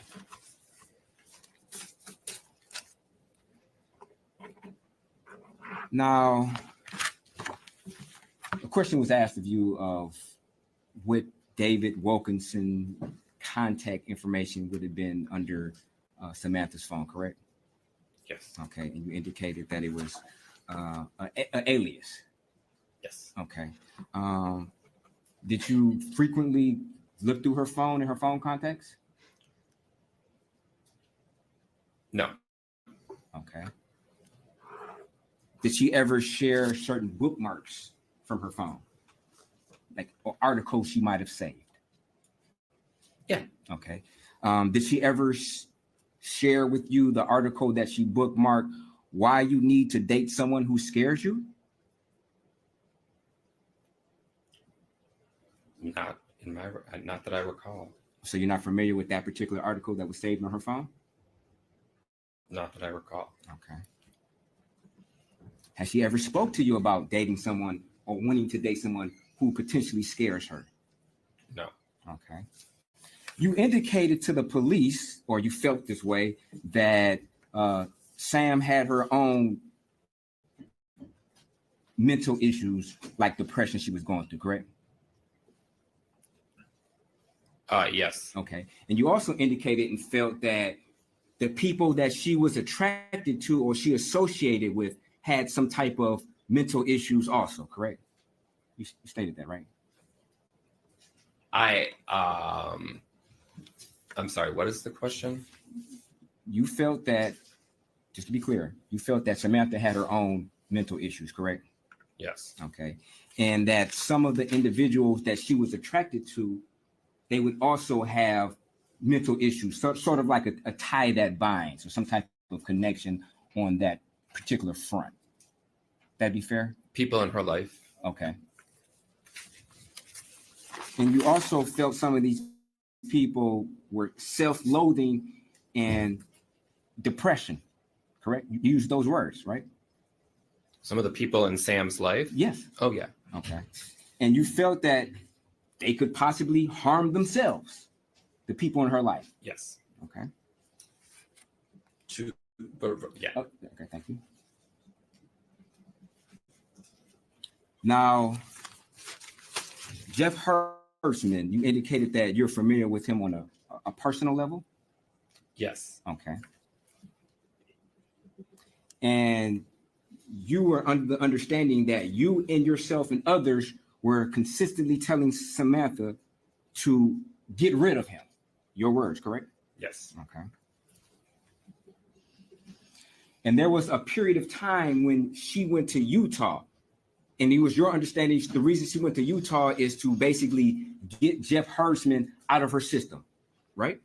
That is correct. Look, Yes. look how And ready she came back from Utah, and she continued to speak with Mr. Hirschman after going on that trip to Utah, correct? Correct. And you felt that basically, what was the point of going to Utah to get rid of him if you're continually trying to speak with him, correct? Correct. Okay. And you expressed that opinion you had about that to Samantha. Yes. Okay.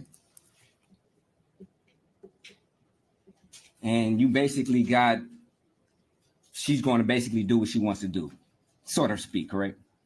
Correct. Okay. And to be honest, she didn't really like you criticizing her about whether or not she was going to continue to date Mr. Hirschman, correct? I don't know. Okay.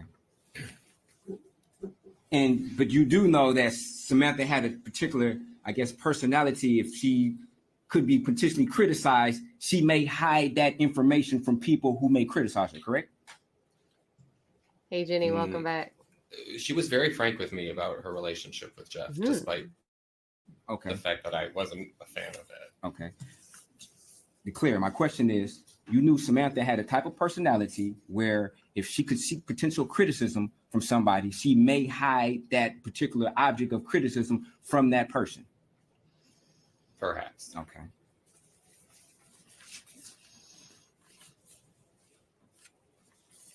Now, Bob Becker, he wasn't Jewish, was he? Not that I'm aware of. Okay.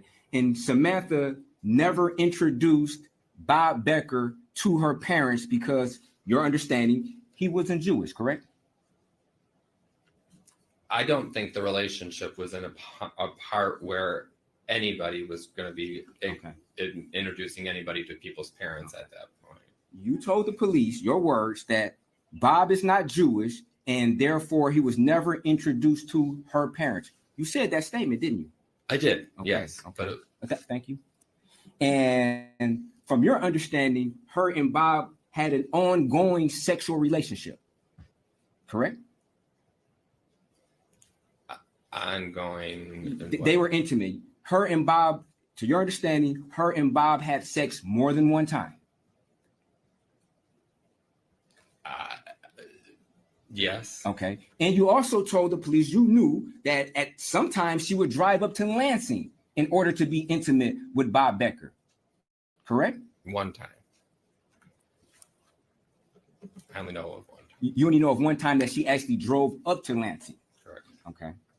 And you knew of other times where they would meet down here in Detroit. I mean, it's a little, they did not, for a lot of parts of their relationship, they weren't living in separate places. Okay. You also told the police that it was your understanding that they had a good sexual chemistry. Your words, Yes. correct? Okay. And you also stated that, or you felt that you encouraged her to have a relationship with Bob if that was going to take in order for her to get Jeff Hirschman out of her system. You told them that, correct? I wanted her to have a little fun with Bob so that she would get her mind off Jeff and then move on eventually to a new relationship. Okay, so that's a yes then, right? Okay. That's a yes. Look at his face, y'all. He put all her business out there. And at some point in time that during her relationship with Bob, he got married and had children, correct? Yes. And I mean, I don't know. Oh, you came to the understanding or realization that he had children and was married, correct? Correct. And Samantha felt rejected because of that, didn't she? No. You didn't tell the police that you felt that Samantha felt rejected after learning about his marriage situation and his children? You didn't say that? Right, Kirsten? Yes or no? She was rejected by Bob before. Like he was rejecting her before he married them. My question was, after she found out, there was a point in time that she found out, you two, that Bob was married and had children, correct? Correct. And after that realization, she felt rejected. You told the police that, didn't you? Yes. Okay. He's the telephone, honey. He's like, You also told honey, us you that didn't hear sometimes this from they me, but come here. participated Don't in tell phone nobody. sex together, correct? One time. Okay. And you also told the police that you felt that the relationship got so bad with Jeff that you told Samantha, I've already said he's the anything gay you need to do gay to friend. get over Jeff, to get Jeff out of your mind. Told that. Yes. Okay. That's how he knows so much about her personal life. The female friends didn't know this You much. also felt that Samantha had, you used the word, she suffers the fool a lot, correct? Oh my gosh. You said that, correct? The phrase is "suffers a fool." Suffers a fool. Why are you so telling she would suffer a lot of fools. police in her that? life, Okay. but Okay. she would never suffer anybody that was violent. Okay, thank you. Or that would be harmful physically. Okay, thank you.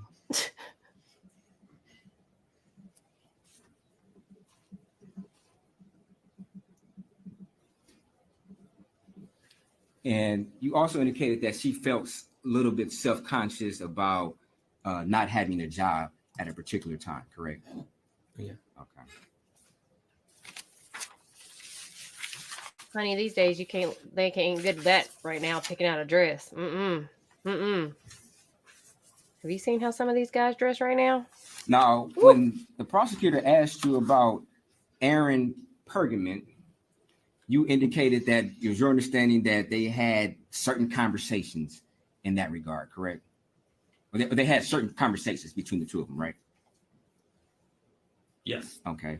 You didn't mention during direct examination that you knew that Aaron Pergament and Samantha Wall had a sexual relationship, did you?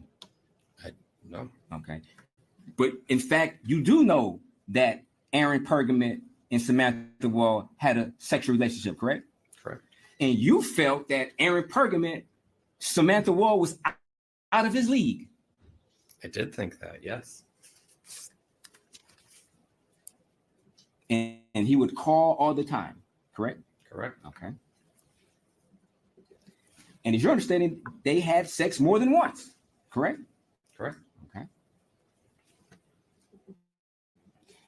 And it was your understanding that Aaron Pergament would have wanted a relationship with Samantha, correct? Correct. Okay. And you also stated that you wouldn't be surprised if Samantha hooked up with Aaron after the wedding, correct?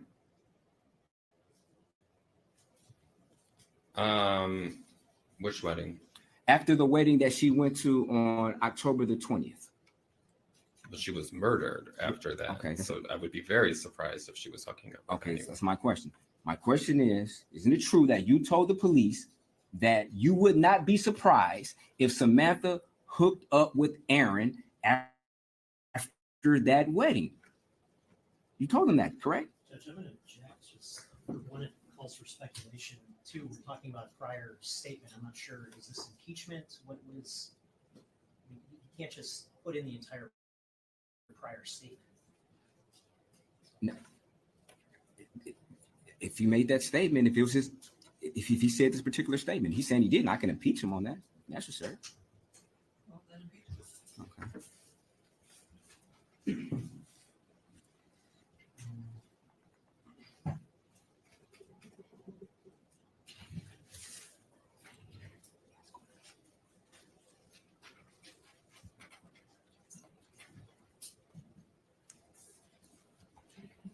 So just for the record, you're stating that you never said that statement, correct? I guess I don't understand what it is you're asking.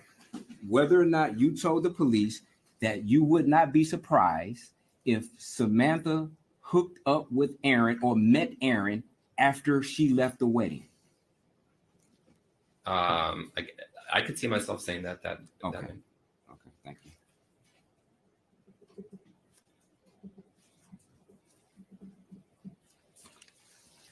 Now, prosecutor asked you about her sleeping habits. Isn't it true that you stated that, or you felt that Samantha didn't sleep on the couch often? Correct. Okay. And as a matter of fact, you told them, or you felt that, strike that, she had a new couch, correct? In this new apartment, she had a new couch, correct? New to that apartment, yes. Okay. And it was your understanding that on this new couch, you can't think of a time where she fell asleep on this new couch, correct? Okay. So as far as you know, in this apartment, 1366 Joliet, you can't think of any time where she's ever fell asleep on that couch, correct? Correct. I don't have any firsthand knowledge of her ever sleeping on that couch. Okay. Now, as far as David Wilkinson, you indicated that you were unaware of any type of relationship with him, correct? Between him and Sam. Friendship, the friends, but Okay. nothing romantic, right? Okay. Did you know that David frequently spent the night over at her house? Did you know that? Yes. Okay.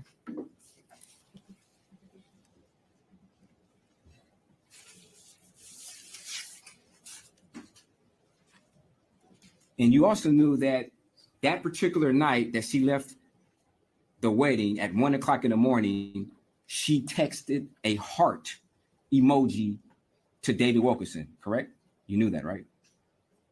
I did know that. Okay.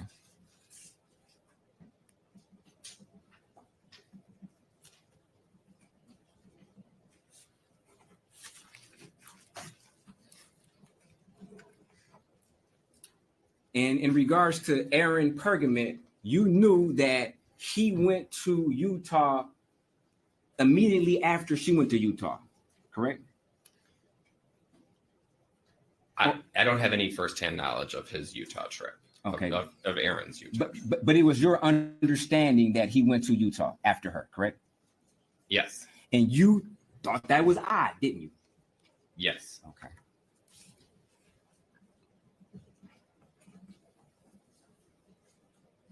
As a matter of fact, you received a screenshot of some sort, basically substantiating that Aaron went to Utah, correct? Yes. Okay.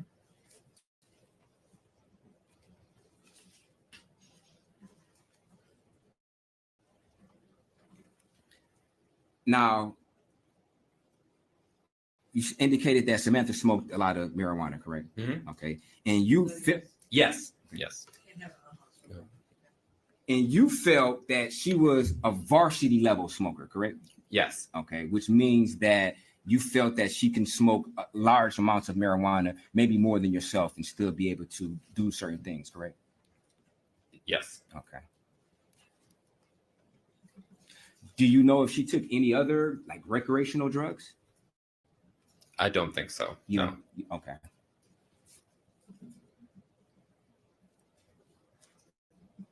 Do you know if she took any like psychedelics, any mushrooms or anything like that? No, she didn't.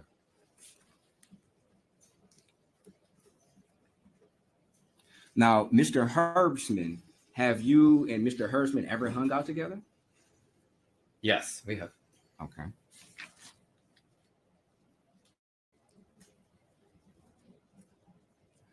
Have you ever been to his house?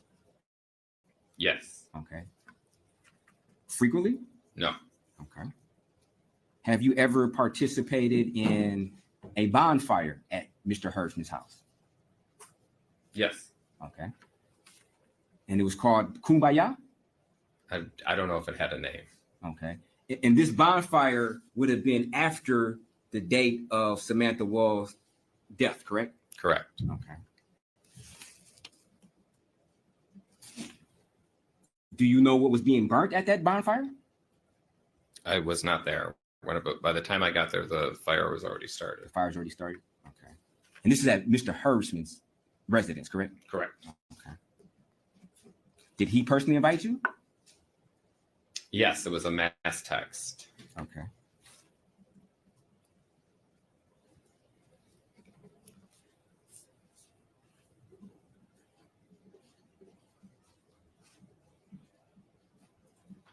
And you were aware of certain, I guess, mental issues that Mr. Herbstrand was dealing with, correct? Through Sam. Okay. And I never talked with him personally about those issues. Okay. He's never exposed that to you? Okay. No. Going over there that night was the very first time I had ever gone to his house. I hung out with him once or twice with her before then. Okay. And just to be clear, the last time you hung out with Jeff Herbstrand, Samantha Wolls was not there, correct? Correct. Okay.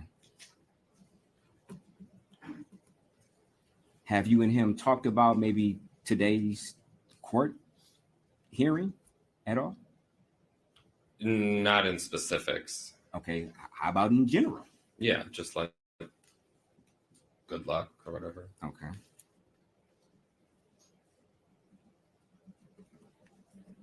Did you ask him any questions about what you should say or not say? Nope, I was doing my best to follow the sequestration order. Okay. When you went to Mr. Herbstrand's house, were you aware of any cameras at the house?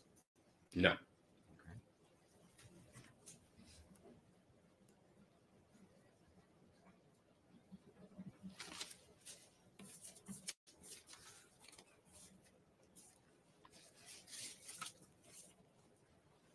Did Samantha ever offer you a spare key? No. Okay, but you not of the place that she was living at in Lafayette. But you were aware that she had a lockbox on the door, correct? Yes. Okay. And it was your understanding that that lockbox had or contained a spare key, correct?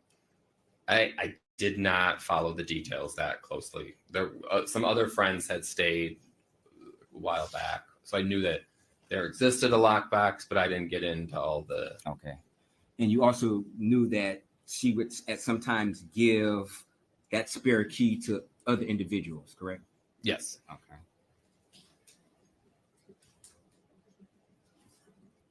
Did you know her alarm code? No. Okay. You were aware that it was your understanding that she would give that alarm code to different people, correct? I don't know of anybody else other than Sherry, who was there that week before, who had a wedding at night. But other than that, I didn't know of anybody else. Okay.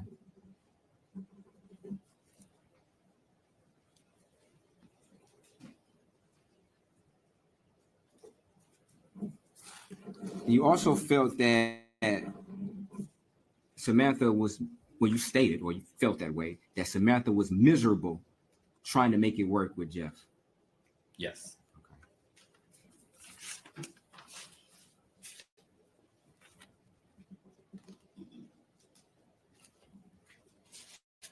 Now, it was your understanding that when Samantha originally broke up with Jeff, this was not a mutual breakup, was it? What do you mean original? When Samantha and Jeff were broken up, correct? Yes. Okay. When they broke up, it was Samantha's decision to break it off with Jeff. Correct? Initially, maybe. Okay. But like I was Okay, saying, thank you. she eventually went. Thank you, sir. Thank you.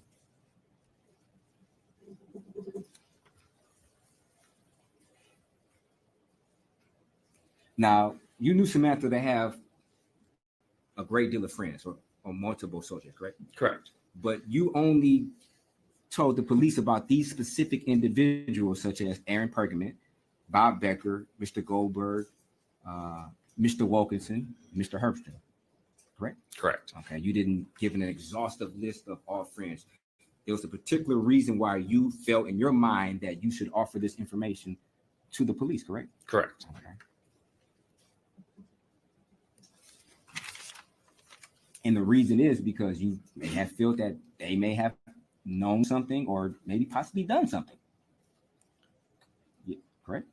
Well, I wanted the police to get rid of the perfunctory people in her life that they were going to need to just deal with alibis for so that they could get to the matter of the true investigation before them. Okay. Now, after Samantha and Jeff broke up, Aaron Pergman, her and Aaron formed a relationship, correct? Correct. Okay. And So this would have predated Mr. Becker? No, I mean, she knew Bob before. Okay. Were they, and from as far as you know, was she sexually active with Aaron Pergament and Bob Becker at the same time? No. Okay. So just kind of give us the timeline, because you indicated to the police that she used Bob. I don't want to say used Bob, but Bob was there to get Jeff out of her system, right? Correct. Okay. But Bob and her didn't have any physical type of relationship after her and Jeff broke up. Okay. But that's not what you told the police, though, right? You told the police that she would hook up with Bob in order to.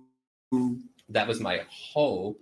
Okay. I at first I did not think she should talk to Bob when I found out he was married, but then I was like, just talk to him. Do whatever you got to do to get Jeff out of your head, and so that you can, figure out what you need in a relationship.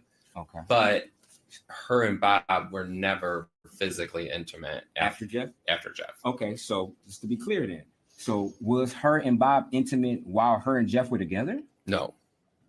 So if it wasn't, so when was it then? Before? Before, yeah. Okay. But you told the police that the relationship got so bad with Jeff that you told her to do anything to get Jeff out of her mind, which was have a relationship with Bob, right? Right. So Bob was living somewhere else and had been calling her again at that time. Okay. And she was ignoring it at first. And I was saying, like, yeah, you should ignore it. And then when things with Jeff were still, where she was still stuck in that rut with Jeff, I'm like, fine, talk to Bob, figure out what's going on with Bob. But he didn't live in Metro Detroit. I don't know where he lives. He lived in Lansing, right? I don't know. But he didn't live a place where she could drive to in a matter of. Okay, but you didn't know. So as of right now, you don't know any other place other than Metro Detroit and Lansing that Bob Becker lived at, right? Correct. Okay. That's the only two places. Yeah. And you knew that she went up to Lansing at certain times to be intimate with Bob, correct? But not when she was with Jeff. That was years before. That was before. Okay, but you didn't tell the police. You didn't illustrate to the police that this particular dating relationship with Bob was years before Jeff. You never said that, did you? I was giving the police a list of names that my friend had just been murdered. So I wanted them to just run through everyone that they possibly could. Okay. I apologize if I didn't make a timeline of the relationship. Apologize if I didn't say that Bob hadn't been around in 8 years. Right. You never told the police or indicated to the police Wait, that this was 2023. Relationship between Samantha and 7 Bob. years.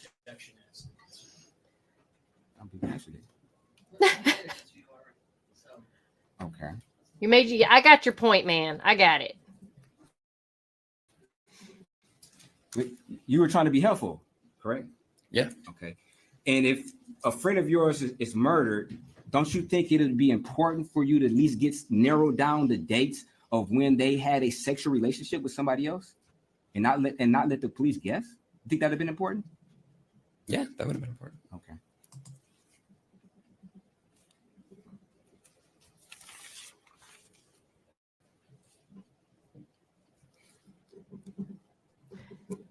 Yeah, I'm watching it. It's still saying waiting for Fox 2 Detroit. Now- I'm still waiting for. Samantha liked to bike ride, correct? Sometimes to bail out, correct? Yes. Okay. Do you know if her and Mr. Herbsman Fox ever 2, I know biked it's on to bail another out together? channel up there. I don't know for sure. You don't know for sure. Okay. But you do know they went on some hiking trips. Yeah, Or I don't think they ever biked to Belle Isle together. Okay.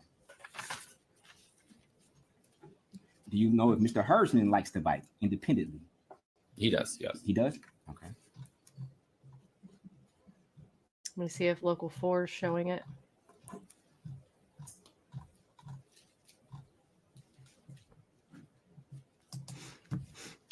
And you don't know whether or not she met anybody at the wedding, correct? Correct. Okay. Are you and Samantha friends on social media? We don't really, yes, but we don't really have, we don't really use our Facebooks, obviously. Okay. She doesn't use hers anymore. I don't really use my Facebook, and she never really had Instagram. Okay, so you wouldn't know whether or not a photo was uploaded of her potentially dancing with somebody at the wedding. Right, I wouldn't know that. Okay.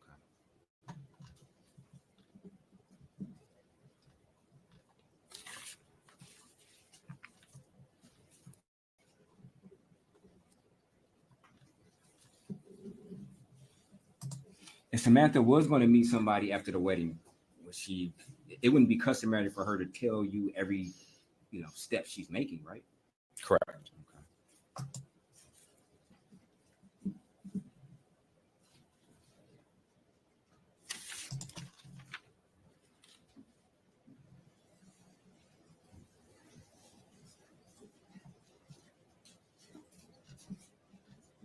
And you don't know whether or not she used any dating apps?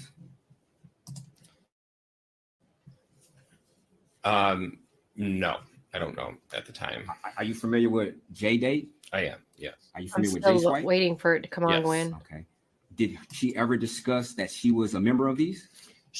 Yeah, but what I mean is, yes, she had discussed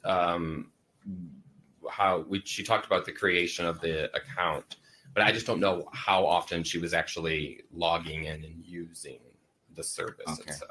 And you don't know whether or not she met certain guys or any guys from these? Not that, no, I don't think she did. Were you aware that David Wilkinson was supposed to spend the night when she came home from the wedding? I mean, I've made plans with David Wilkinson in the past. Yes or and no? so what's supposed to spend the night could mean he doesn't always matriculate to the That's not my social question. engagements he's supposed to attend to. That's not my question. My question is, did you know that David Wilkinson told Sam that he was going to spend the night? Judge, objection. First of all, foundation. Second of all, hearsay. I'm not sure where this. I'll rephrase it. Were you under the understanding that David Wilkinson intended to spend the night at Samantha Wolls' house after she left the wedding? Was I aware when I spoke to the police that Saturday? Were you aware at any time up until now? So David Wilkinson. Yes or no? Yes or no? I can't answer this question with a simple yes or no for you to properly understand what you need to know about David Wilkinson. Well, if it's something somebody else said to him, it's hearsay. You're asking for hearsay. No, I'm just asking if he was ever under understanding that David Wilkinson was supposed to, or maybe stated that he was going to go there or supposed to go there. And if he knows, I mean, he can say, I believe. No, I'm not going to allow it. It's hearsay. Let's move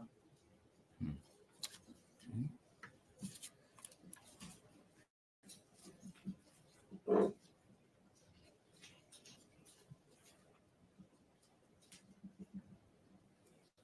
You were also under the understanding that Samantha would call like Uber Eats late at night? Yes. Okay. Yeah, because she was taking Ambien. He said he didn't know she was on any sleeping medication, but that's what Ambien does to you. You do like really And dumb it was stuff. your understanding if Samantha would go to sleep, it would be maybe in a t-shirt of some type, correct? Correct. Okay. He is gay.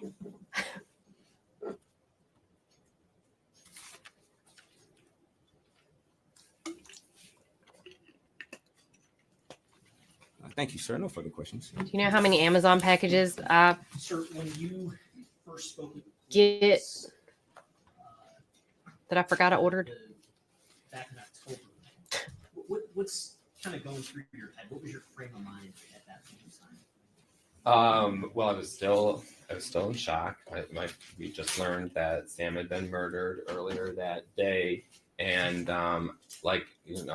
you with the few details we knew at that point, you thought it was somebody who was close to her. So I wanted to provide those list of names of those who were closer to her, so that the police could look into those people and then move on with their investigation. Okay, and there were some questions about Jeff Herbstman. Can you discuss the circumstances of the bonfire that you attended at his house? Do you recall when that happened? I don't know the specific day that it would have happened.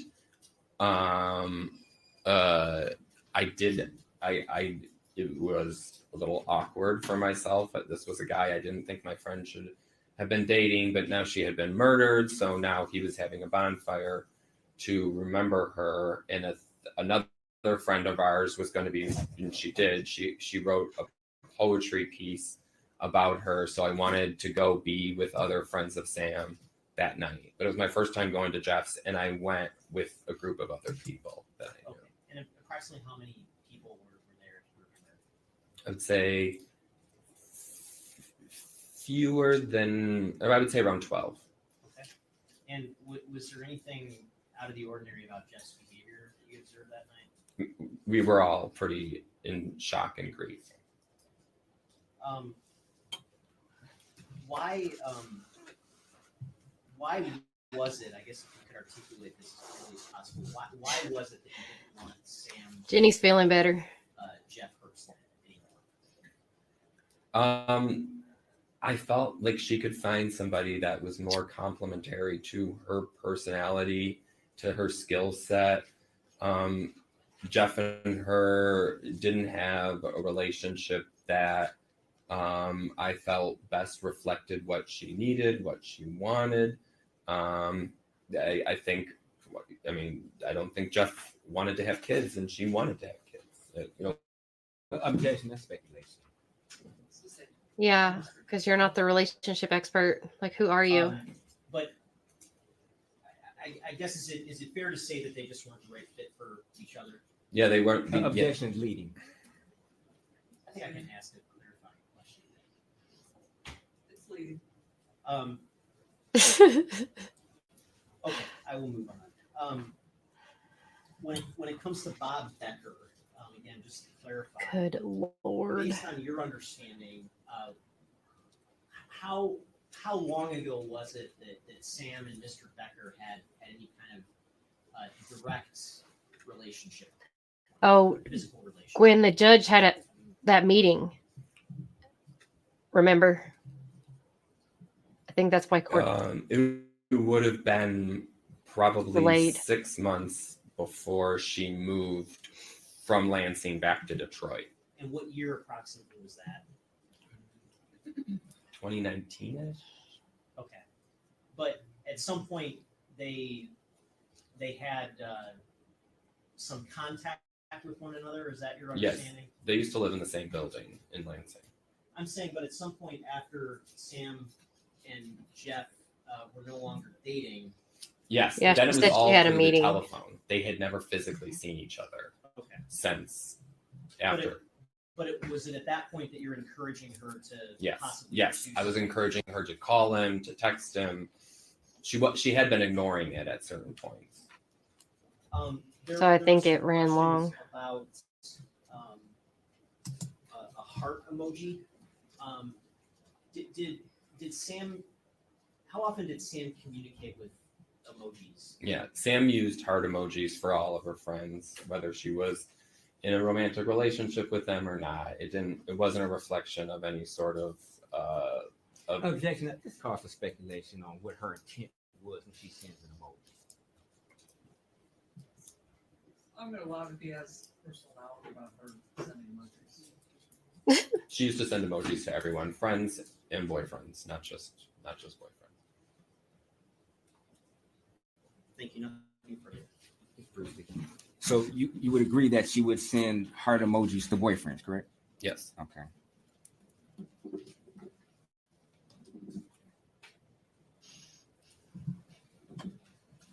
And you would also agree that you don't know definitively whether or not Samantha actually hooked back up with Bob after you, I guess, gave her the stamp of approval, for lack of a better term. I don't understand that question. Okay. You indicated that you felt that the relationship got so bad with Jeff that you were basically telling Samantha to hook back up with Bob, correct? I wasn't giving her specific instructions. Okay, not specific instructions, but you let your opinion be known that you felt that she should call Bob and they should hook back up in an attempt to get Jeff out of her mind. Yes. Okay. And you don't know whether or not she actually followed through and actually met up with Bob, right? I don't have any firsthand knowledge. You would know that, correct? Okay, thank you. No further questions, thank you. No, Your Honor. Questions for the jury? I don't see any. Thank you, sir. Thank you. Thank you. Backstabbing.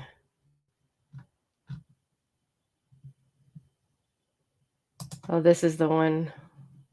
So while you were in the Kalamazoo police station, called your mother, or you had a conversation with your mother, correct?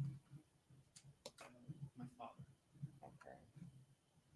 This is where they play it, Kirsten. Your mother answering the call when the telephone was directed, the phone call was directed towards her? I believe we tried to reach her, but my father picked up. You don't remember telling your mother to contact that attorney that they have for you? You remember that? Yes. Okay, so you had a conversation with your mother, correct? I don't remember who it was, but I remember asking them to.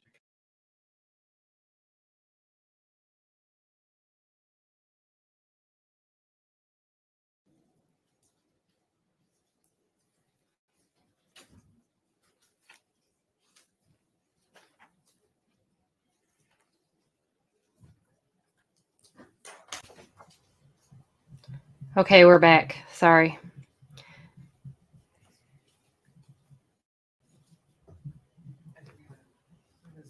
You swear that the affirmative testimony about giving the truth, the whole truth, and nothing but the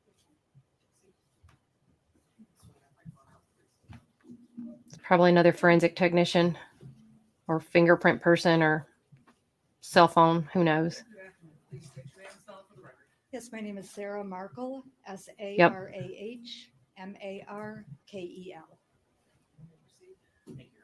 Ma'am, could you tell the jury what you do for a living? Yes, I am a detective with the Detroit Police Department. I work in our homicide unit, and my job is to do phone extractions. And how long have you been with the Detroit Police Department? I've been with Detroit Police for 24 years now, and homicide for the last 7. And during the last 7 years with homicide, have you been doing phone extractions that whole time? Yes, I have. And can you describe for the jury what a phone extraction is?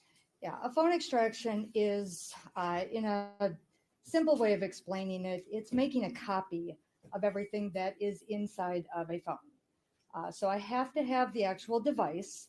This is not something that can be done remotely or away from a computer with the phone. From there, I use special software to connect the phone to the computer, and then it makes the software that I use makes that copy of the entire contents of each device. And what is the name of the software that you use?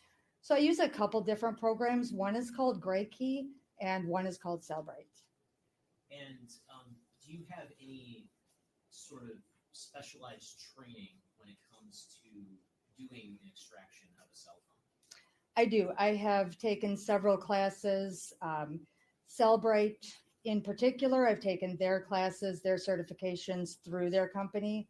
I've also taken some classes with a company called Magnet Forensics, and I've taken classes with some different law enforcement organizations that do training classes for digital forensics.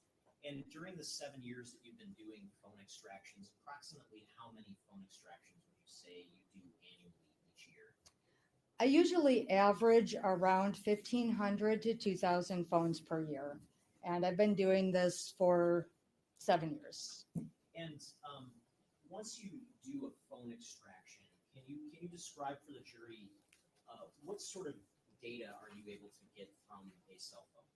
Yeah, so the information from the phone is really anything that we do on our phones. So it is the stuff that we would regularly think about, our phone calls, our text messages, pictures, videos. But everything also includes our Google searches, our social media accounts, everything that we do on it, locations sometimes, anything that we do on our phones is stored on those phones, and then the software makes that copy. So it could be anything that we have access to through our devices. And when the software that you use makes a copy of a phone's contents, can you describe to the jury what that format is like, what it looks like in general? Yeah, so there are a couple stages with this. The first stage is the phone extraction, and that is that copy that is being made.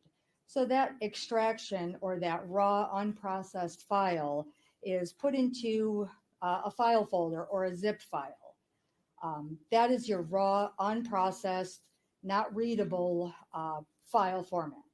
From there, I use something called Physical Analyzer. It's a Celebrite analyzer or parser. That file folder is put into the Physical Analyzer system, where it parses out and processes that unprocessed data. From there, being the Physical Analyzer, Celebrite puts it into different categories for us. So the program will break it up into like a call section or a message section. So there are a lot of different features in the Physical Analyzer program that are intended to make it more user-friendly and easier to search through. But the categorizing and the processing is done through there. From that point, I generate that report. So I save that processed information from Physical Analyzer. And then I do a couple things with that. The entire report or that entire processed file is given to the officer in charge of the case or that person's team that is conducting the investigation. I also put a copy on a disk or a thumb drive, depending on how large each file is, and I put that into our evidence system. And in order to go into a phone and extract data from it, do you have to have some basis of authority to do that, or can you just, as a police officer, go into anybody's phone? So I have to have legal authorization.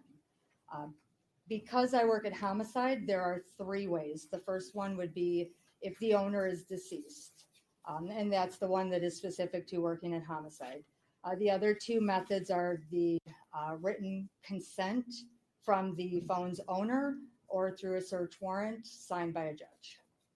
And have you ever previously testified as an expert witness in the field of forensic cellular phone extraction?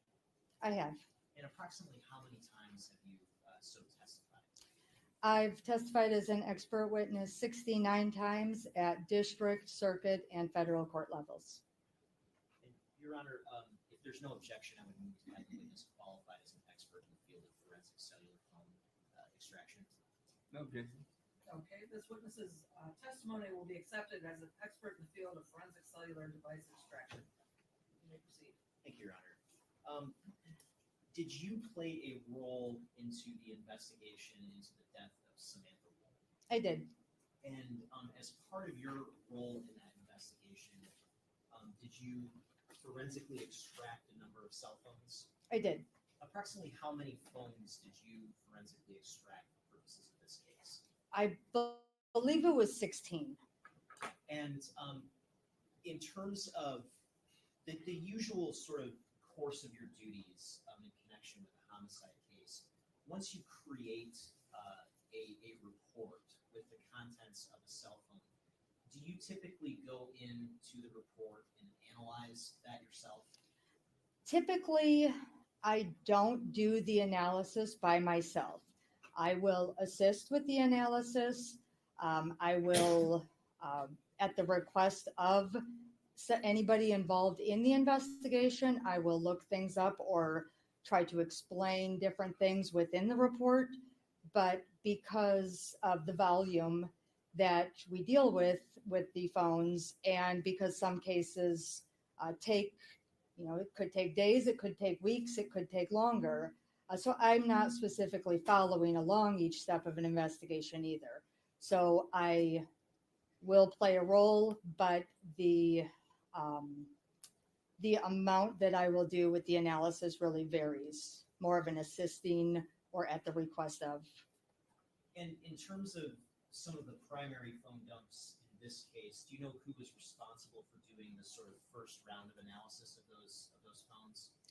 So it was more of a shared role, I guess it would be fair to say. I did do a lot of the reviewing in the initial stages, but at the same time that I'm looking, members of our investigative team, which at that time was the Homicide Task Force, their members were also reviewing, and there were also additional those data files, those unprocessed data files that I spoke about, were also provided to the FBI for their processing and analysis. So there were multiple people, multiple agencies. Now,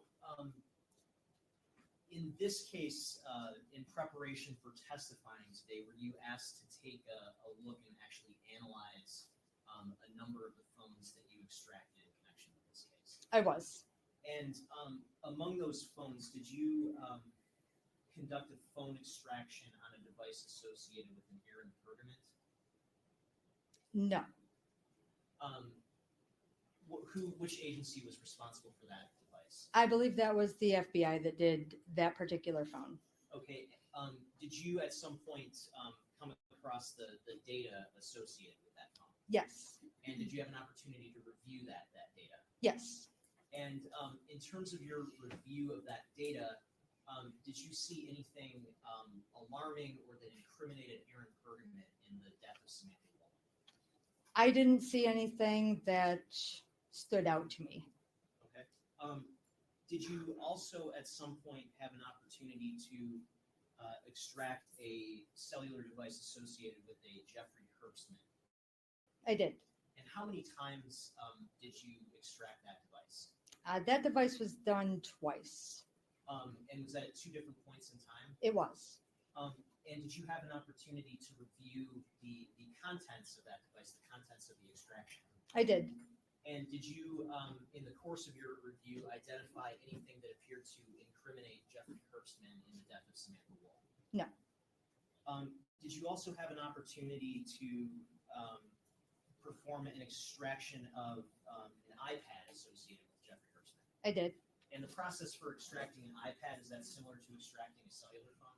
Yes, the process on a tablet is the same process as a cell phone. And did you actually look at the report, analyze the report from the iPad extraction associated with Jeffrey Herbstman? I did. And in looking at that report and that data, did you find anything that appeared to incriminate Jeffrey Herbstman in the murder of Samantha Wolls? No. Did you also have an opportunity to perform an extraction on a device associated with a Robert Becker? Yes.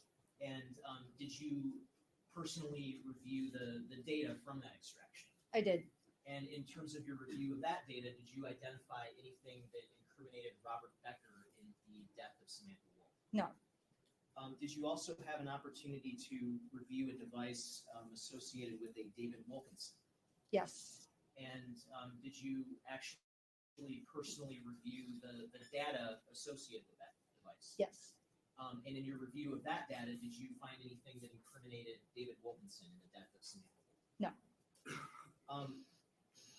Now, I am holding what has been admitted as proposed exhibit 11. May I approach, Your Honor? You may. What is proposed exhibit 11? What's the evidence label on that exhibit indicate? I'm sorry, I believe I misspoke by referring to that as proposed exhibit. Sorry. Are you asking about the description listed? Yes, in the evidence tag description. The description on this tag is a black iPhone, belongs to victim Samantha Wolls. And is that among the phones that you performed a forensic extraction of in this case? It is. And when you performed that forensic extraction, at some point, did you have an opportunity to review the data that came out of that phone? I did. And did you see any sort of problematic or troubling communications between Samantha Woll and anyone else in that phone? I didn't. Did you see anything that incriminated any one person in her killing from your review? No.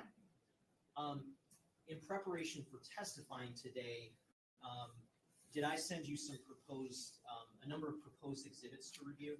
Yes.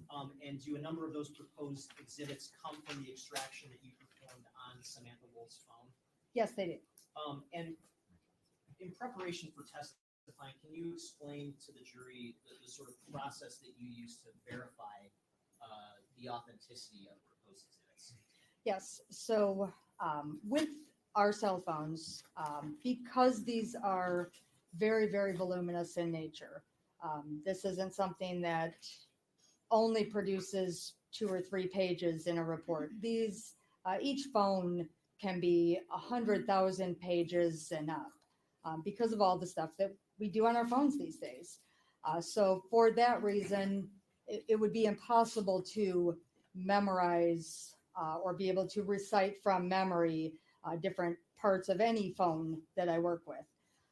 When I am preparing for court, the parties in court, either party in court, if there's something that specific that they would like me to look at and be able to authenticate as accurate from any specific device, I need to get that in advance because I can verify that particular page or that particular section from the report that I put in evidence. So I can review my evidence report, compare it to the proposed exhibit, and then I can testify that it is an accurate copy from this specific device and so on. And in terms of all the exhibits that, or the proposed exhibits that we're going to discuss today with respect to Samantha Woll's phone, did you perform that verification process? I did. I'm holding what's been marked as proposed exhibit 40. May I approach her? You may. What is proposed exhibit 40?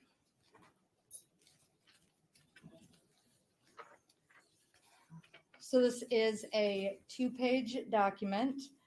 This is from the phone identified as belonging to Samantha Woll. This is the cover page or identification page for the device. So this is basically the first 2 pages of that phone report. These pages give me the make and model and phone number, Apple ID account if one is included, and that kind of basic device information or identifying information. And if today, hypothetically, you went back into the overall Celebrate physical analyzer report from the victim's phone dump, would you be able to generate a report that looks substantially like that? Yes. Yes, I would. Your Honor, I move to admit proposed exhibit 40. No objection. People's 40 is admitted. We may publish. And I just have a couple of questions just about the basic information reflected here. If we scroll down to the device information, do you see the Apple ID? Yes. And what is the Apple ID indicated for this particular device? That is sam.wall@gmail.com.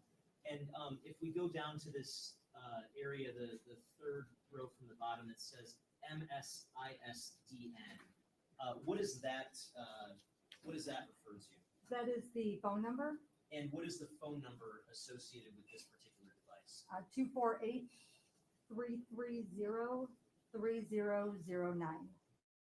And do you see below that where it says IMSI or IMSI? What does IMSI refer to? It's the International Mobile Subscriber Identifier. Okay.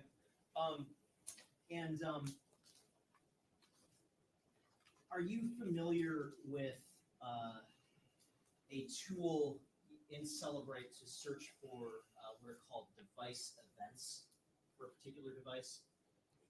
Yes, it's not a tool.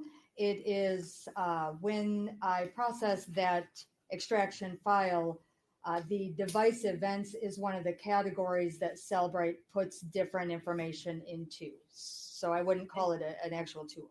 And what would be an example of a device event that might get categorized as such? So it could be power on, power off, plugging in a phone or charging a phone, a factory reset or a wipe of the phone, when a phone is unlocked, when the display or the backlight on your phone comes on, I think when the camera is in use is one of them. There are a number of different things within the device events. And I'm holding what's been marked as proposed. Okay, just hear me out while they're talking about this technical stuff. Is proposed exhibit. I kind of am leaning towards the gay best friend. It is.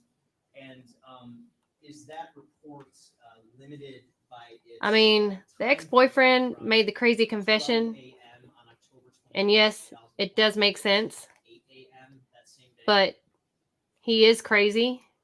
Yes, 7:54 a.m. And there was no That's 8 evidence And again, if linking you were to him. go back into the overall Celebrate report for the But the gay best friend, and try to look into device events from he that seems kind of bitter. period, would you be able to generate a report that looks substantially like that document? Yes. Like, he seems like he has no control over Sam. And Like, I he was wanna very ask you bossy. A few questions about this particular report, just starting with row 1. Can you just walk the jury through, for that specific row, what do the columns in that row? Like, he likes to be in control of the narrative, and he was So not in that control of the very narrative top when the defense attorney line, got up there, it and he did tells not us like that. What each column is for. So the first one with the number sign, this is just a column that is placed in there by Celebrate for a reference number. So this is 1, 2, 3, 4, so that it's easier to reference which line. The next column is the time. That's the date and time of the event. The next is where it says event type. What is the event? This first row, display on/off. And then the next one where it says value, this was display on. Additional info, this can be any additional info that Celebrate parses out and puts into that category. And then the source is where that information is coming from. So this is coming from the Knowledge C database, which is an iPhone internal system database. And then the final column is where it says deleted. If something were to be deleted and then recovered through the extraction process, there would be a yes in that column. Yeah, it's definitely some like a personal attack, but As an example, what kind of information can be gleaned from row 3? the gay friend, like, he seems. So on row 3, we're looking at Yeah. On October It's like a game of 21st, Clue. 2023 at 12 o'clock a.m. The device lock status, and then we see unlocked. So the device was unlocked. And was the victim's device passcode protected in any way? It was. And obviously, were you able to bypass that passcode? There's too many people. Everyone knew she left her door unlocked. Was there any other way to unlock the phone? Everyone knew she smoked pot. Everyone knew she was vulnerable. Everyone knew. I mean, sort of facial recognition on the device? There was not. Was there like a thumbprint recognition on the device? I don't believe there was. So no biometrics or anything like that? everyone knew From she what was I too remember, trusting. there was Clearly, that's not. what got I her know that I had to put in an actual 6 in the situation she's in, because I mean, that's kind of sad but true. I mean, she lived in frickin' Detroit And she left her door unlocked. I want to go. What the frick's I wanna next? go Who to, does that? Row 10. Somebody who thinks that you can trust your neighbor in a place like that? What's the sort of information that we can glean from the data in row 10? So row 10 is on October 21st. What we used to call tree huggers back in the day. At I don't know what they are right now. 12:29 a.m. Climate activists or some The crap. phone was unlocked. And then what's the very next row of data? On row 11, that's on October 21st, 2023 at 12:30 a.m. Display on. So that's the light on the phone on. And what's the very next row of data? Line number 12 is also October 21st, 2023. This is at 12:32 a.m. And you see Wi-Fi state and connect. So the phone is connecting to Wi-Fi. And if we kind of scroll through the data, are there other periods of time during which the phone was unlocked? There are. And would it be fair to say it was unlocked multiple times? Yes. And I want to go to, it's going to be row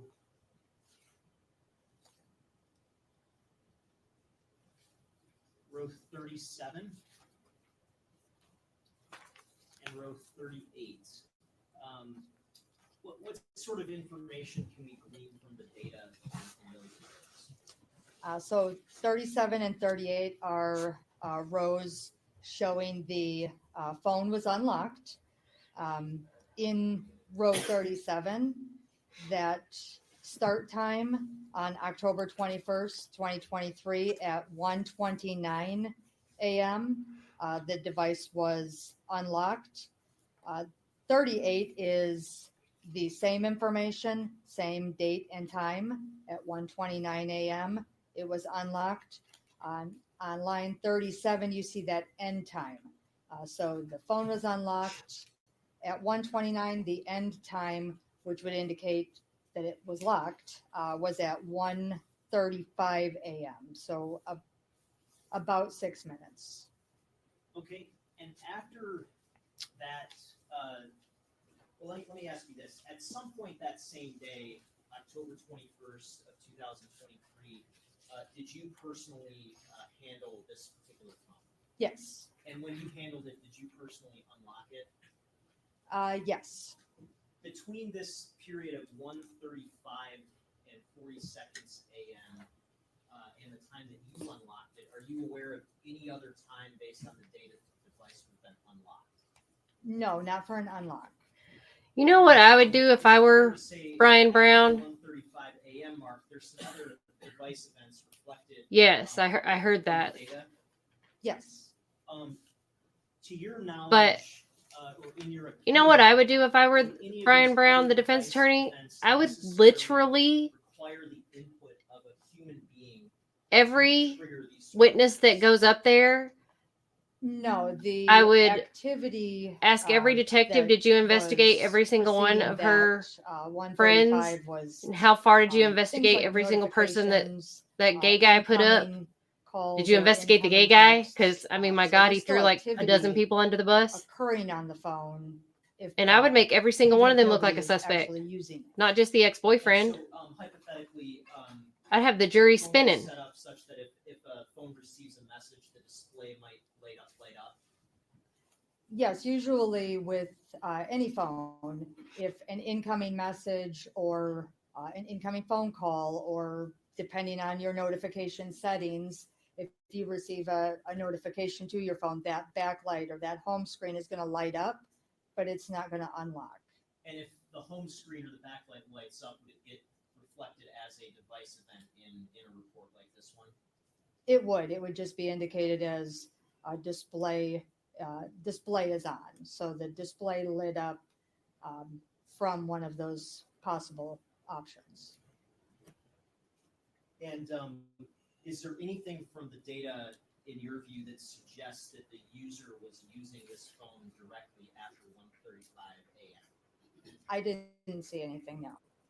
Are you also familiar with the timeline feature in the Celebrate Physical Analyzer program?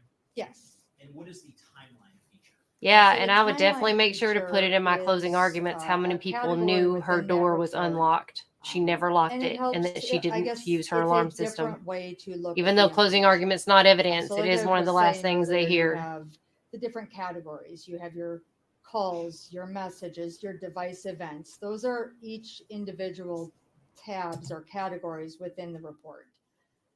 The timeline feature is something that Celebrite generates where it takes all of those categories and it puts all of that information into chronological order. So that's just a different feature or different way of looking at information from within a cell phone. And instead of looking at each individual category, you are able to narrow it down to Yeah, a I've tried to time find him frame, on social or media if you want and to look at any find as much activity on the information online phone, about him as I that can, would and be I the really place can't where you find want to any. go to look at it in chronological order. And I've tried to find his attorney online, and I can't find much of anything. 42, may I approach, Your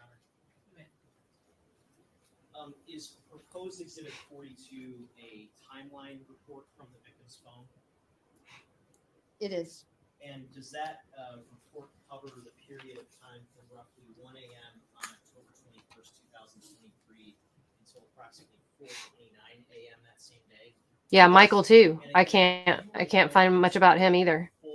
I've tried to find a social media page or anything for him. And look for timeline data from that specified period of time again. Would you get a report that looks substantially like that document that you're holding that's been marked as proposed exhibit 42? Yes. Your Honor, I move to admit proposed exhibit 42. No objection. People's 42 will be admitted and we publish that as well. And I just want to ask, again, a handful of questions. So looking at the data in row 5, what type of data is reflected in row 5? Row 5 is an outgoing text message. It was sent on October 21st, 2023 at 1:02 a.m.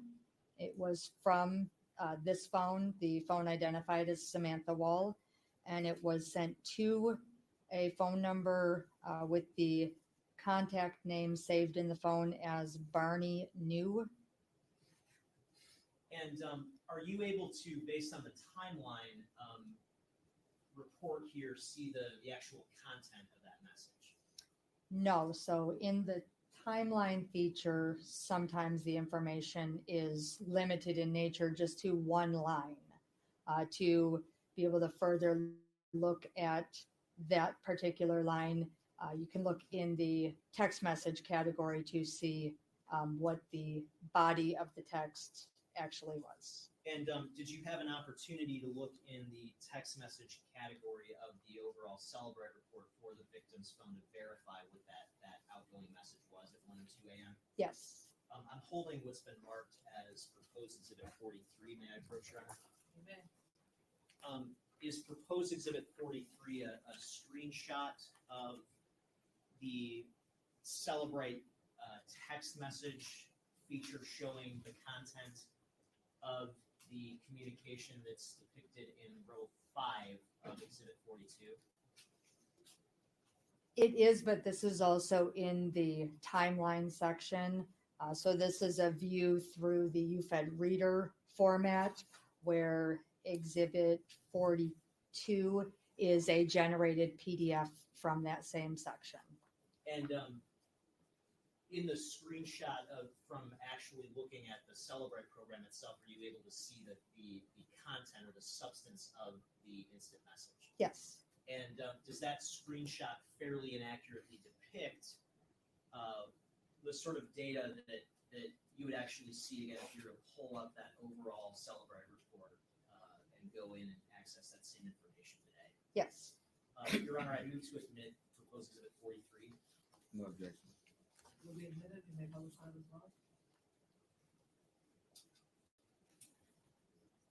And can you just indicate where is the substance or the body of this outgoing text message viewable here? So that's in the column that at the top says description. And what is the body of that message? It's a single heart emoji. And you see there's multiple rows of data here. Are those duplicative of one another? They are. And is that just a sort of a functionality of how the data is processed by Celebrite? It is.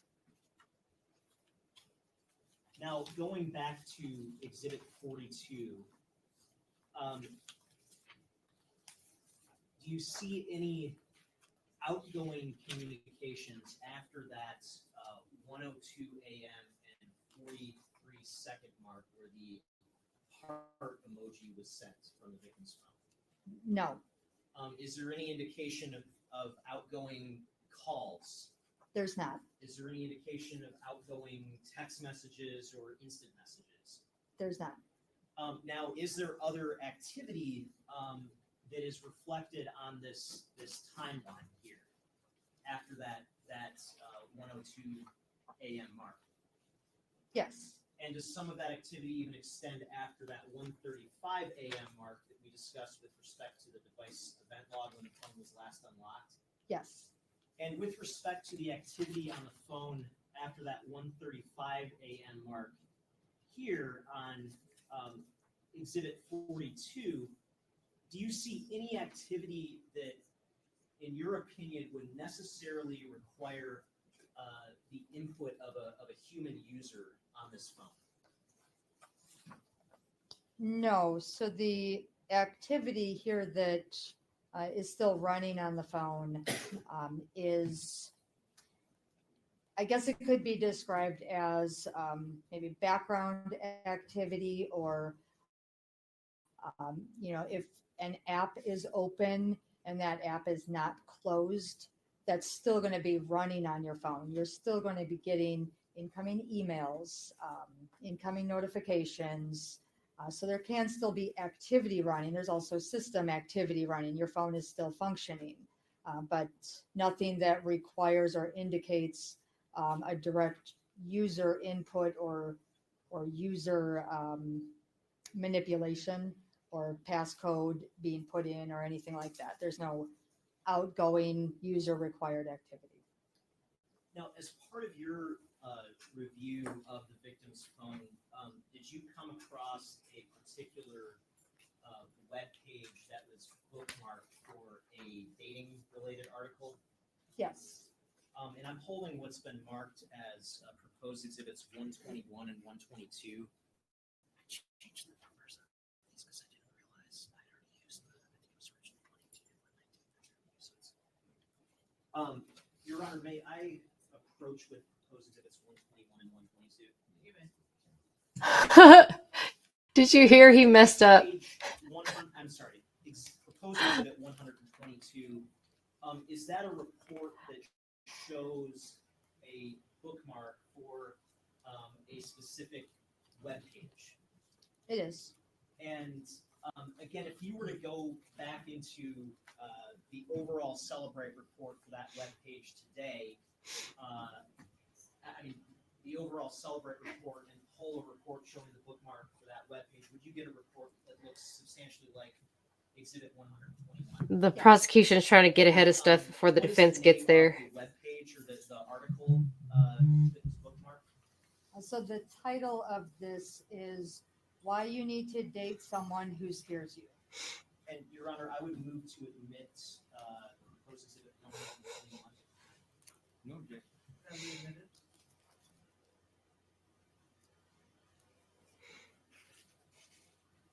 And this exhibit, I guess, can you tell the jury what sort of data we're looking at here on exhibit 121? So what we're seeing is that where it says title, that is the title of the actual article. The next line where it says URL, that is the URL to the web search or to that specific page. You see the HTTP : // and the rest of the URL path. And did you have an opportunity to go online and visit that specific URL? Yes, I did. So I can copy and paste that exact URL, put it into Google, and see the exact article or web page, whatever it is that this phone was looking at, or in this case, had bookmarked. And in terms of proposed exhibit 122 that you're also holding, is that a printout of the web page associated with that specific URL that is depicted on exhibit 121? It is. So if you were to go to that web page again today, would you see the exact same content that is in your hands marked as proposed exhibit 122? Yes. I move to admit proposed exhibit 122, Your Honor. No objection. It will be admitted, you may call it. Now, is this you had an opportunity to review this article, is that correct? I did. Is this an article about dating someone who's actually scary? No. What's the article about? This article is, I referred to it as a feel-good article. This is talking about. Whoa, whoa, whoa, whoa!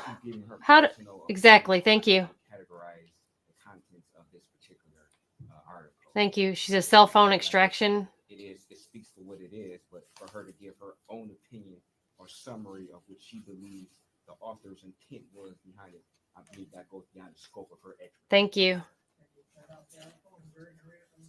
Yeah, let's just read it. What the? Well, you're not gonna read that whole thing. No, we're not going to read the whole thing. Let me just print it and admit that as an exhibit? No, it's admitted, Your Honor, but I guess since the defense made the claims about this article they made before, I don't want to leave the jury with the wrong impression. Can you go to? Can you have a doctor or someone do that, Anyo? Yes. Hey, Judge, Anyo? I would object. Can we approach? One, there were no claims made about this particular article. There was a question proposed to a witness whether he knew about a bookmark of this article. And secondly, there's a scroll down. This is not even the entire article that's being read for the record as of right now. It was scrolled down to a particular point. So, Your Honor, I would just object again and ask if this is an admitted exhibit, then the jury would have an opportunity to read the article for themselves in its entirety, not certain excerpts that the prosecution will want to read from it. And Your Honor, there was a very specific insinuation when the defense asked the questions that they asked about this article. And so it sounds like they not only don't want me to read the article that has now been admitted as an exhibit in its entirety, but now we can't even read an excerpt that shows that the insinuations that were made were false. I mean, that doesn't make sense. I'm asking her to read this paragraph right here. The whole thing is admitted, right? And Correct, Your You have a copy of it? It's printed out. The jury will have it. I just want to make one point with this You can point paragraph. out an excerpt. You pointed out the title. You can point out an excerpt. Detective Markle, the paragraph that's displayed here, can you just read that for the record? The one that starts with don't Yes. is the paragraph, correct? Don't date someone who scares you because they are controlling, angry, violent, or abusive in any way. That's the bad kind of fear, and it's an unhealthy relationship to engage in. But date someone who scares you because they encourage you to face all of the things you've tried to suppress for so long. Date someone who lovingly pushes you to become more who you are at your core as a person. Date someone who nudges you outside of your comfort zone regularly and helps you level up in life. Okay. I'm also holding what's been marked as or admitted as Exhibit 39. May I approach, Your Honor? And I'll take those back. Can you indicate what the evidence description is of that particular item? Yes, the description is a red Apple iPhone in a black case belonging to Michael Jackson. And did you have an opportunity? I mean, the defense brought up the article, but she shouldn't be able to, like, I did. give an opinion about the article or what have you. The process that you have described before in general and with respect to the victim's phone? Did you follow that process with respect to the? She's a Yes, detective that's the same process with cell on phone every evidence. phone that I do any work on. Okay, and so as part of that process, did you get a lengthy sort of overall report of the data from Celebrate for that phone? Yes. And did I ask you in preparation for testifying today to take a look at a handful of proposed exhibits? That's what I say. If you look up the stuff I look at, we'd be in big trouble. I mean, I'm looking up stuff on for trials and stuff. I looked up this dude's medication and side effects. People might think I'm trying to poison somebody. Yes, I did. I want to start with what's been marked as proposed exhibit 44. May I approach, Your Honor? Well, they got to research her phone to see if proposed exhibit 44. there's any This is those first 2 pages conversations of she the may have been having extraction with report. And this gives me that make, model, phone number, that general device information. that may have like gone awry, or maybe some enemy that she may have made, or anything that could show somebody would kill her. Get that basic device information again. Would you get a document that looks substantially like the document that you're holding in your hand? Yes. I move to admit proposed exhibit 44. No objection. Exhibit 44 is admitted. And may I publish, Your Honor? You may. I mean, the Corey Richens trial will be coming up, and now they're saying that possibly her mom helped Just her. A couple of questions about this particular Crazy. device. Do you see an Apple ID associated with that device? Yes. And what is the Apple ID associated with the device? Mick Jack, and that is MICJACK, the number 5 at iCloud.com. Okay, and do you see below that the ISDN number or the phone number for the device? Yes. And what is the phone number associated with the device? 248-906-5529. Okay, and I want to show you what has already been admitted as Exhibit 84, which for the record has been redacted pursuant to the sidebar discussion before. Yeah, well, you'll all be there with me because I'm gonna be like that gay best friend. Be like, hey, Gwen, she's subscribed to my channel. She knows stuff. Kirsten and Jenny, they suggested places. Of Exhibit 84. Jenny did. She lives in South Africa somewhere. See an email She address told me about a place. on that document. People disappear. Yes. And is that under the name Michael Jackson Bolanos? Yes, the top line. Like, I'm driving the bus and got passengers. In that same section, the email is the same email. The same one from the phone? The same one that I just read. Okay, and do you see a cell phone number listed on that document? Yes. Do you see a cell phone number on the device? No, y'all are on it. Y'all are on the bus. Yes. It's a short bus, but we're on it together. And just briefly for the record, you see where it says IMSI? Yes. What is the IMSI number associated with this device? 310-260-00699-10170. And have you also been asked to look into the timeline from the defendant's device for a specific period of time on October 21st of 2023? Yes. I'm holding what's been marked as proposed exhibit 45. May I approach, Your Honor? You may. Is proposed exhibit 45 a timeline report from the defendant's device that's Yeah, Gwen, we'll just tell them we're having a nervous breakdown and anxiety attack. 12 a.m. to 6 a.m. Heck, a handful of crazy women, they'd be like, get them out of here. It is. And again, if you were to go back into the overall Celebrate report for the defendant's device today and pull a timeline report from that same time period, would you get a document or a report that looks substantially like the one that you're holding in your hand, Mark? Yeah. Yes. Your Honor, I move to admit proposed exhibit 45. People's 45 is an addition they published on as well. I just want to walk through a handful of the items here. Now, among the data in this timeline, are there some instant messages or text messages that were retrieved? There are. Okay, and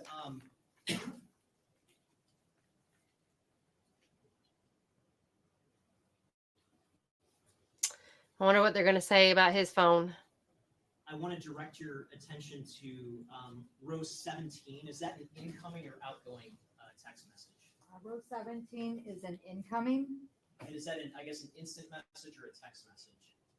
They're the same thing. Instant message, text message. They are they're text messages. Hey, at least my meds will finally be paid for. Okay, and who would be, since it's incoming, No free rides in America. To the device that you extracted? Yes. Unless you're not American. Where did that message, what contact did that message originate from? So that was from a contact of 734. And without reading the whole number, what's the contact name? Tierra Sweet Tea. And what's the body of that particular message? The body reads, "You okay, babe?" Okay, and is there a what appears to be a response below in row 19? Yes. Is that an outgoing message? It is. And is that sent slightly after that first message we discussed? Yes, about 22 seconds later. Okay, and what's the body of that message? The message reads, "Yeah." And what's the next outgoing message sent? This is on line 21. It's an outgoing, or you can also see it. Yeah, so on line number 22 is a duplicate that contains the information of where the text is going or the receiver. And this is a video message. Okay, and so does that mean just that a video was attached to the message? Yes, a video was sent to the number for Tierra Sweet Tea. Okay, and was this video sent from the defendant's phone or received by the defendant's phone? This was sent from the defendant's phone to the Tierra contact. And what was the time that video was sent? It is on October 21st, 2023 at 3:14 a.m. And are you familiar with something called metadata when it comes to files like video files? Oh my gosh, I'm zoning out, having a script going through my brain right now, you guys. The metadata is information that is embedded within that actual video file. So that information, if it's available, will contain the original date and time that the video was captured, the latitude, longitude sometimes, the phone make and model sometimes, the whatever metadata is available. Those are some examples of what it could contain. Okay, and I'm holding what's been marked as proposed exhibit 47. May I approach, Your Honor? Is proposed exhibit 47 a report? Well, we'd have to film it in South Africa because I've already been to Germany. I love it, but I've always wanted to go to South Africa and I have zero desire to go to Michigan. So does that metadata tell us when that video was actually taken?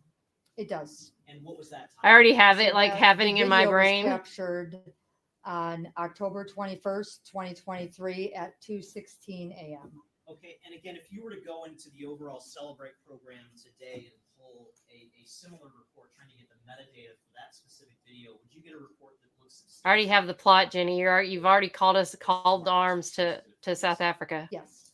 Your Honor, I move to admit proposed exhibit 47. No, People's 47 is admitted. We've all gotten ourselves in a gaggle of trouble. We have to come rescue Jenny. Associated with this video file. Yeah, so the path or the image number, you see IMG _9910.mov. That's a phone generated item number, but that is the assigned name for that video. Okay, and again, what was the time indicated for when this video was created?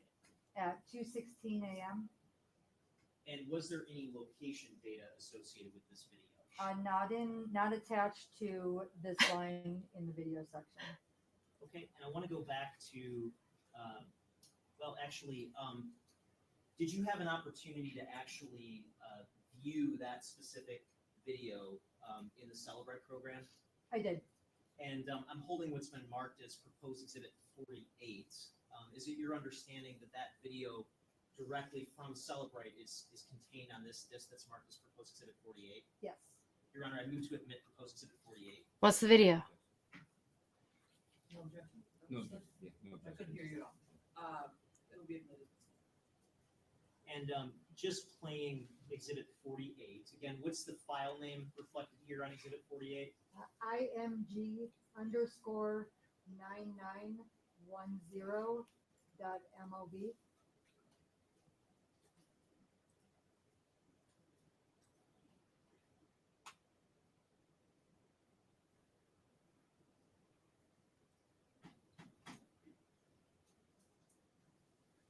Do we get to see the video?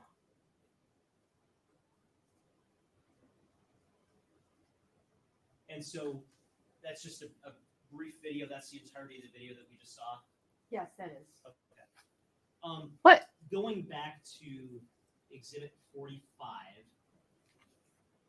after that video was sent at 3:14 a.m., do you Did he see say whether there was a 3:14? response from the Tierra contact? Yes, there is. And what time was the response sent? Response was sent at 3:16 a.m. 3:16. What was the body of the response? It reads, "Not the Coast Guard." And is there a follow-up message that was sent by the Tierra contact after that? There is. And what time was that sent?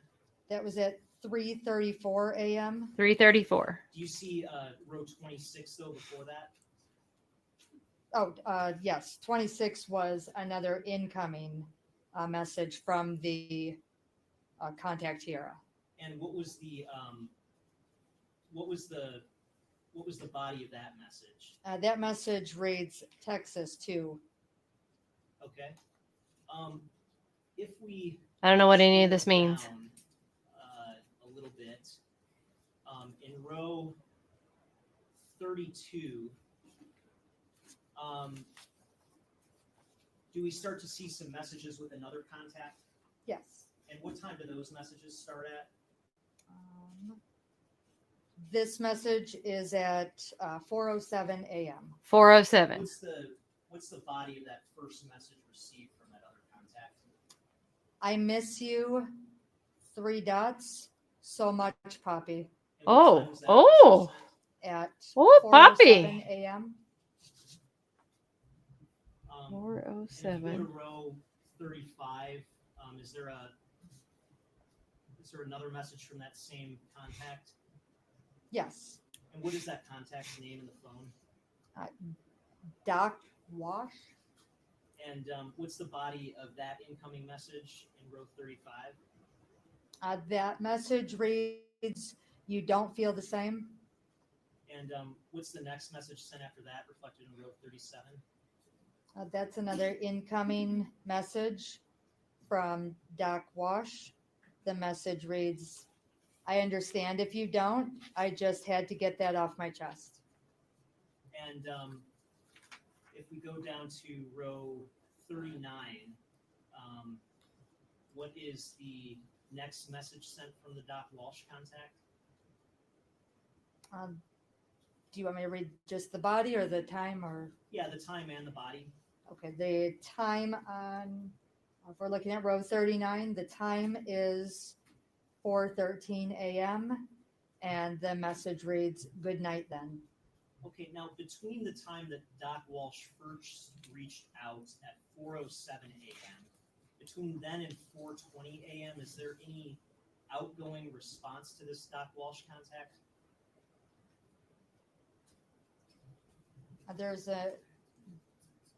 There's an outgoing at 4:08. At 4:08, And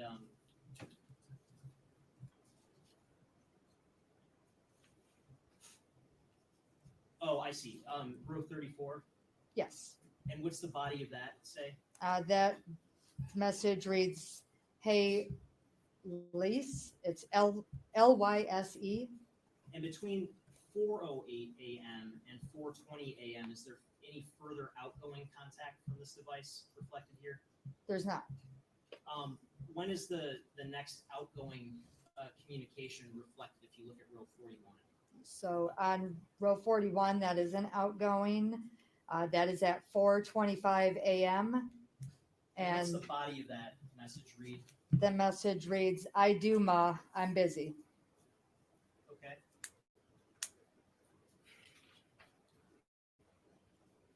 And is it fair to say there's some communications that continue after that point between these two contacts? Yes. All right. Did you also have an opportunity to look at the internet search history to the extent that sort of data was recoverable from this? Wait, are you saying factory reset doesn't work? I'm holding what's been marked as proposed exhibit 46. May I approach, Your Honor? So all my nudies are out somewhere. Is proposed Is that what you're saying, 46 Kirsten? a report of the internet search history from this phone? Dang it. Yes, there are I would suck as a 90 criminal. items on 9 pages. And is that the entirety My of the internet college search history degree studies to a based bad on the name. extraction that you did in this case? I believe it was. Okay, and again, if you were to go back into the overall report that you created from the defendant's phone today and pull a report of the internet search history, would you get a document that looks substantially like that one that's marked as proposed exhibit 46? Yes. I move to admit proposed exhibit 46. No objection. Equals 46 is admitted.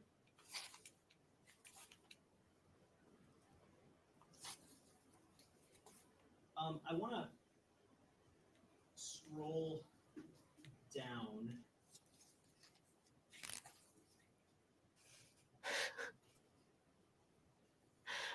to row 61 on page 7.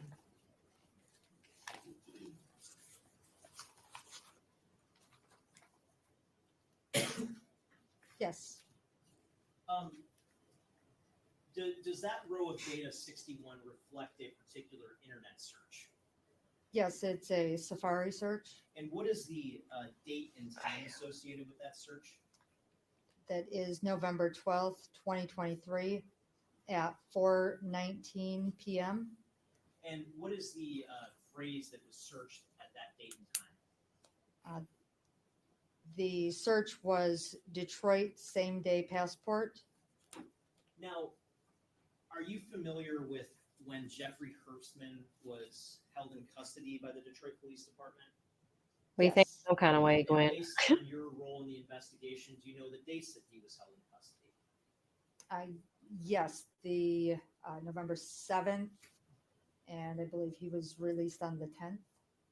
And at around the time that Mr. Herbstman was held in custody and ultimately released, are you aware of whether the fact that a suspect was in custody and then released was publicly reported by the media?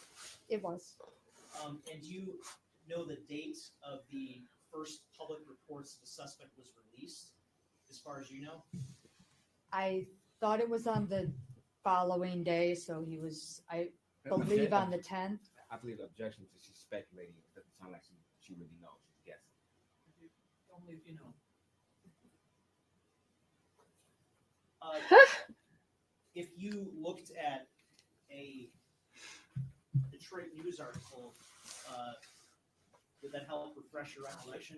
Objection, Your Honor. I mean, Not being admitted as an exhibit. Right, to refresh refresh- your recollection with anything. well, she never stated that she read it off the Detroit News, so he can show her an article with the date on there, and she says, yes, that's the date I heard, or that's the date that was reported. So she's not going on her own personal knowledge of. Don't roll your eyes, judgy judge.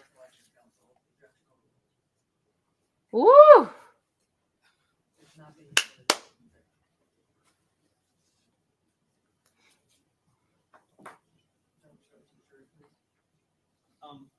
Obviously, without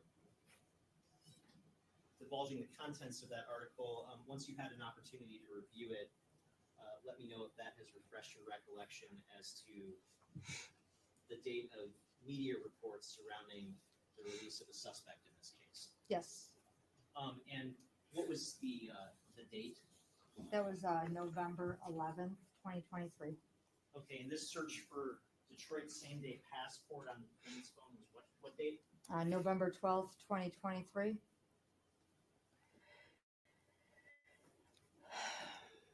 Have you also been asked about a particular application on the defendant's phone known as a police scanner application? Yes. And I'm holding what's been marked as proposed exhibit 49. May I approach? What does a proposed exhibit 49 show?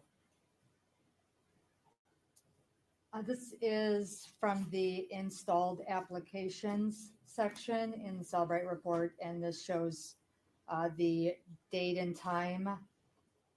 Do you want me to read the date and time? Or? Is that report specific to a particular application? Yes, it's the installation of an application for a scanner radio. Okay, and if you were again to go back into the overall Celebrate report for the defendant's phone and pull a report showing when that particular application was downloaded, the date and time, would you get a report that looks substantially similar to the one that you're holding in your hand? Yes. I would move to admit proposed exhibit 49. Yeah, she gets interrupted a lot. I feel like she's doing a lot of things at once or running a lot of courtrooms at once or something. It's weird. Just looking at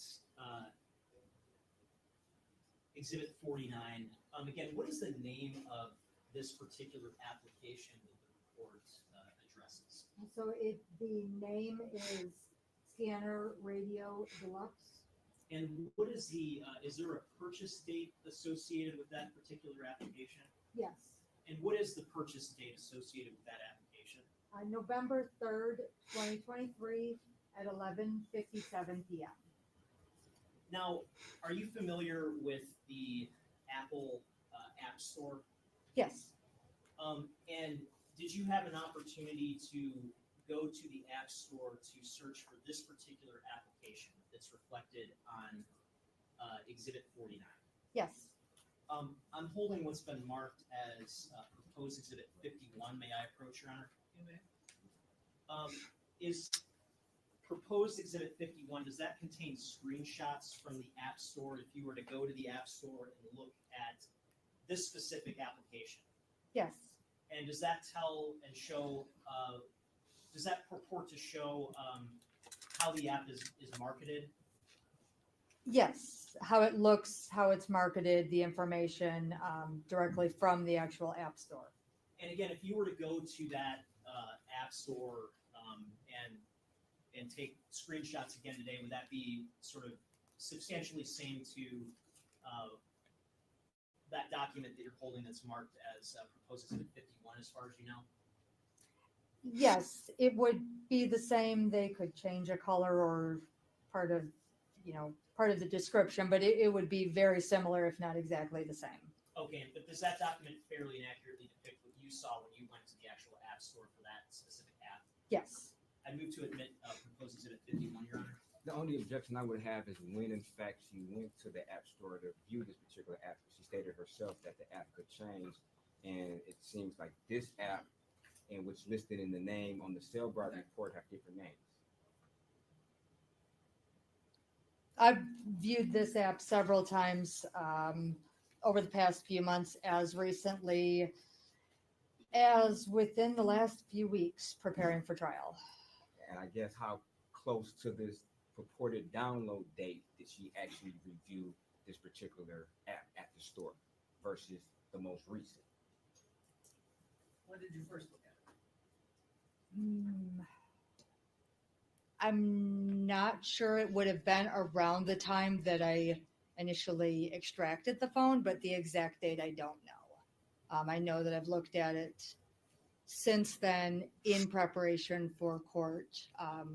It had not changed, but I say that it could change because developers of apps could change the way it looks on any given day. And I don't know if or when the different appearance would be implemented. Your Honor, I object just on the matter that we don't know if this is the same app. It has a different name, and we know frequently in app stores, an app could go out and be defunct. I don't see where it would help Michael to testify, to be honest with you.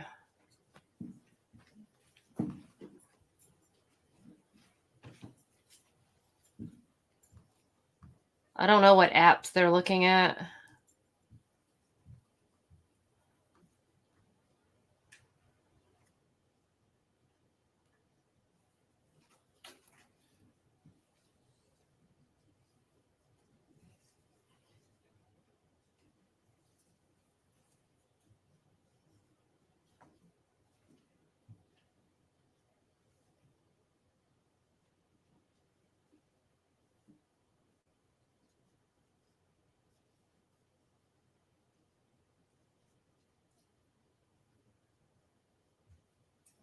I mean, in reality, you're looking at two sides, two people who, unfortunately, Samantha was murdered brutally. But if you look at both people, Michael, I mean, I don't know if he didn't seem to have any drugs in his car or anything like that. So, but they're saying he has a criminal background. You're looking at Samantha's side. All of those people obviously smoked pot, drank. They're obviously like free, whatever. I don't see where anybody is any, like, I don't know how they're sitting up there looking like they're all better. I'm just not getting the killer vibes.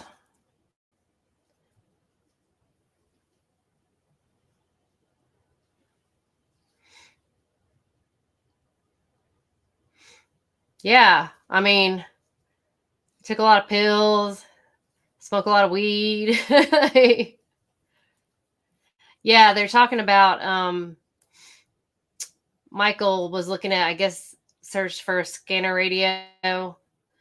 But I mean, I think a lot of people have scanner radios. If you think about like press, people have them, journalists probably have them. Like a lot of people probably have those. Probably a lot of crime junkies have them. I mean, probably a lot of criminals, but you know, I mean, it's not, yeah.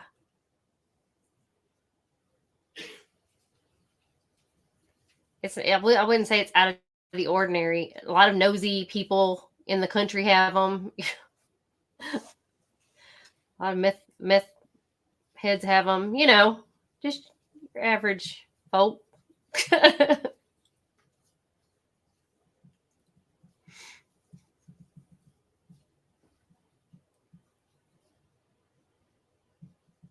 But like a passport, like if you're looking at, maybe he got asked to go on a cruise or something. Like you have to have a passport to go on a cruise.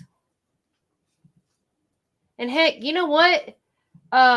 We live in America, y'all. Have you seen how our elections have been going? If I could get off this planet, I would. And Pluto's still a planet, by the way. Just so you know. And if I could, if there was life off of this planet, I'd be the first one off of this sucker. So, yeah.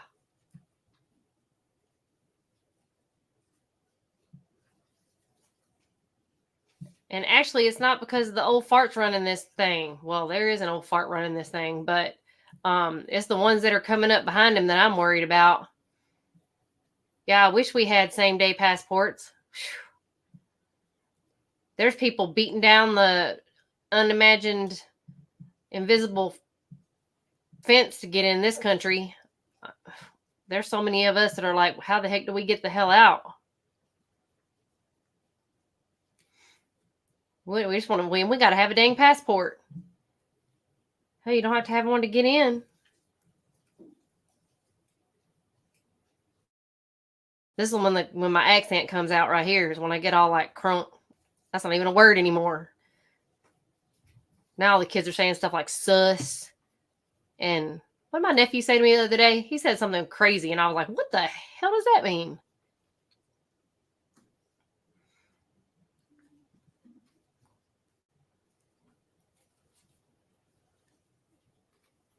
You better keep your butt in the house, Jenny. What the heck's wrong with you? That's why people get hurt. Like, there's sirens. Let me run outside. Let me see what it's about. Dang, Kirsten. Run to the danger.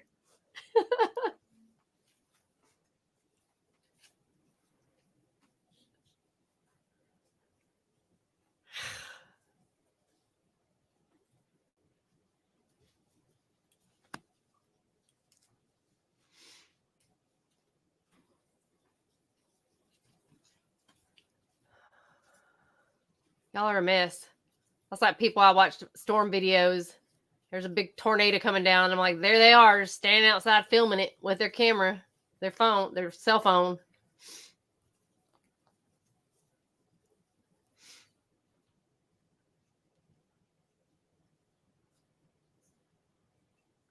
Yeah.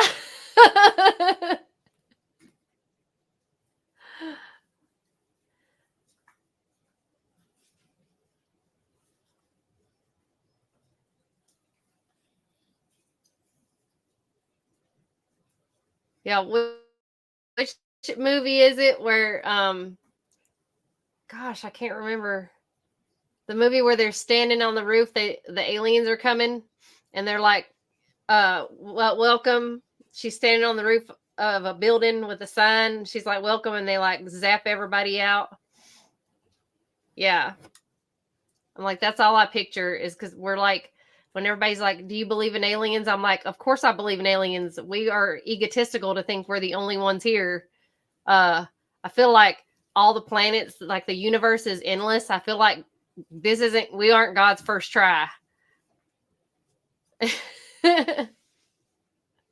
Yeah. I feel like I think God tried it several times and he was like, nope, messed that one up.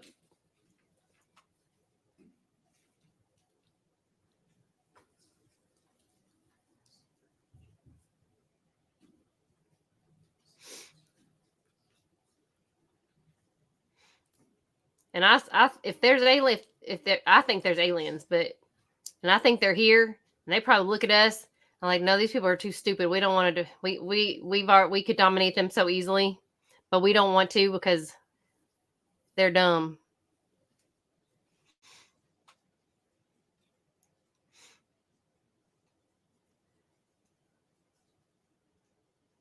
And that whole take me to your leader, they were like, never mind.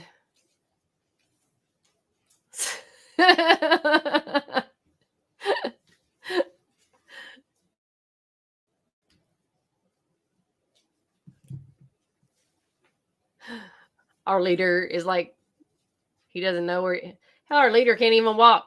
He's like facing this way. Walks like a. It's terrible. Oh my gosh.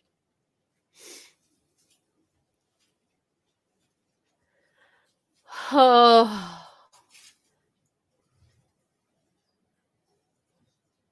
We should here, but we don't. It gets dark. Shoot, down here in Austin, we have so much like bad stuff. People just walk around here. I'm like, what are these people walking around with their babies and stuff and strollers? I used to dog sit for some people here. They wrote me out a path of where I could walk the dogs where it was safe. I was like, what the?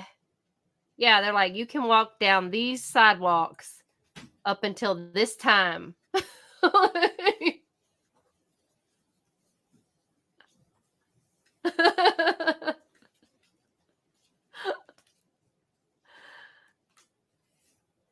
And then as I'm looking at the path I'm allowed to walk, I'm looking out the window and there's somebody like passed out at they had a bus stop in front of their house. Now I'm from Alabama, y'all. We don't have bus stops there. But she had a bus stop in front of her house. Somebody passed out, drug OD'd in front of the house. OD'd on drugs. Ambulance came. Had to Narcan them. I've never seen that before in my life. Yeah, but you'll see somebody with their baby walking in a stroller right past the person being Narcan. What the heck kind of stuff is that? Who is Stacy? Do we have a Stacy on here?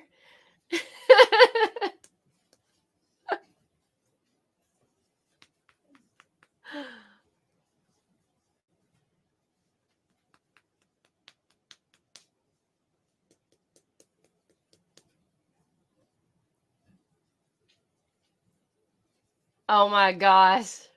That's true.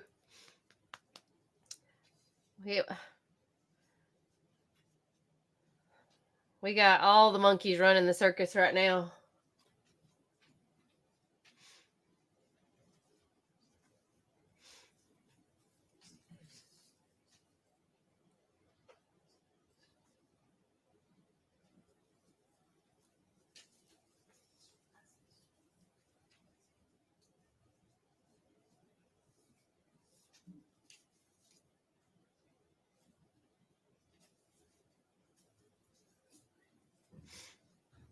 I already forgot what they went up there for.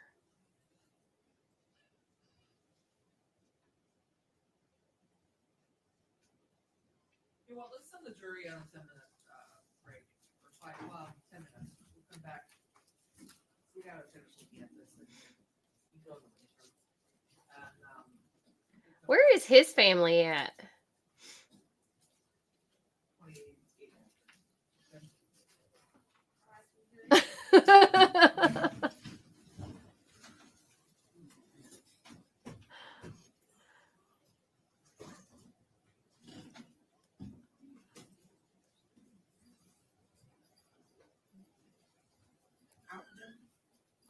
If you want to go out or if you want to go in the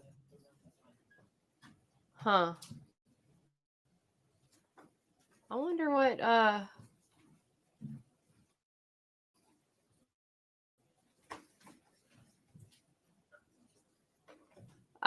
forgot what they went up there for, Gwen.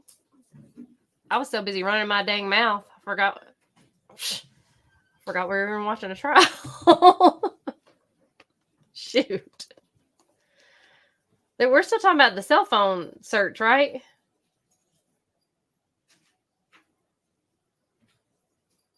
I know.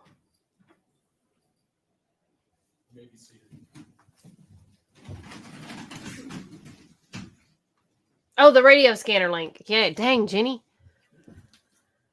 That's right, because you were hoping you could have one out there, but why do you need one? You guys run in the house after lights go out.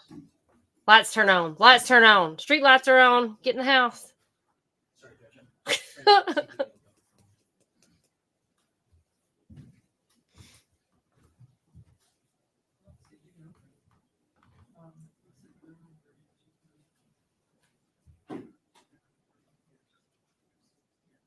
Yeah. Oh, dang it. My point was what I was getting at earlier.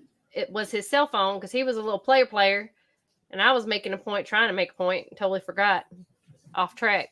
She was a little player too. So, but they didn't know each other.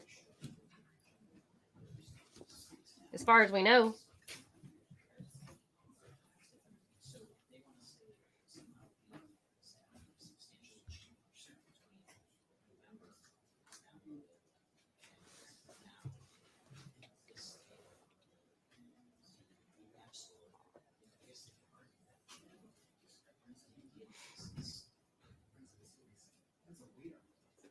They had to send the jury out because they're sidebarring.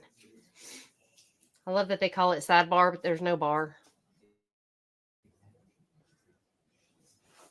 I feel like they should have to take a shot every time they go to sidebar. Make trials more entertaining.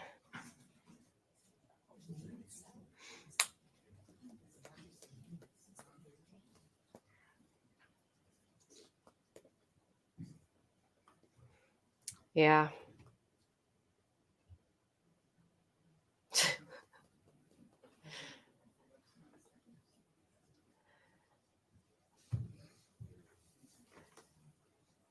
Yeah, I had a guy I used to watch on YouTube.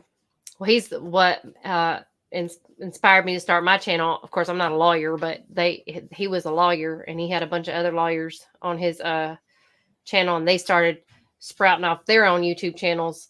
And he just got arrested a few weeks back with his wife. He was a heavy drinker on his channel. But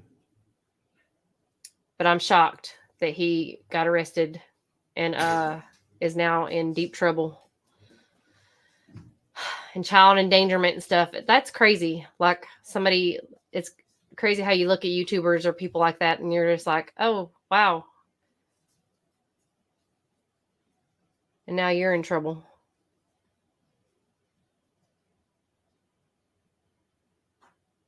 Oh.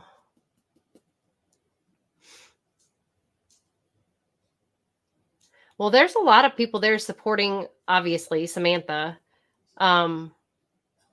But did you notice that the gay best friend guy, like, he talks to the ex-boyfriend now? So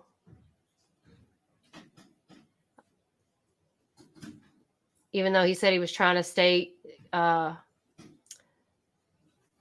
sequestered.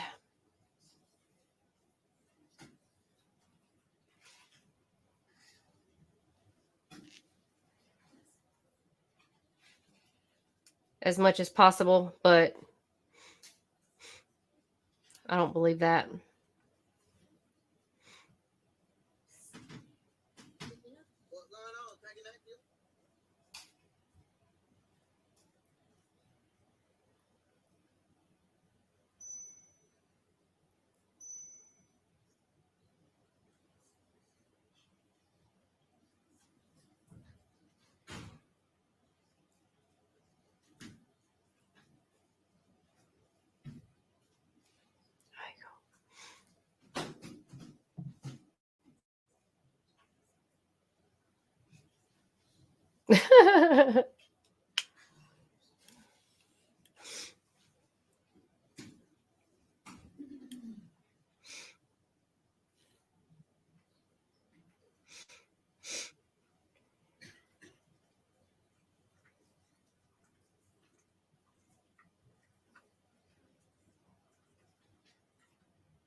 Darn it.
Are they still?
Your phone?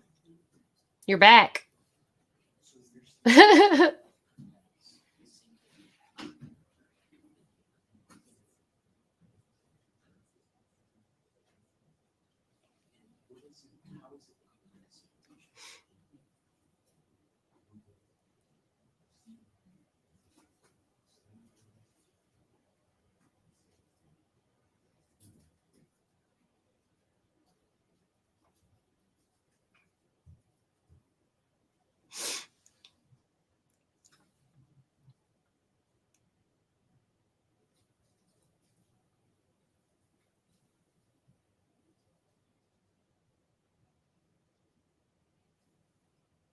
I know. No ceiling fan. No bird.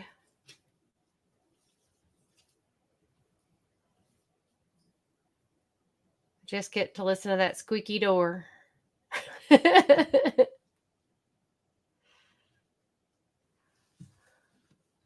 know. I'm going to sleep tonight. Oh my gosh. Y'all. So I don't know if y'all have seen the Hulu. There's this movie on Hulu about a stenographer. It's a really funny movie. You guys would like it. I think it's called Barney or Wall. Darn it. I just watched it, and of course I can't remember.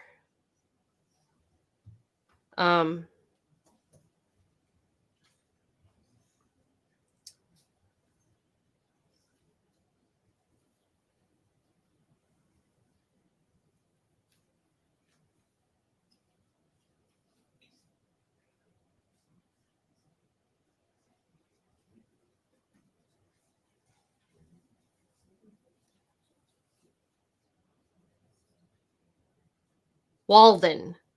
It's called Walden. I thought it was. I literally looked it up a second ago. Anyway, it's kind of like a Dexter type movie. But it's funny.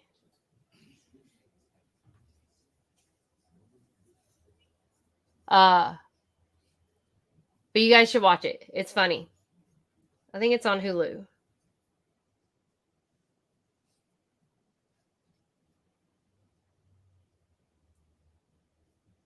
My sister sent me a text message. She said, "You're sniffing a lot." I said, "I am sniffing a lot because I keep forgetting to turn off my camera so I can wipe my nose because I don't want to do it on the camera."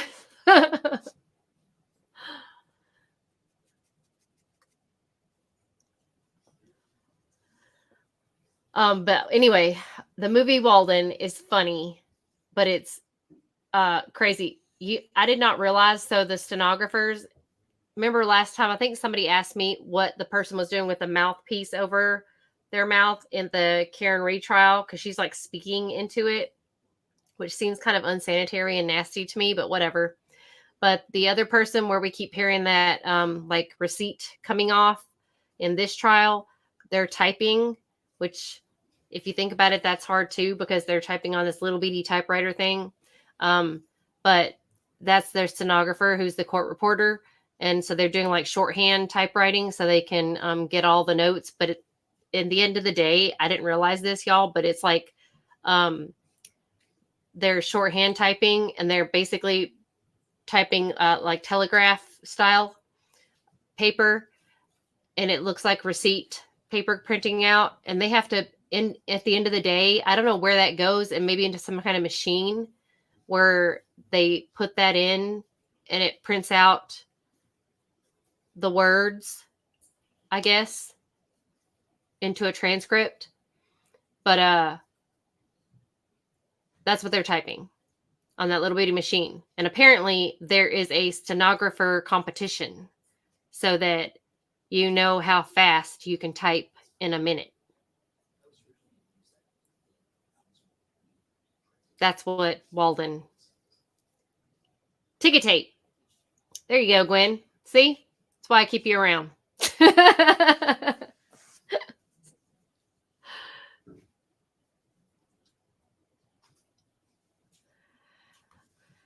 Yeah.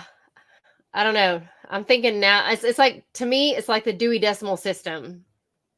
I'm shocked that they still do it and they haven't replaced it. Like, you know, that's how we looked up books in the library, was the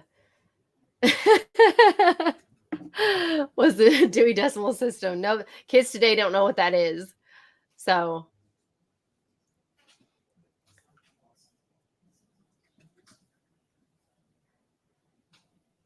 yeah, I love this because now I can talk to y'all the way I talk to my boyfriend. I'm like, you know, the thing with the thingy and the thing, that guy that was in the thing, and that, you know, the girl wearing that dress. It was blue. See? Oh, yuck. That's awful.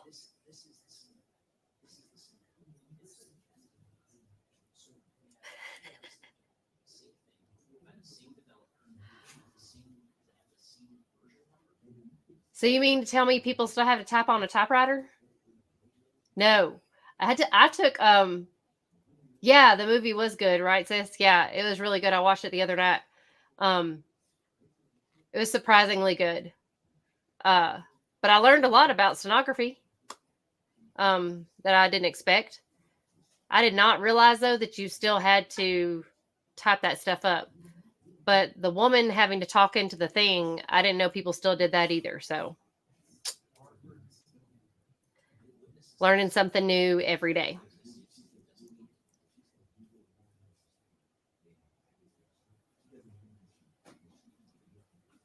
They are really fussing about this police scanner lookup. It's already out there now. I just want to know what they're going to ask. Oh my God, people still use paper?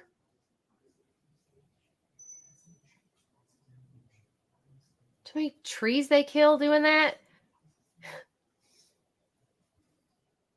Well, you know what? We still use it where I work because I work with old people and they have to have their stuff on paper. And I kill a lot of trees because that stuff doesn't always print out right the first time.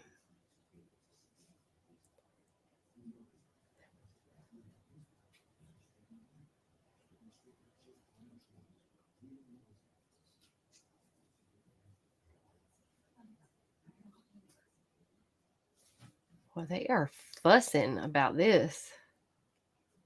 I know, Jenny.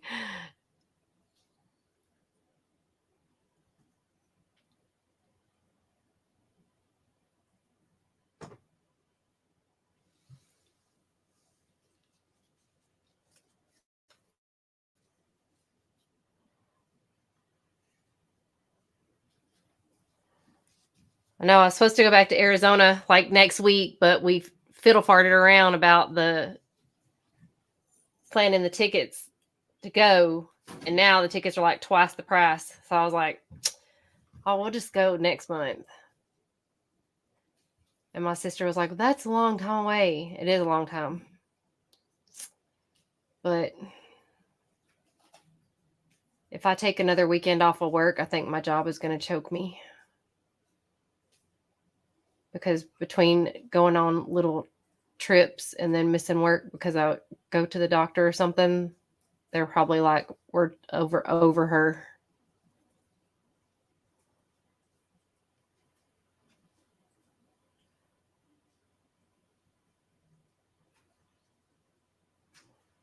Are we gonna finish this today? I'm just curious. Asking for a friend.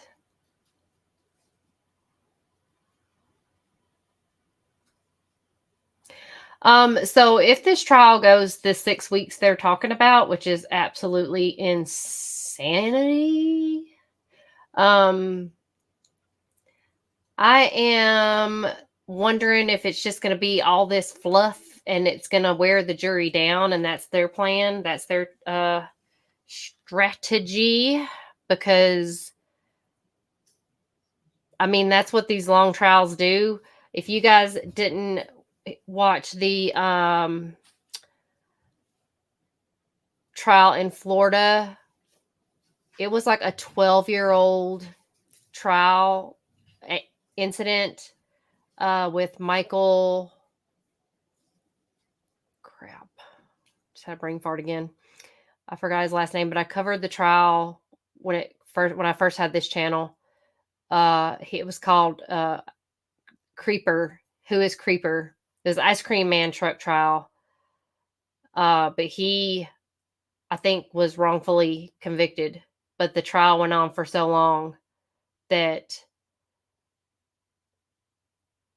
I think they just found him guilty because it was an old case and it would have never got solved.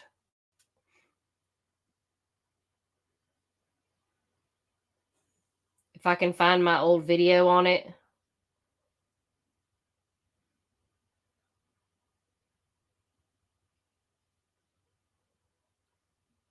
I'll repost.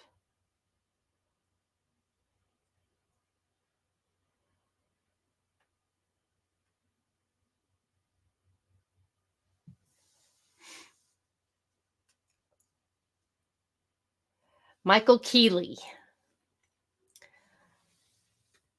He was convicted of killing 2 guys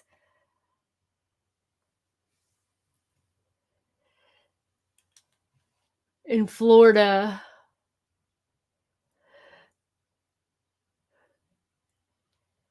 Like 12 years ago. He's been in prison the entire time. And the first trial was a mistrial. And this trial, he was found guilty. And I followed this trial because I feel like he was also wrongfully convicted and he was wrongfully imprisoned because he was basically paralyzed on the left side of his body. And they were saying that he shot these people with a shotgun. And then they brought out a handgun, a 9mm, saying that was the gun that he used. And then they brought out a different gun. It was really weird. So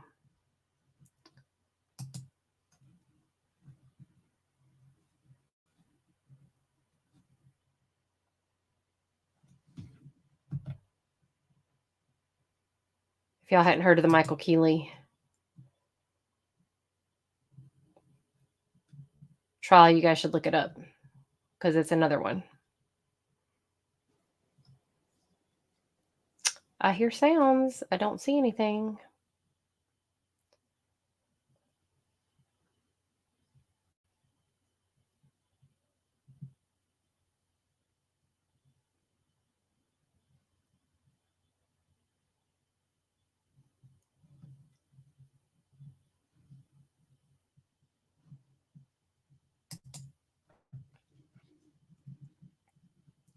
New Zealand. How far is New Zealand from? I mean, clearly I'm no mathematician or geographer.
Oh, you watched it, Jenny? Yeah, that was crazy. I was shocked they found him guilty. I thought it was at the very least going to be another mistrial, but again, it was a very, very long trial, and he was just stoic the entire time. So I think because he didn't really show a lot of emotion, and also like he couldn't really move his body, like his arm just kind of sat there, and I think because he didn't show any emotion, but he didn't do it. So I mean, he just been down this road and he's been in behind bars this entire time. So I felt bad for him.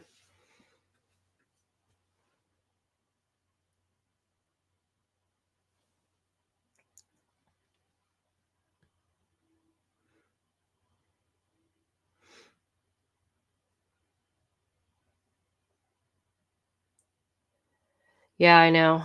I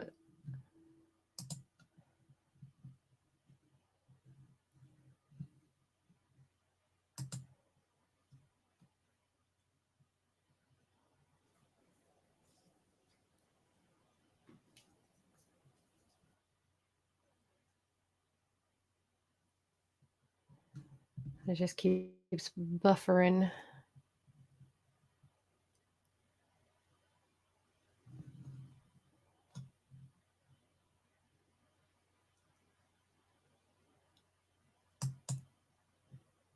So sad. There's only 62 people watching it on this live stream in Detroit.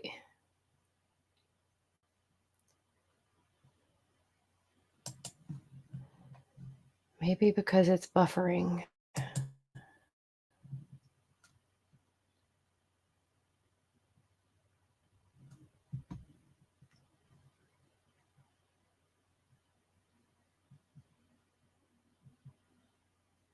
$14 hours with a 14-hour stopover? Whew. No way.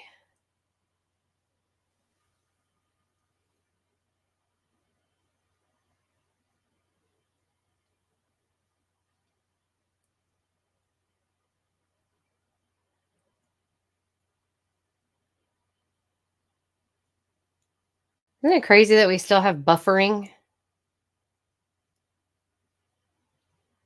Oh, yeah, because Channel 4 had it last week. Or, yeah! Aniel. Is Do not want to watch Karen Reed. I can't stand to listen to that guy talk.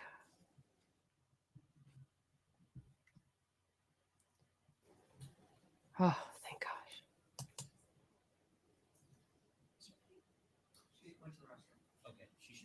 What the? She had plenty of time to go to the bathroom.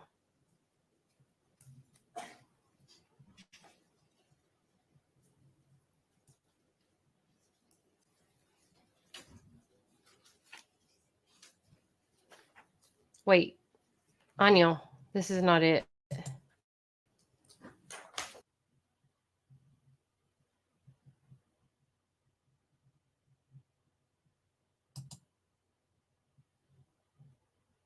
Oh, no.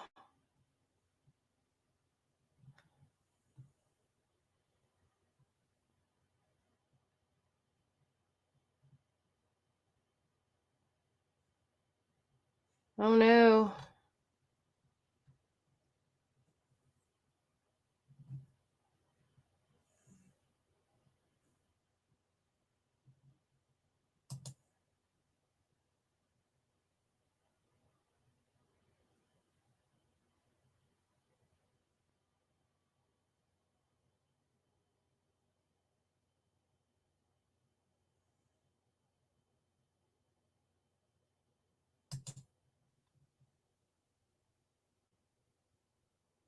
Did they stop it?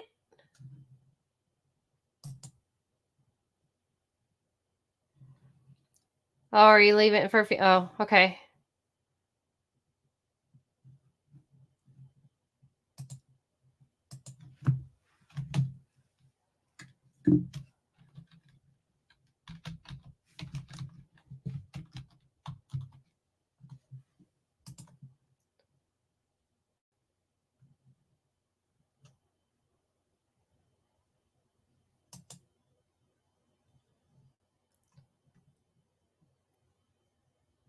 Nope.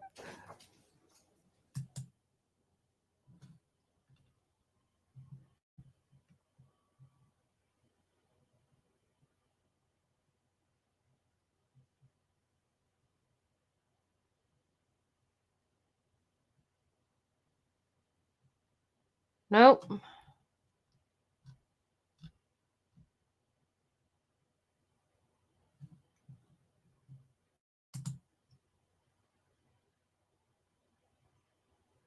Be back soon.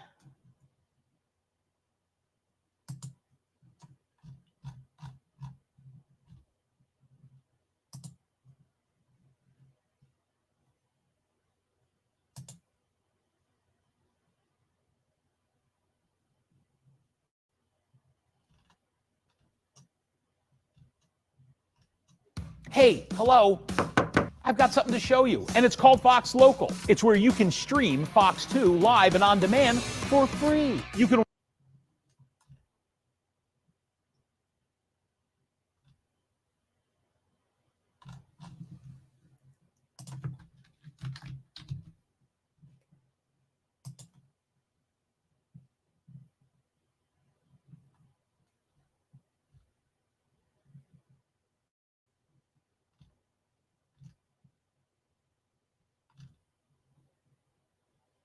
I've seen that guy before. Oh yeah, I just saw him on the...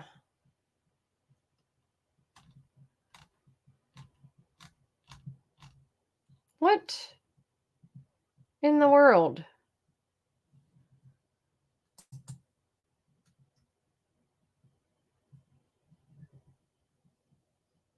Yeah, she probably is just going to let it go.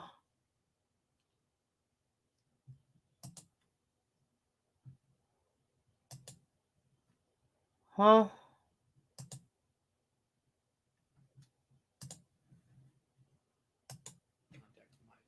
Okay. And there was a question proposed to you. Are they holding you? Right?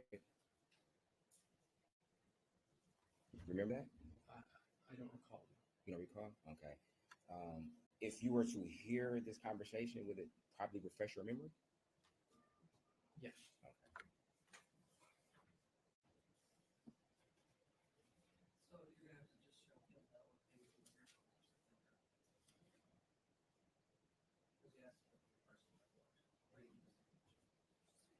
I think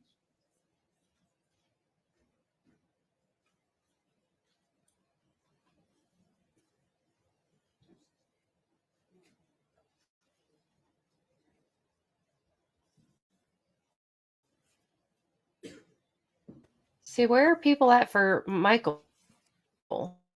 Just those couple people?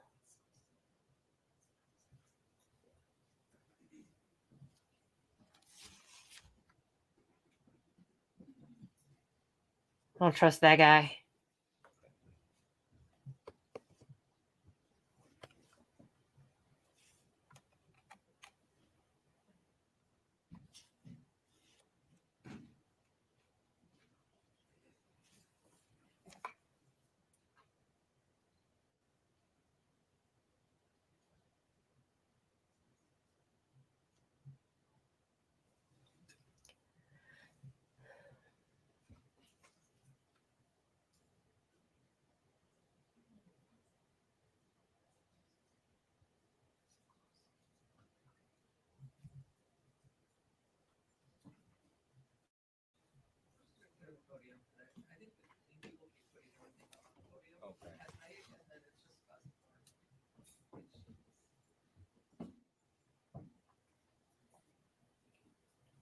Now, if I could have you direct your attention to the screen behind you, do you recognize this individual?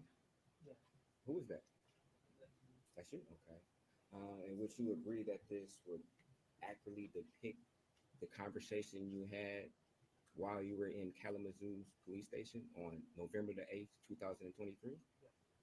Okay.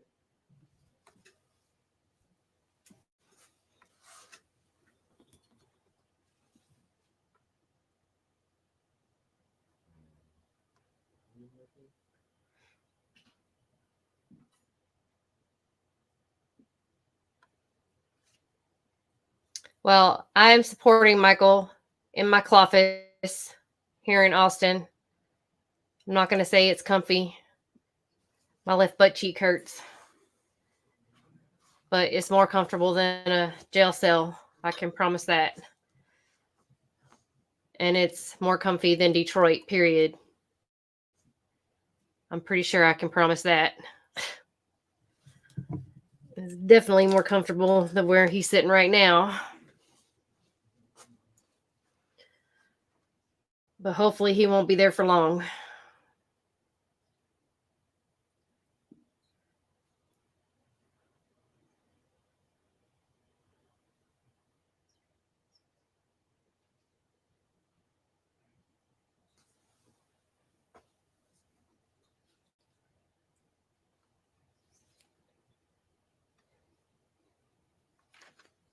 think I have to exit out and go back in, Judge. Sorry.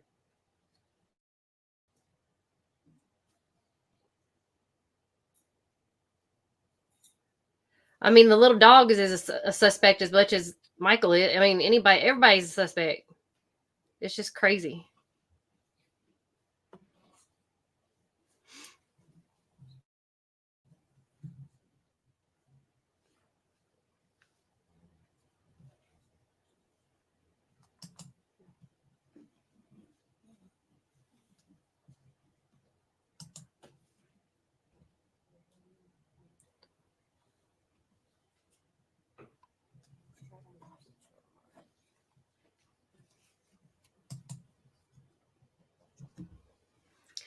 Yeah, I think today's ended, Gwen, because it's not back up still.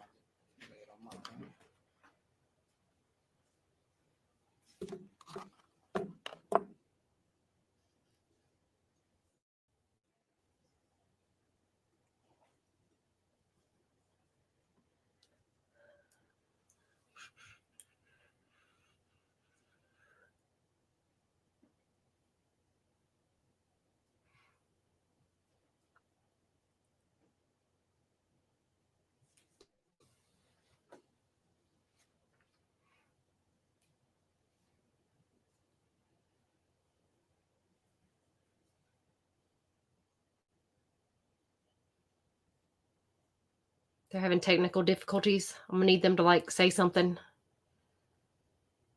It's awkward silence.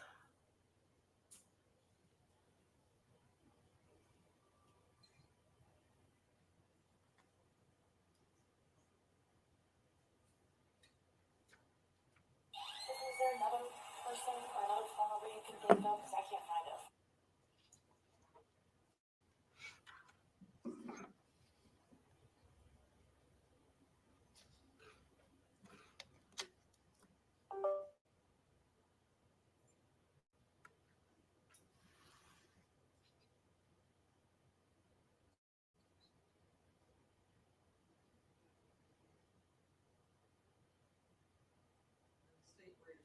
I'm starting at 2:16 and 38 seconds into the video.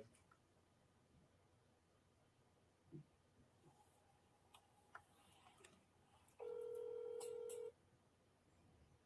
only playing through mine.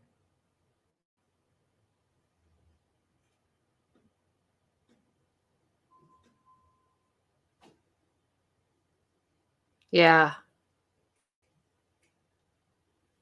This is interesting, Kirsten.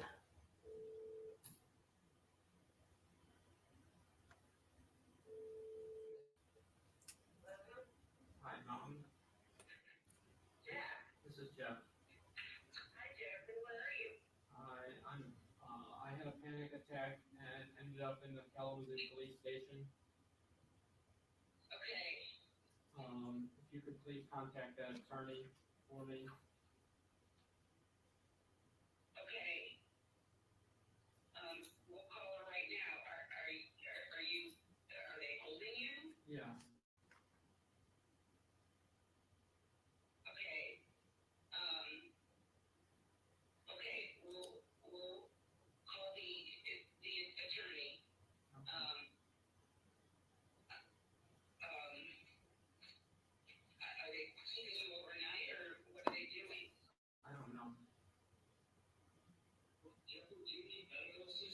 now?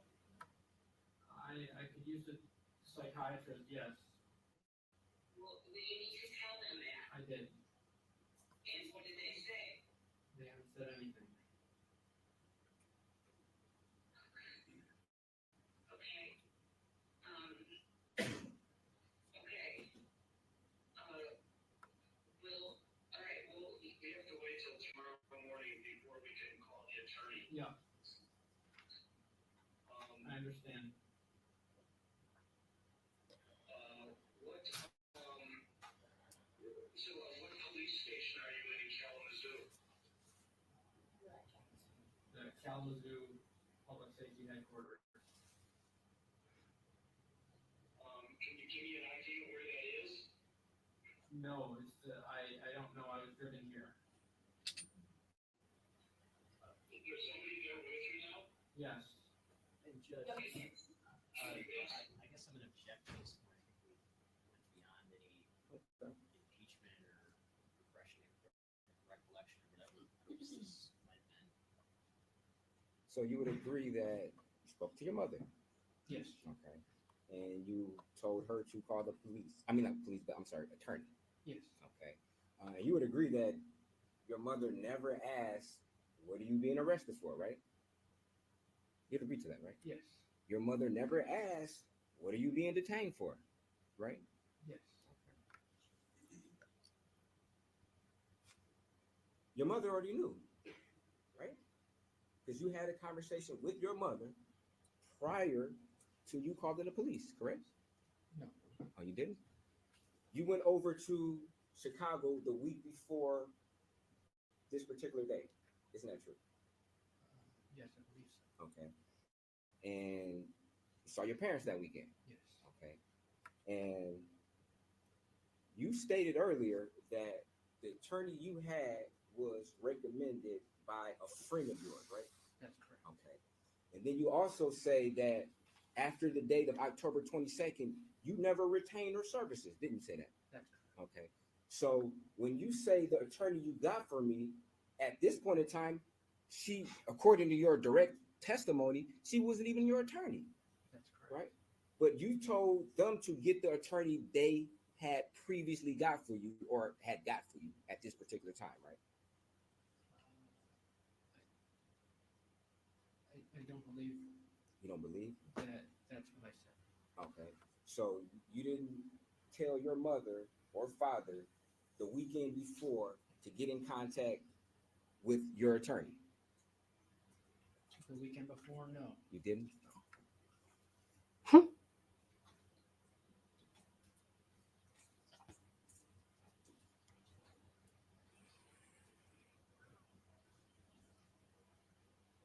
You knew exactly what you were being arrested for and detained, didn't you? I knew what I had said, and I knew that it was. Yes, I knew that I had said some incriminating things. Yes. Okay, and you knew what you were being arrested for and detained for, right? Yes. Okay. And as a matter of fact, an officer asked you, like, hey, do you know what you're being detained for? And you said, yes. Told him yes, right? So it was no surprise to you on why you were being arrested, right? Yes. I was having delusions and. Okay. You didn't have a delusion when the officer asked you, do you know why you're being detained? You didn't have a delusion there, did you? No. You gave him a very lucid answer, correct? You would agree? I'm not sure when this happened. Okay. If you saw it, maybe could have possibly. Are you saying it did not happen? I don't recall. You don't recall? He's like, you don't recall? At least he's smarter than Alan Jackson is up in Massachusetts, because he always says, makes a comment and he gets in trouble because he's not allowed to say stuff like, you should be ashamed, and things like that. At least this attorney's like, oh, you don't recall, huh? Because he puts it in a form of a question.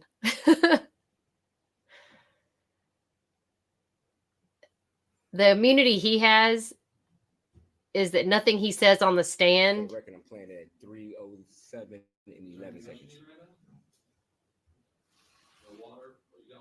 is allowed to be used against him. You know what's going on with you right now? Huh? You know what for?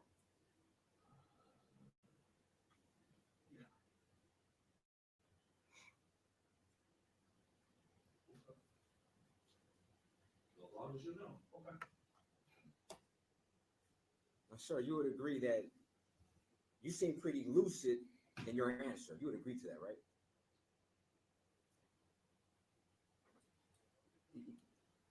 You would agree with that? I believe that I was having difficulty for several days afterwards. Okay, you would agree that your answer was a lucid answer? Yes. Okay. You would agree that you didn't have any rapid breathing at this point in time, right? That's correct. You're not hyperventilating, correct? No. You're not crying or shaking, right?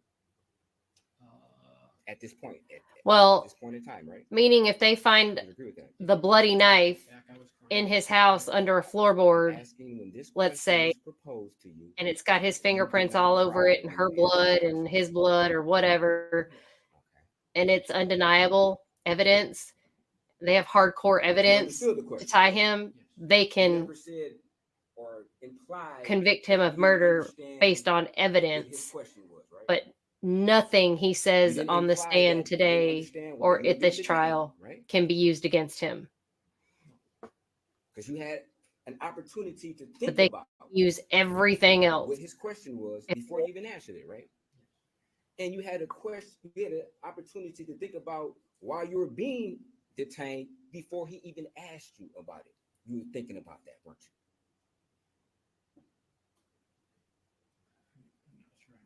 Okay. Prior to him even asking you, do you know why you're being detained?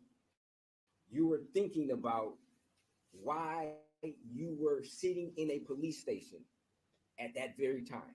You thought about it, didn't you?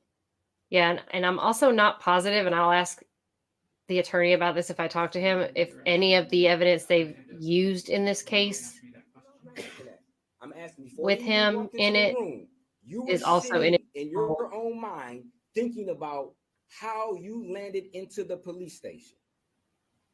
Correct?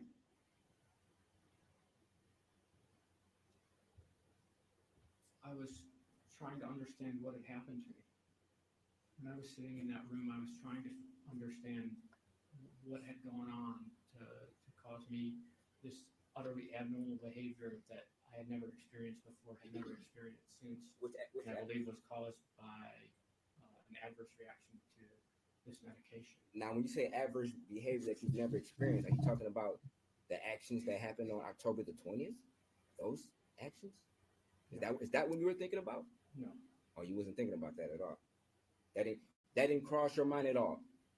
You weren't replaying in your mind anything about October the 20th leading into the 21st at all that time you were sitting in that police station. Is that what you're saying?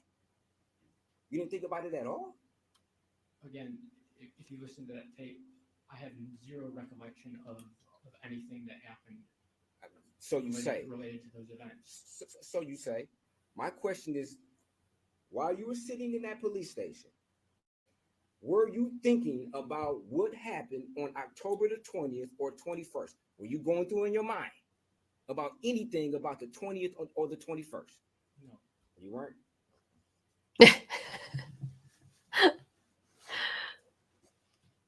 Alan Jackson You were should thinking about take losing your notes. job, though, weren't you? How to get a jab in.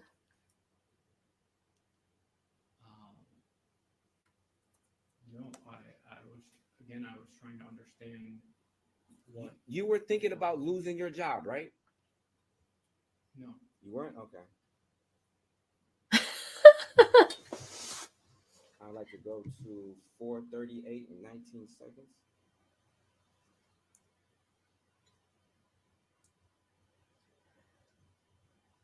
I don't know. I actually feel like this judge allows more than the one in Massachusetts because she don't allow crap for the defense.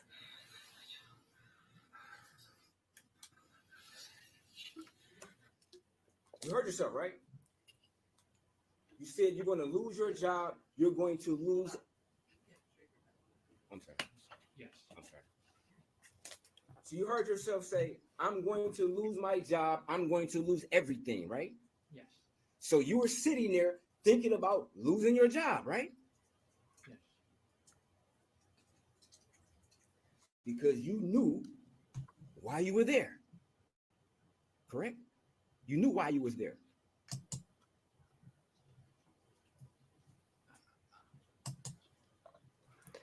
Yes. And you knew what the consequences of your actions would be, didn't you? I knew that sitting in a police station after. Sir, did you know what the consequences of your actions would be? Yes or no? Which action? And what led you to sit in that seat and make that comment about losing your job? I'm sorry, say that again. You thought about the actions that led you to sit in that seat on video and make a statement that you're going to lose your job, you're going to lose everything. You knew what those consequences were. Right? Is he on this planet? Again, I was having an adverse reaction. Oh my to medication. I'm having an adverse reaction to life. Panic attacks. You can see there that I'm not, in your words, lucid. You seem pretty lucid to me. For you to form a conclusion in your mind that you're going to lose your job. You formed that conclusion, didn't you? I was panicking, sir. You formed that conclusion that you're going to lose your job, correct? Right? That you could potentially lose your job. You said that, right? Yes, I did say that. And you know what you were being detained and arrested for, right? I knew what I had said, yes. You knew what you were being detained for, right? And arrested for, correct? I knew what I had said. And you knew that you made the connection in your mind that based upon what you said and done, it could lead or possibly in your mind, not even possibly, but in your mind, you're going to lose your job based upon your actions.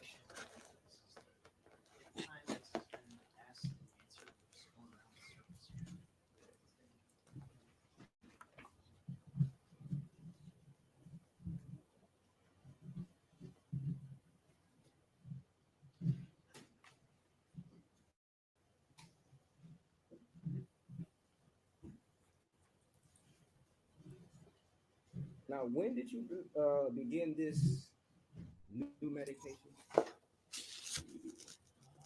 believe I started it, so there was a period that I had to ramp down the previous medication, and I began to ramp up the Auvelity. I believe I took it for several days at the beginning of November, and had taken double the dosage on I began to double the dosage on the 6th.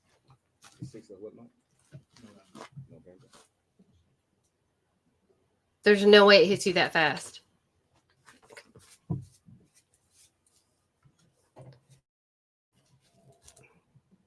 Now, you spoke to police earlier on October the 22nd, correct?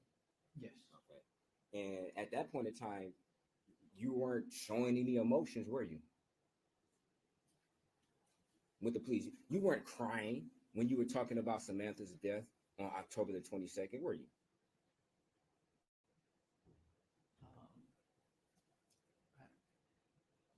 I did not cry during Okay. that Okay. interview. Okay. You weren't showing any emotions, were you? Judge, objection. It's a mischaracterization. I don't think he wants us to open the door in that whole video in 2 hours. We're getting close to that. That'd be fine with me. You would agree that your reaction to you thinking you would lose your job was a lot more emotional than you were when you spoke to detectives on October the 22nd, the day after or the day you say that you heard she died.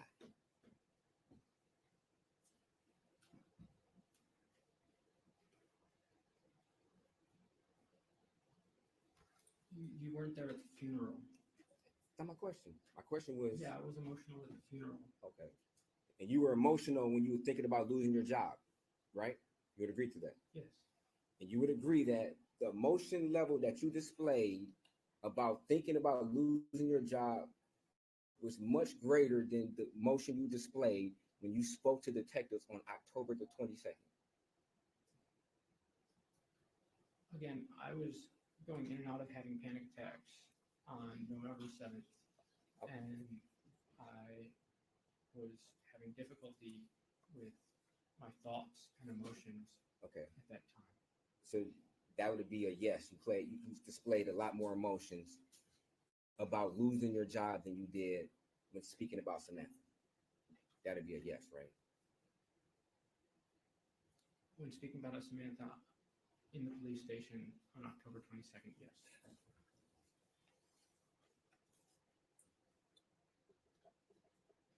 Now, say that you have a history of depression. That's correct. Okay. And when Samantha broke up with you multiple times, I'm sure that didn't help your depression, right? No, it was difficult. It was difficult. It added to your depression, right?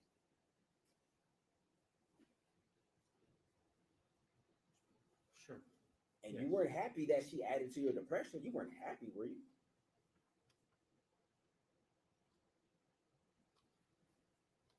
I'm not sure how to answer that question. Were you happy that she added to your depression? I was unhappy that she broke up with me. And you blamed her for the breakup, right? It wasn't your decision, right?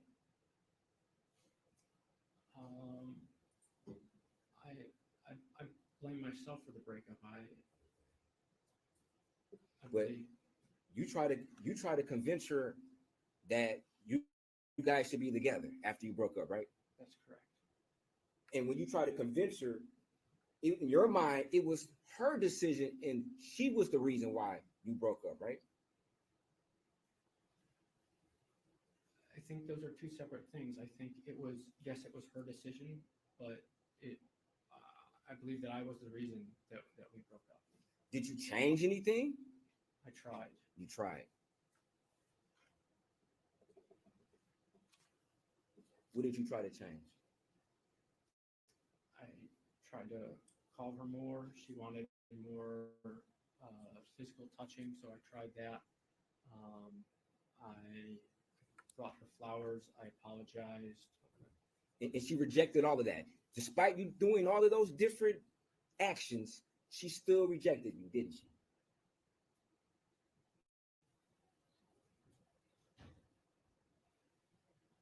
I think reject is a strong word. She didn't embrace you back into her arms and y'all lived happy ever after. That didn't happen, did it? We did get back together, but ultimately she broke up with you again, correct? Yes. Despite you stepping out of, in your mind, your comfort zone, doing things that made you uncomfortable, she still rejected you. Yes? Again, rejection, I believe is not the right word to use for what happened. She didn't take you back. Despite you doing all those different actions, she broke up with you again. Correct? Yes, and I understood. Okay. I wrote a text to that effect saying that I understood. You weren't happy though. I was sad. Again, rejection is strong. It's too strong. Now, did you and Samantha ride bikes together? No, I believe we never got the chance to ride bikes together. You never got the chance. And how long were you together for? For a year. For a year. You're an avid bike rider, aren't you? Yes. Okay. And Samantha's a bike rider herself, right? Yes, And sometimes she rides bikes to Belle Isle, right? that's correct. Sometimes she rides bikes to Belle Isle with other guys, right? Yes, Okay. And not you, right? yes. Okay. That didn't make you happy knowing that, did it?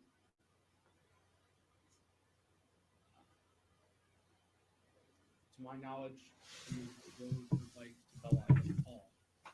Okay. Is that the only guy you knew about? Yes, Now, Samantha wasn't a person who would share emojis with you, did she? I don't recall if she shared emojis with me.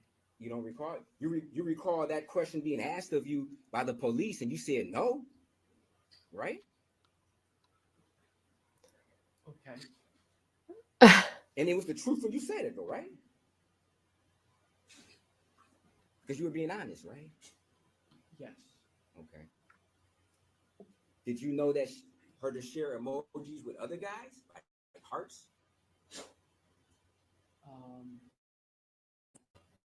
I knew she shared hearts with her friend Laura.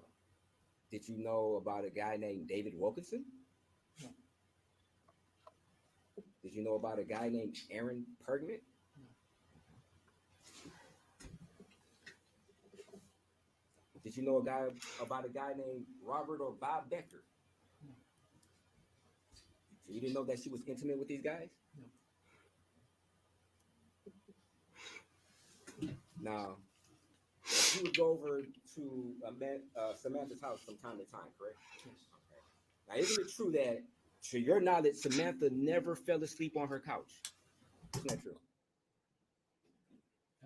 That's false. I fell asleep on the couch with her. So you're saying that you never told the police that you never fell asleep on the couch with her? Is that what you're saying? Sir, just be honest. The honest truth is that we fell asleep on the couch together.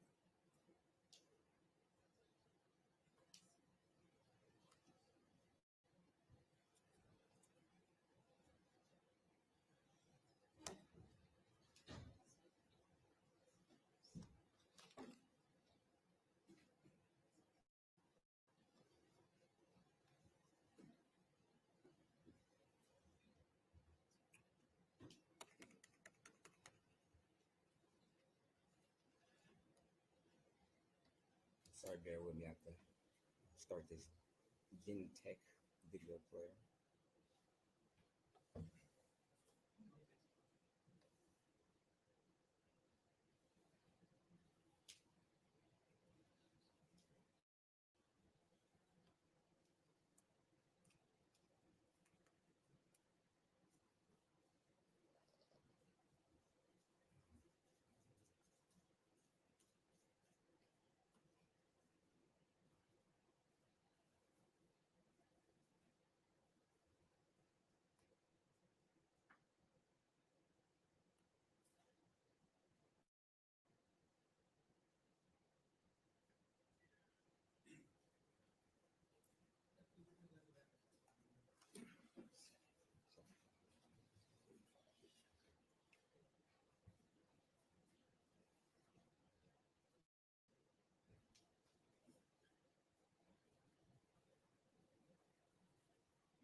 For the record, I'm starting at 7:28 and leaves 26 seconds.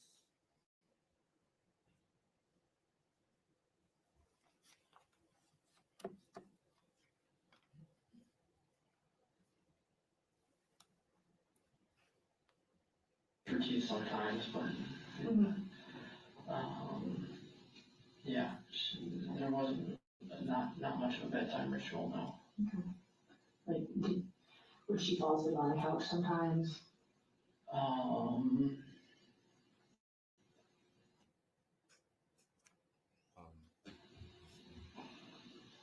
Not while we were together. So you heard yourself, right? I interpreted that question as would she fall asleep by herself on the couch? You never followed up with a statement saying that, hey, we fell asleep together on the couch. You never said that. Did you? You're right. And you understood the question, right? You understood what she meant when she said, did she ever fall asleep on the couch? You know what that means, right? Ever. With or without you. You would agree that's what it means, right? You got me. I'm not trying to get you, I just want the truth. That's what I want. The truth was that in that case, I believe that they were referring to her sleeping by herself on the couch. Okay, but you never clarified what was going through your mind. Oh. She never fell asleep alone, but we fell asleep together. You never said that. You're right. He's a snotty little bugger. Now, you have a Volkswagen iOS? EOS? Okay. Is that equipped with GPS? It has navigation. Yes. Navigation? Okay. Does it have any type of maybe emergency features, sort of like OnStar? No, it doesn't have OnStar or anything. Or something similar to OnStar, where you can push a button and speak to a live operator or emergency services? No. And as far as you know, was that GPS functional? Yes, the navigation system works. The navigation system works?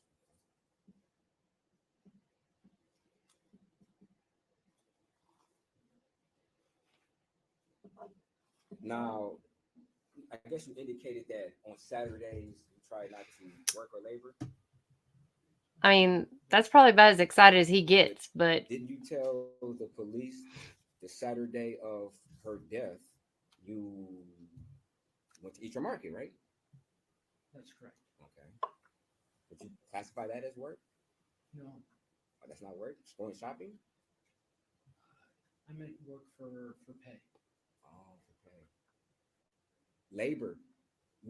Wouldn't you classify labor as having to, the opposite of rest? So, you want to get into my theology? No, I'm just asking a simple question. no one wants to get into your theology of anything. Question. Okay. I think you should be allowed to answer the question. This, I mean, 100% goes to his religious practices. They should be allowed. And you also, after you left the Eastern Market, you stated that you then went to the credit union, right? Or attempted to go to the credit union. I went home and then went to the credit. Okay, you went home to put the food up. That's right. Okay.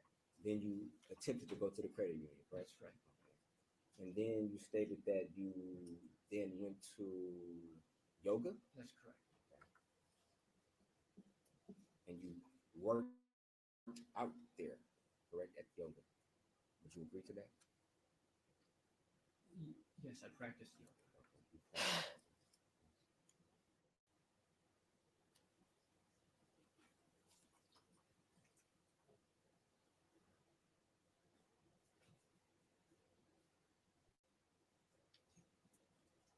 Now, you also stated that you went to the synagogue that Saturday when you allegedly stated that you first heard that Samantha had died, correct? You went to the synagogue, correct?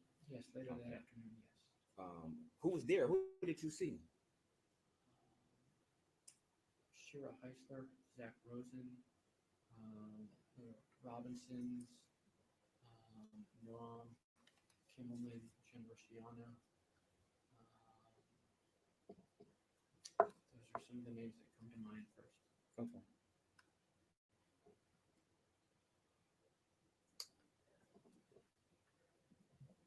Now, the Friday that of the 20th,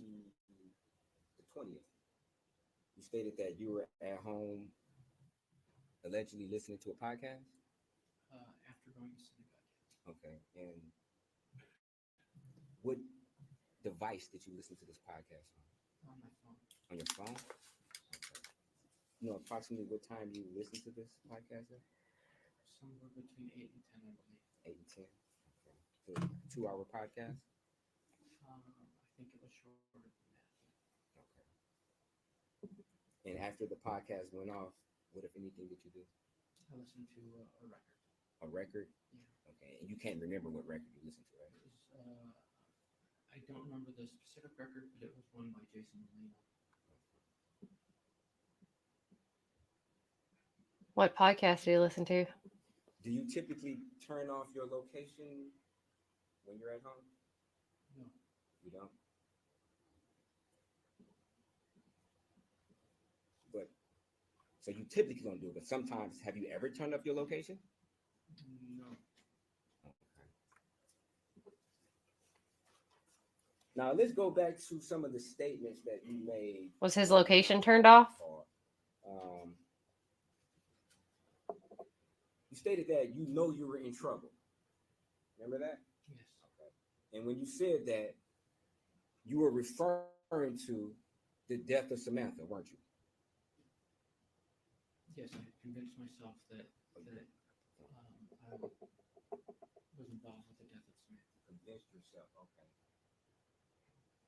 And you stated earlier, you're a pragmatist, right? You think in a very analytical, methodical, meticulous way, correct?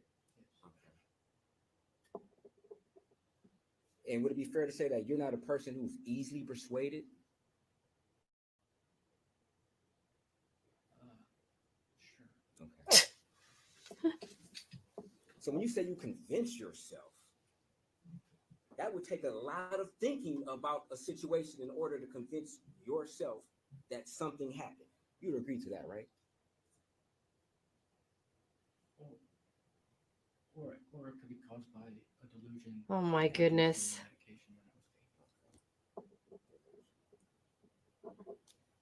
If I keep telling myself that, yes. You never mentioned this word at all to the police, delusion. You said you were having a panic attack. You never said this word delusion at all on the 911 phone call or while you were in Kalamazoo police station, right?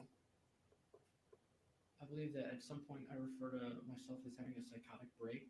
I'm not sure that I had the right language for what was going on with me. So you agree that this word delusion was given to you to use in this particular setting? Again, we agreed that I'm not that kind of doctor. Okay. And that Are you a doctor? Is he a doctor? give me appropriate language. And your attorneys gave you that same word to use, correct? No, my psychiatrist. So you're saying your attorney never told you to use the word delusion while you're sitting in this chair? Be honest. Be honest. We discussed the language. Okay. It's not a question. Thank you. Now, the next statement you made was you felt that you were trying to outsmart people. You said that, didn't you? I did say that, yes. Okay. And prior to today, you were told to say what you allegedly meant by that. You were given a suggestion on how to answer that question, weren't you? No. That was never spoke about during your practice cross-examination or direct examination with your attorney? No. So every other aspect of that phone call was rehearsed except that very detail? Is that what you're saying? A number of aspects were discussed, but I don't believe we discussed that aspect. You don't believe? So your memory could be bad, right? Right? You could be mistaken, correct? Or just don't want to tell the truth. Correct? Are you accusing me of not telling the truth? I'm asking you a question. Is it possible? No, it sounded like you were accusing me of not telling the truth. Is it possible that you're mistaken, that you forgot that that particular subject matter was discussed and rehearsed prior to you coming to testify today? I don't believe we discussed that specifically. So what you meant by that is you're trying to outsmart people is you knew you left your phone at home on the day of October the 21st. Or the 20th going to the 21st, correct? I left my phone at home because I was at home. When you made that statement, obviously you had some thought in your mind about you're trying to outsmart somebody, right? You didn't just make this statement without carefully analyzing and thinking about it before you said it, right? You meant something by it, right?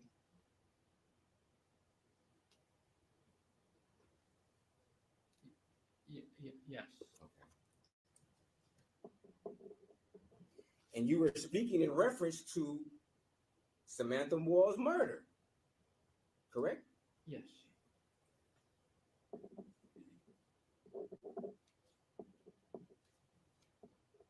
And at no point in time did you ever make a statement that contradicted it. You never talked to the police after that and made a statement that says, I meant this by it, did you?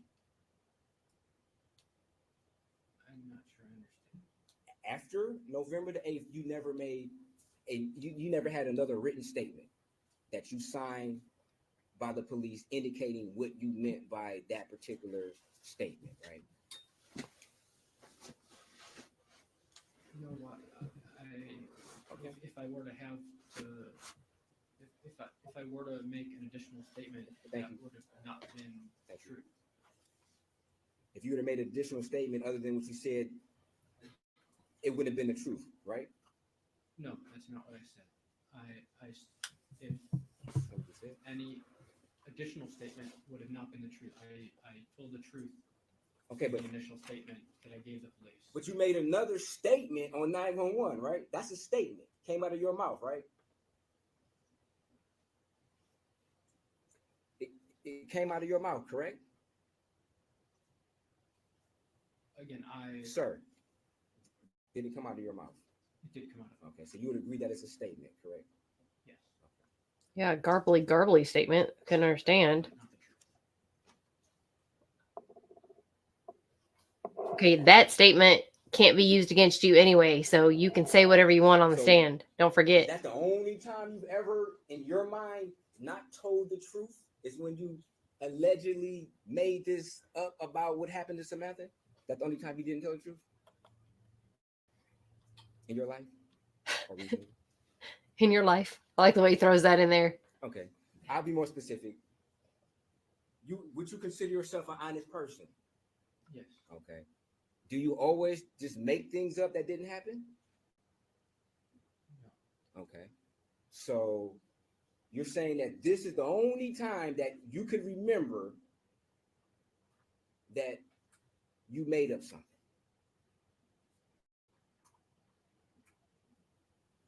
This is the only time that I was having an adverse reaction to a medication. So did that medication make you visualize something in your mind that happened?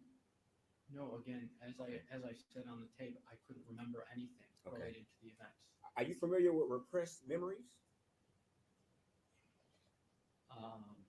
I've heard the term. I'm not familiar. I wouldn't say I'm familiar with them. You've heard the term. That wasn't discussed before. You never discussed like possibly having a repressed memory, like your mind forgot about certain key details, or at least try to forget about certain details of a traumatic event?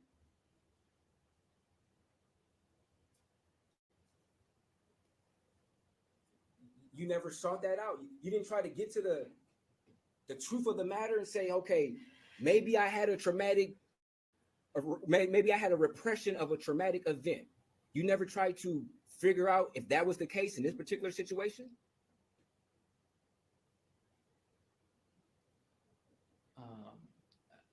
As far as I know, that's. As far as you know that.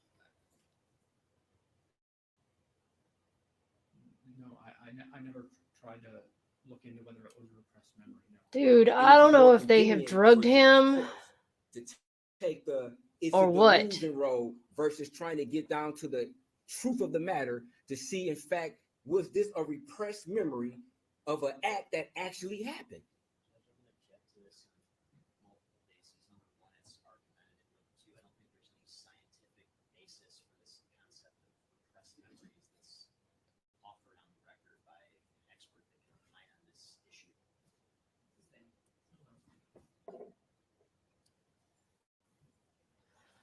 Well, he's clearly an expert on depression and medication. So Samantha had Ambien in her system. She had pot. She had Wellbutrin. She had, apparently our bodies produce certain levels of GHB. So she had a little bit of GHB in her body. So I said yesterday, I take Ambien for sleep. Okay, let me just tell y'all. Like I said yesterday, the toxicology chick, she was like, oh, it could make you a little drowsy. Whatever. Like I said, Ambien, it makes you do dumb stuff. Like I order stuff on Amazon. If I don't put my phone down, packages arrive, okay? Bowls of cereal are by my bed that I don't recall. Pocky, empty packets of Pocky. Look, things happen. The fact that Samantha made it out of her house and almost next door and survived that long on Ambien and pot is phenomenal. So the fact that she was even able to survive is crazy, and fight off as much as she did is nuts. Okay, I'm just saying. So, but Ambien makes you do some crazy stuff that you don't even remember. So I don't know what kind of medication this guy is on, but if it's what I looked up, from what I could understand with his mumbliness, it doesn't make you have psychotic breaks. It actually, and it doesn't mix with the medication he was already on. Yeah, that's not, I don't know how she did it, but she had like superhuman strength. I swear I couldn't remember my name. I don't even know how I stayed up till 4:00 in the morning this morning, y'all, because I had taken my Ambien. I fought that. But if you fight it, if you stay up while you, like, after you've taken it and you don't go right to bed, you can stay up. But you won't remember, Jack. Like you don't remember nothing. So yeah, I think he's like looking to his attorney a lot too for like to help me kind of look. Yeah, Letitia Stout, that chick was crazy. I followed that trial too. Poor Gannon. Oh my gosh.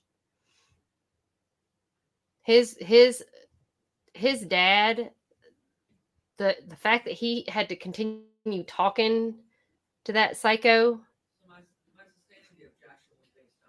Who is that lady? And why was she up there? Oh, that's his lawyer. Oh. Now, you stated that you undertook transcranial magnetic stimulation. That's correct.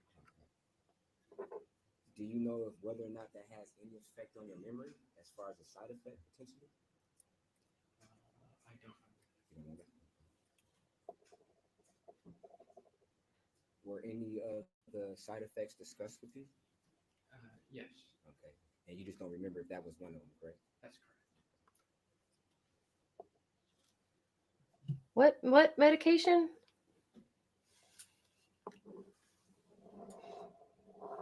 You also stated on the 911 call that no one was arrested for the death of Samantha Wolls at that particular time, to your understanding, correct? That's correct. Okay. Were you keeping up with the case? Yes. Okay. And how were you keeping up with the case? Through the news. Through the news?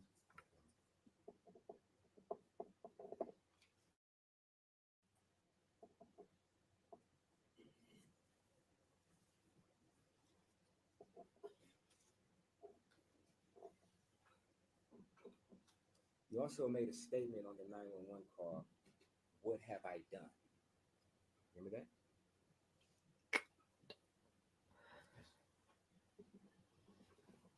And prior to you making that statement, you replayed Sorry. October 20th to the 21st before making that statement, correct? No.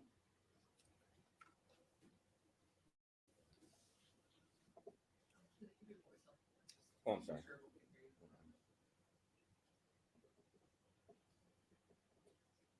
Now, this knife that was in your car, you indicated that this was a seatbelt cutter? Yes, it had a slot that had for cutting seatbelts, yes. Okay. And that's one of the reasons why you had it. And FYI, we watched these backwards. Yes, and So we already watched the second half of his and to break glass. Yes. cross-examination earlier. And approximately how long did you have this knife for? Years, I believe I look back and I have a receipt for 2015. Okay. Now, were you provided any additional cell phone as part of your employment with Stryker? No. Okay. Did you have any Google Voice or anything? Alternate number? I do have a Google Voice number, yes.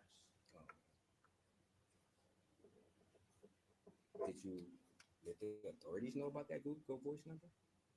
No.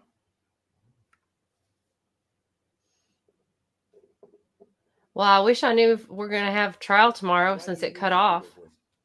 So I'm going to look it up. Because it transcribes messages for me and sends them to my email. The video's done well on TikTok and it's got some good response. So hopefully. You receive phone calls on this Google Voice. I'm going to post another one today. I receive phone calls through my phone and it worked to transcribe those phone calls and send them to my email. In Google Voice, you can also use it to send text. Oh, they don't do court on Friday? Correct. If that's the case. Oh, that's right, because his attorney said he'd call me tomorrow. So. After the death of Samantha, you had a bonfire at your house. Correct. Okay. And gosh, I wonder if people watch these lives later and go, that girl is nuts. I don't even think about it.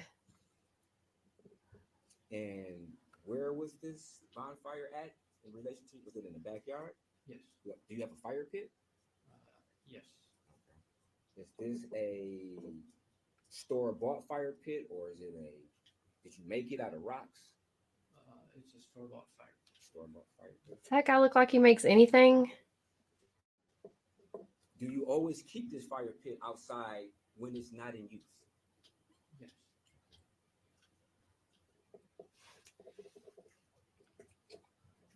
Now, you invited. Oh yeah, Gwen.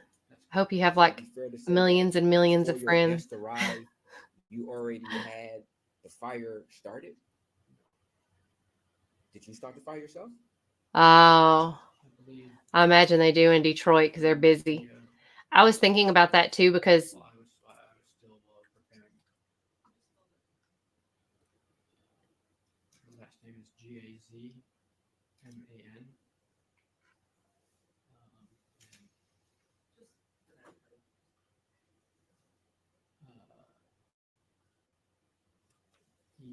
First name EVGENIYA.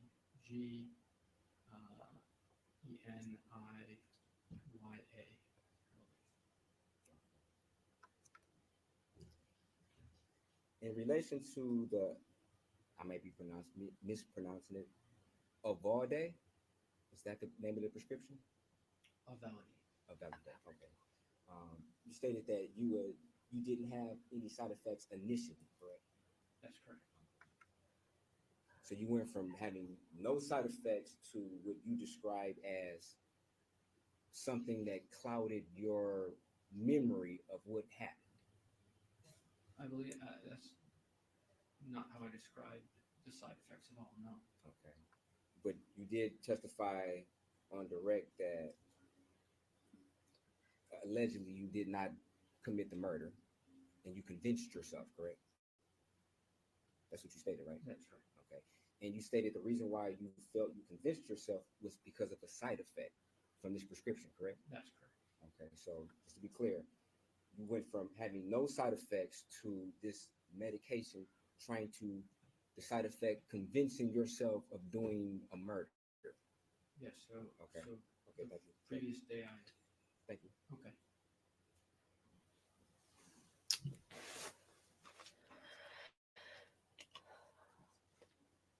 Oh, anyway, I was saying they probably didn't do as much while we're upset about the little forensics and stuff they did on it. It's Detroit. All of your, They this is on probably have a murder every other day, in Kalamazoo, if not every screening day. at the 4 Points Sheriff. It's not possible for them to do all this And prior to forensic the police testing. coming, you took all of your stuff out of the hotel, correct? That's correct.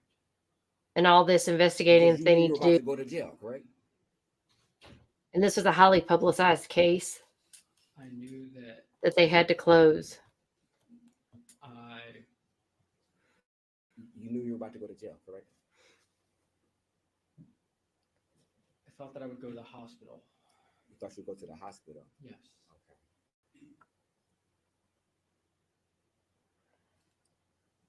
You were cognitive enough to have the state of mind prior to calling 911 to go into the hotel room and remove all of your items, correct?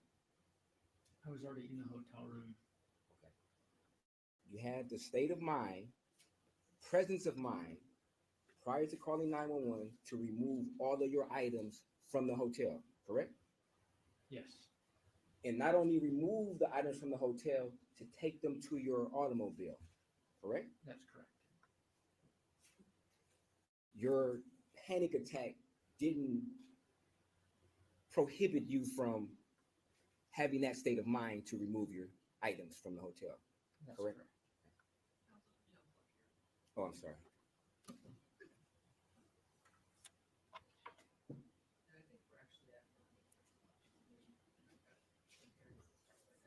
Okay. So we'll come back at 1:30. We've got several minutes.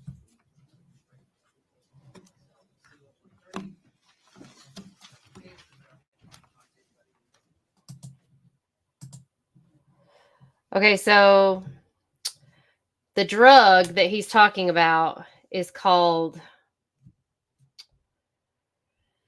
So we watched it in reverse. We already watched the other half. It's called Uvelity, Auvelity. It is a major it's used for major depressive disorder. It's an antidepressant. I have not heard of this one. I used to be a pharmacy technician, by the way, like years ago. It usually takes about a week to start working. Most antidepressants or anti-anxiety medications like Prozac, Lexapro, Zoloft, Wellbutrin, you have to usually take those for up to 2 weeks before they actually get into your system. And if you are on one, you have to wean off of one to get onto the other. So you usually have to like down your dosage of one. Like if you're on Lexapro or Zoloft, for instance, you have to kind of ease off of those to get on to the other. Like I take Prozac. So I don't want to take any of the other kind because I don't like those. And also I don't want to gain any weight. So I refuse to take anything that's going to make me gain weight.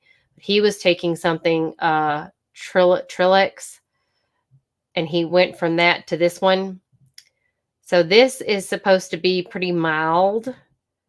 Actually, it doesn't have a whole lot of crazy side effects, but it helps stimulate your mood. It keeps your high levels higher and lasts longer, apparently.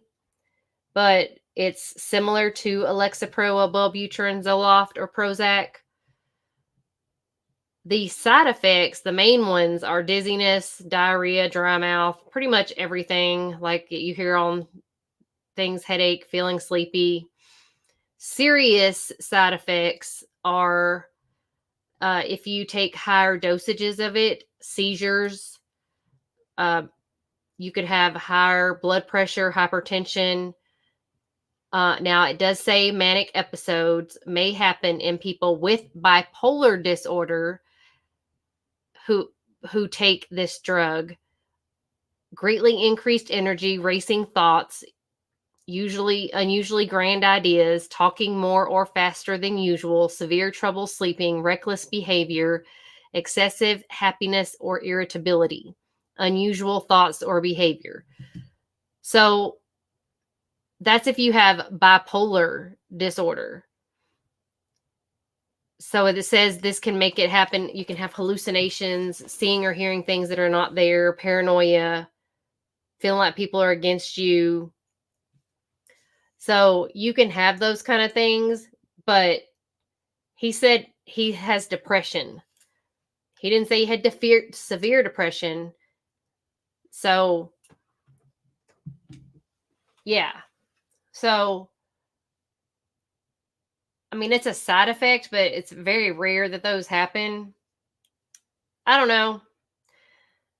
But like I said, I'm sure one, if not all of us, at least one of us in this group has had a panic attack, and it does not, we are not, seriously, you're not able to give your date of birth or spell your name or any of those things because you literally feel like you're having a heart attack. Like you feel like you can't breathe and you're not able to function. But I mean, I don't know. I mean, I just think that there's other things. Also, you don't say, there's some things you're not, like, there's things that you just say. I don't know. We've watched a lot of trials where people have called 911 and you just feel like they're already setting up, teeing up the whole story so that they can look like they're not the one. Like so-and-so just shot themselves, or they drowned, or they whatever, so that they don't look like they're the ones that did it. So I feel like that's what he's doing, or he did, and he got away with it. So it does say that his parents and somebody knew a judge.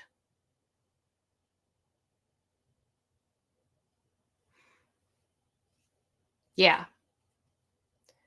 Well, I think they have a lot more witnesses. So there's no trial tomorrow, right? I'm just going to keep recapping the Karen Reed stuff. That trial is literally like, I want to just, I don't know. But Monday we also have Wade Wilson. So it's whatever you guys want to do. I do want to make sure we stay on top of Michael's trial. I will let you know about what I hear from Brian Brown tomorrow. If we get a surprise, maybe we'll have a surprise. So make sure you have your notification bells on, because if I get a surprise interview with Brian Brown, y'all let me know any questions that you have for him. That would be awesome. I'm going to put my email in here. If y'all think of any questions for him, that I would love to have questions.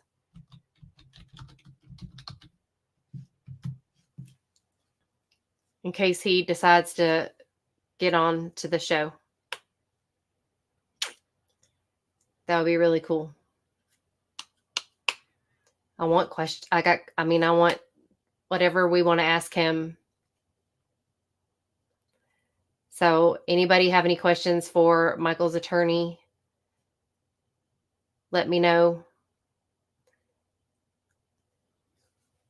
And anything that we can do to support him. And of course, anything that we're missing to find justice for Samantha, because she lost her life. So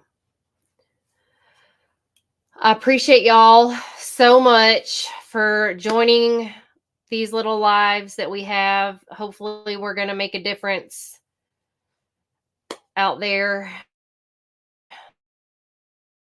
in this crazy wild world that we live in. Yep.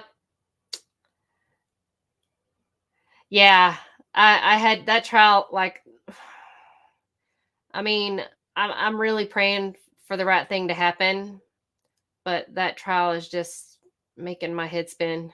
Yeah, it's racy. Gwen, that's right.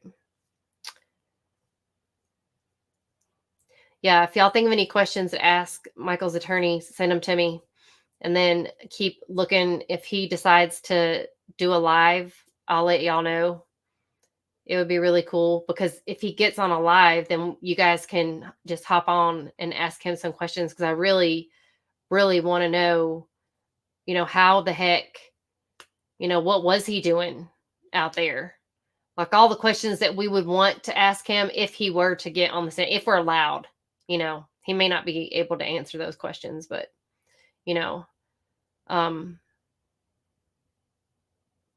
yeah. But he might, we might can ask some stuff like, what in the heck brought their attention to him other than him just being on that video. They haven't, where's his family? Are they just, I would feel intimidated actually to go into that courtroom. Because it seems like there's really nobody there for his side. They're literally taking up the whole courtroom. And I understand. They want justice for Samantha.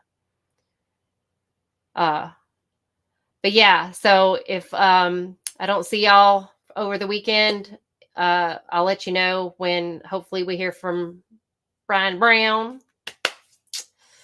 We'll send Alan Jackson some videos of Brian Brown learning how to twist it around like a question instead of a statement. But yeah, y'all have a great weekend. I will talk to y'all later.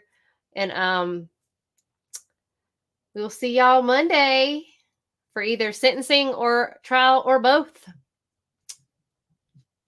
See y'all. Y'all have a great weekend. 6/27. Is that? Oh, okay. 6/27. All right. Well, we got sentencing on Monday for Wade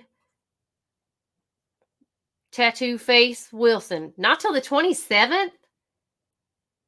That's a week. Ugh. Well, we got Wade Wilson Monday. See y'all Monday.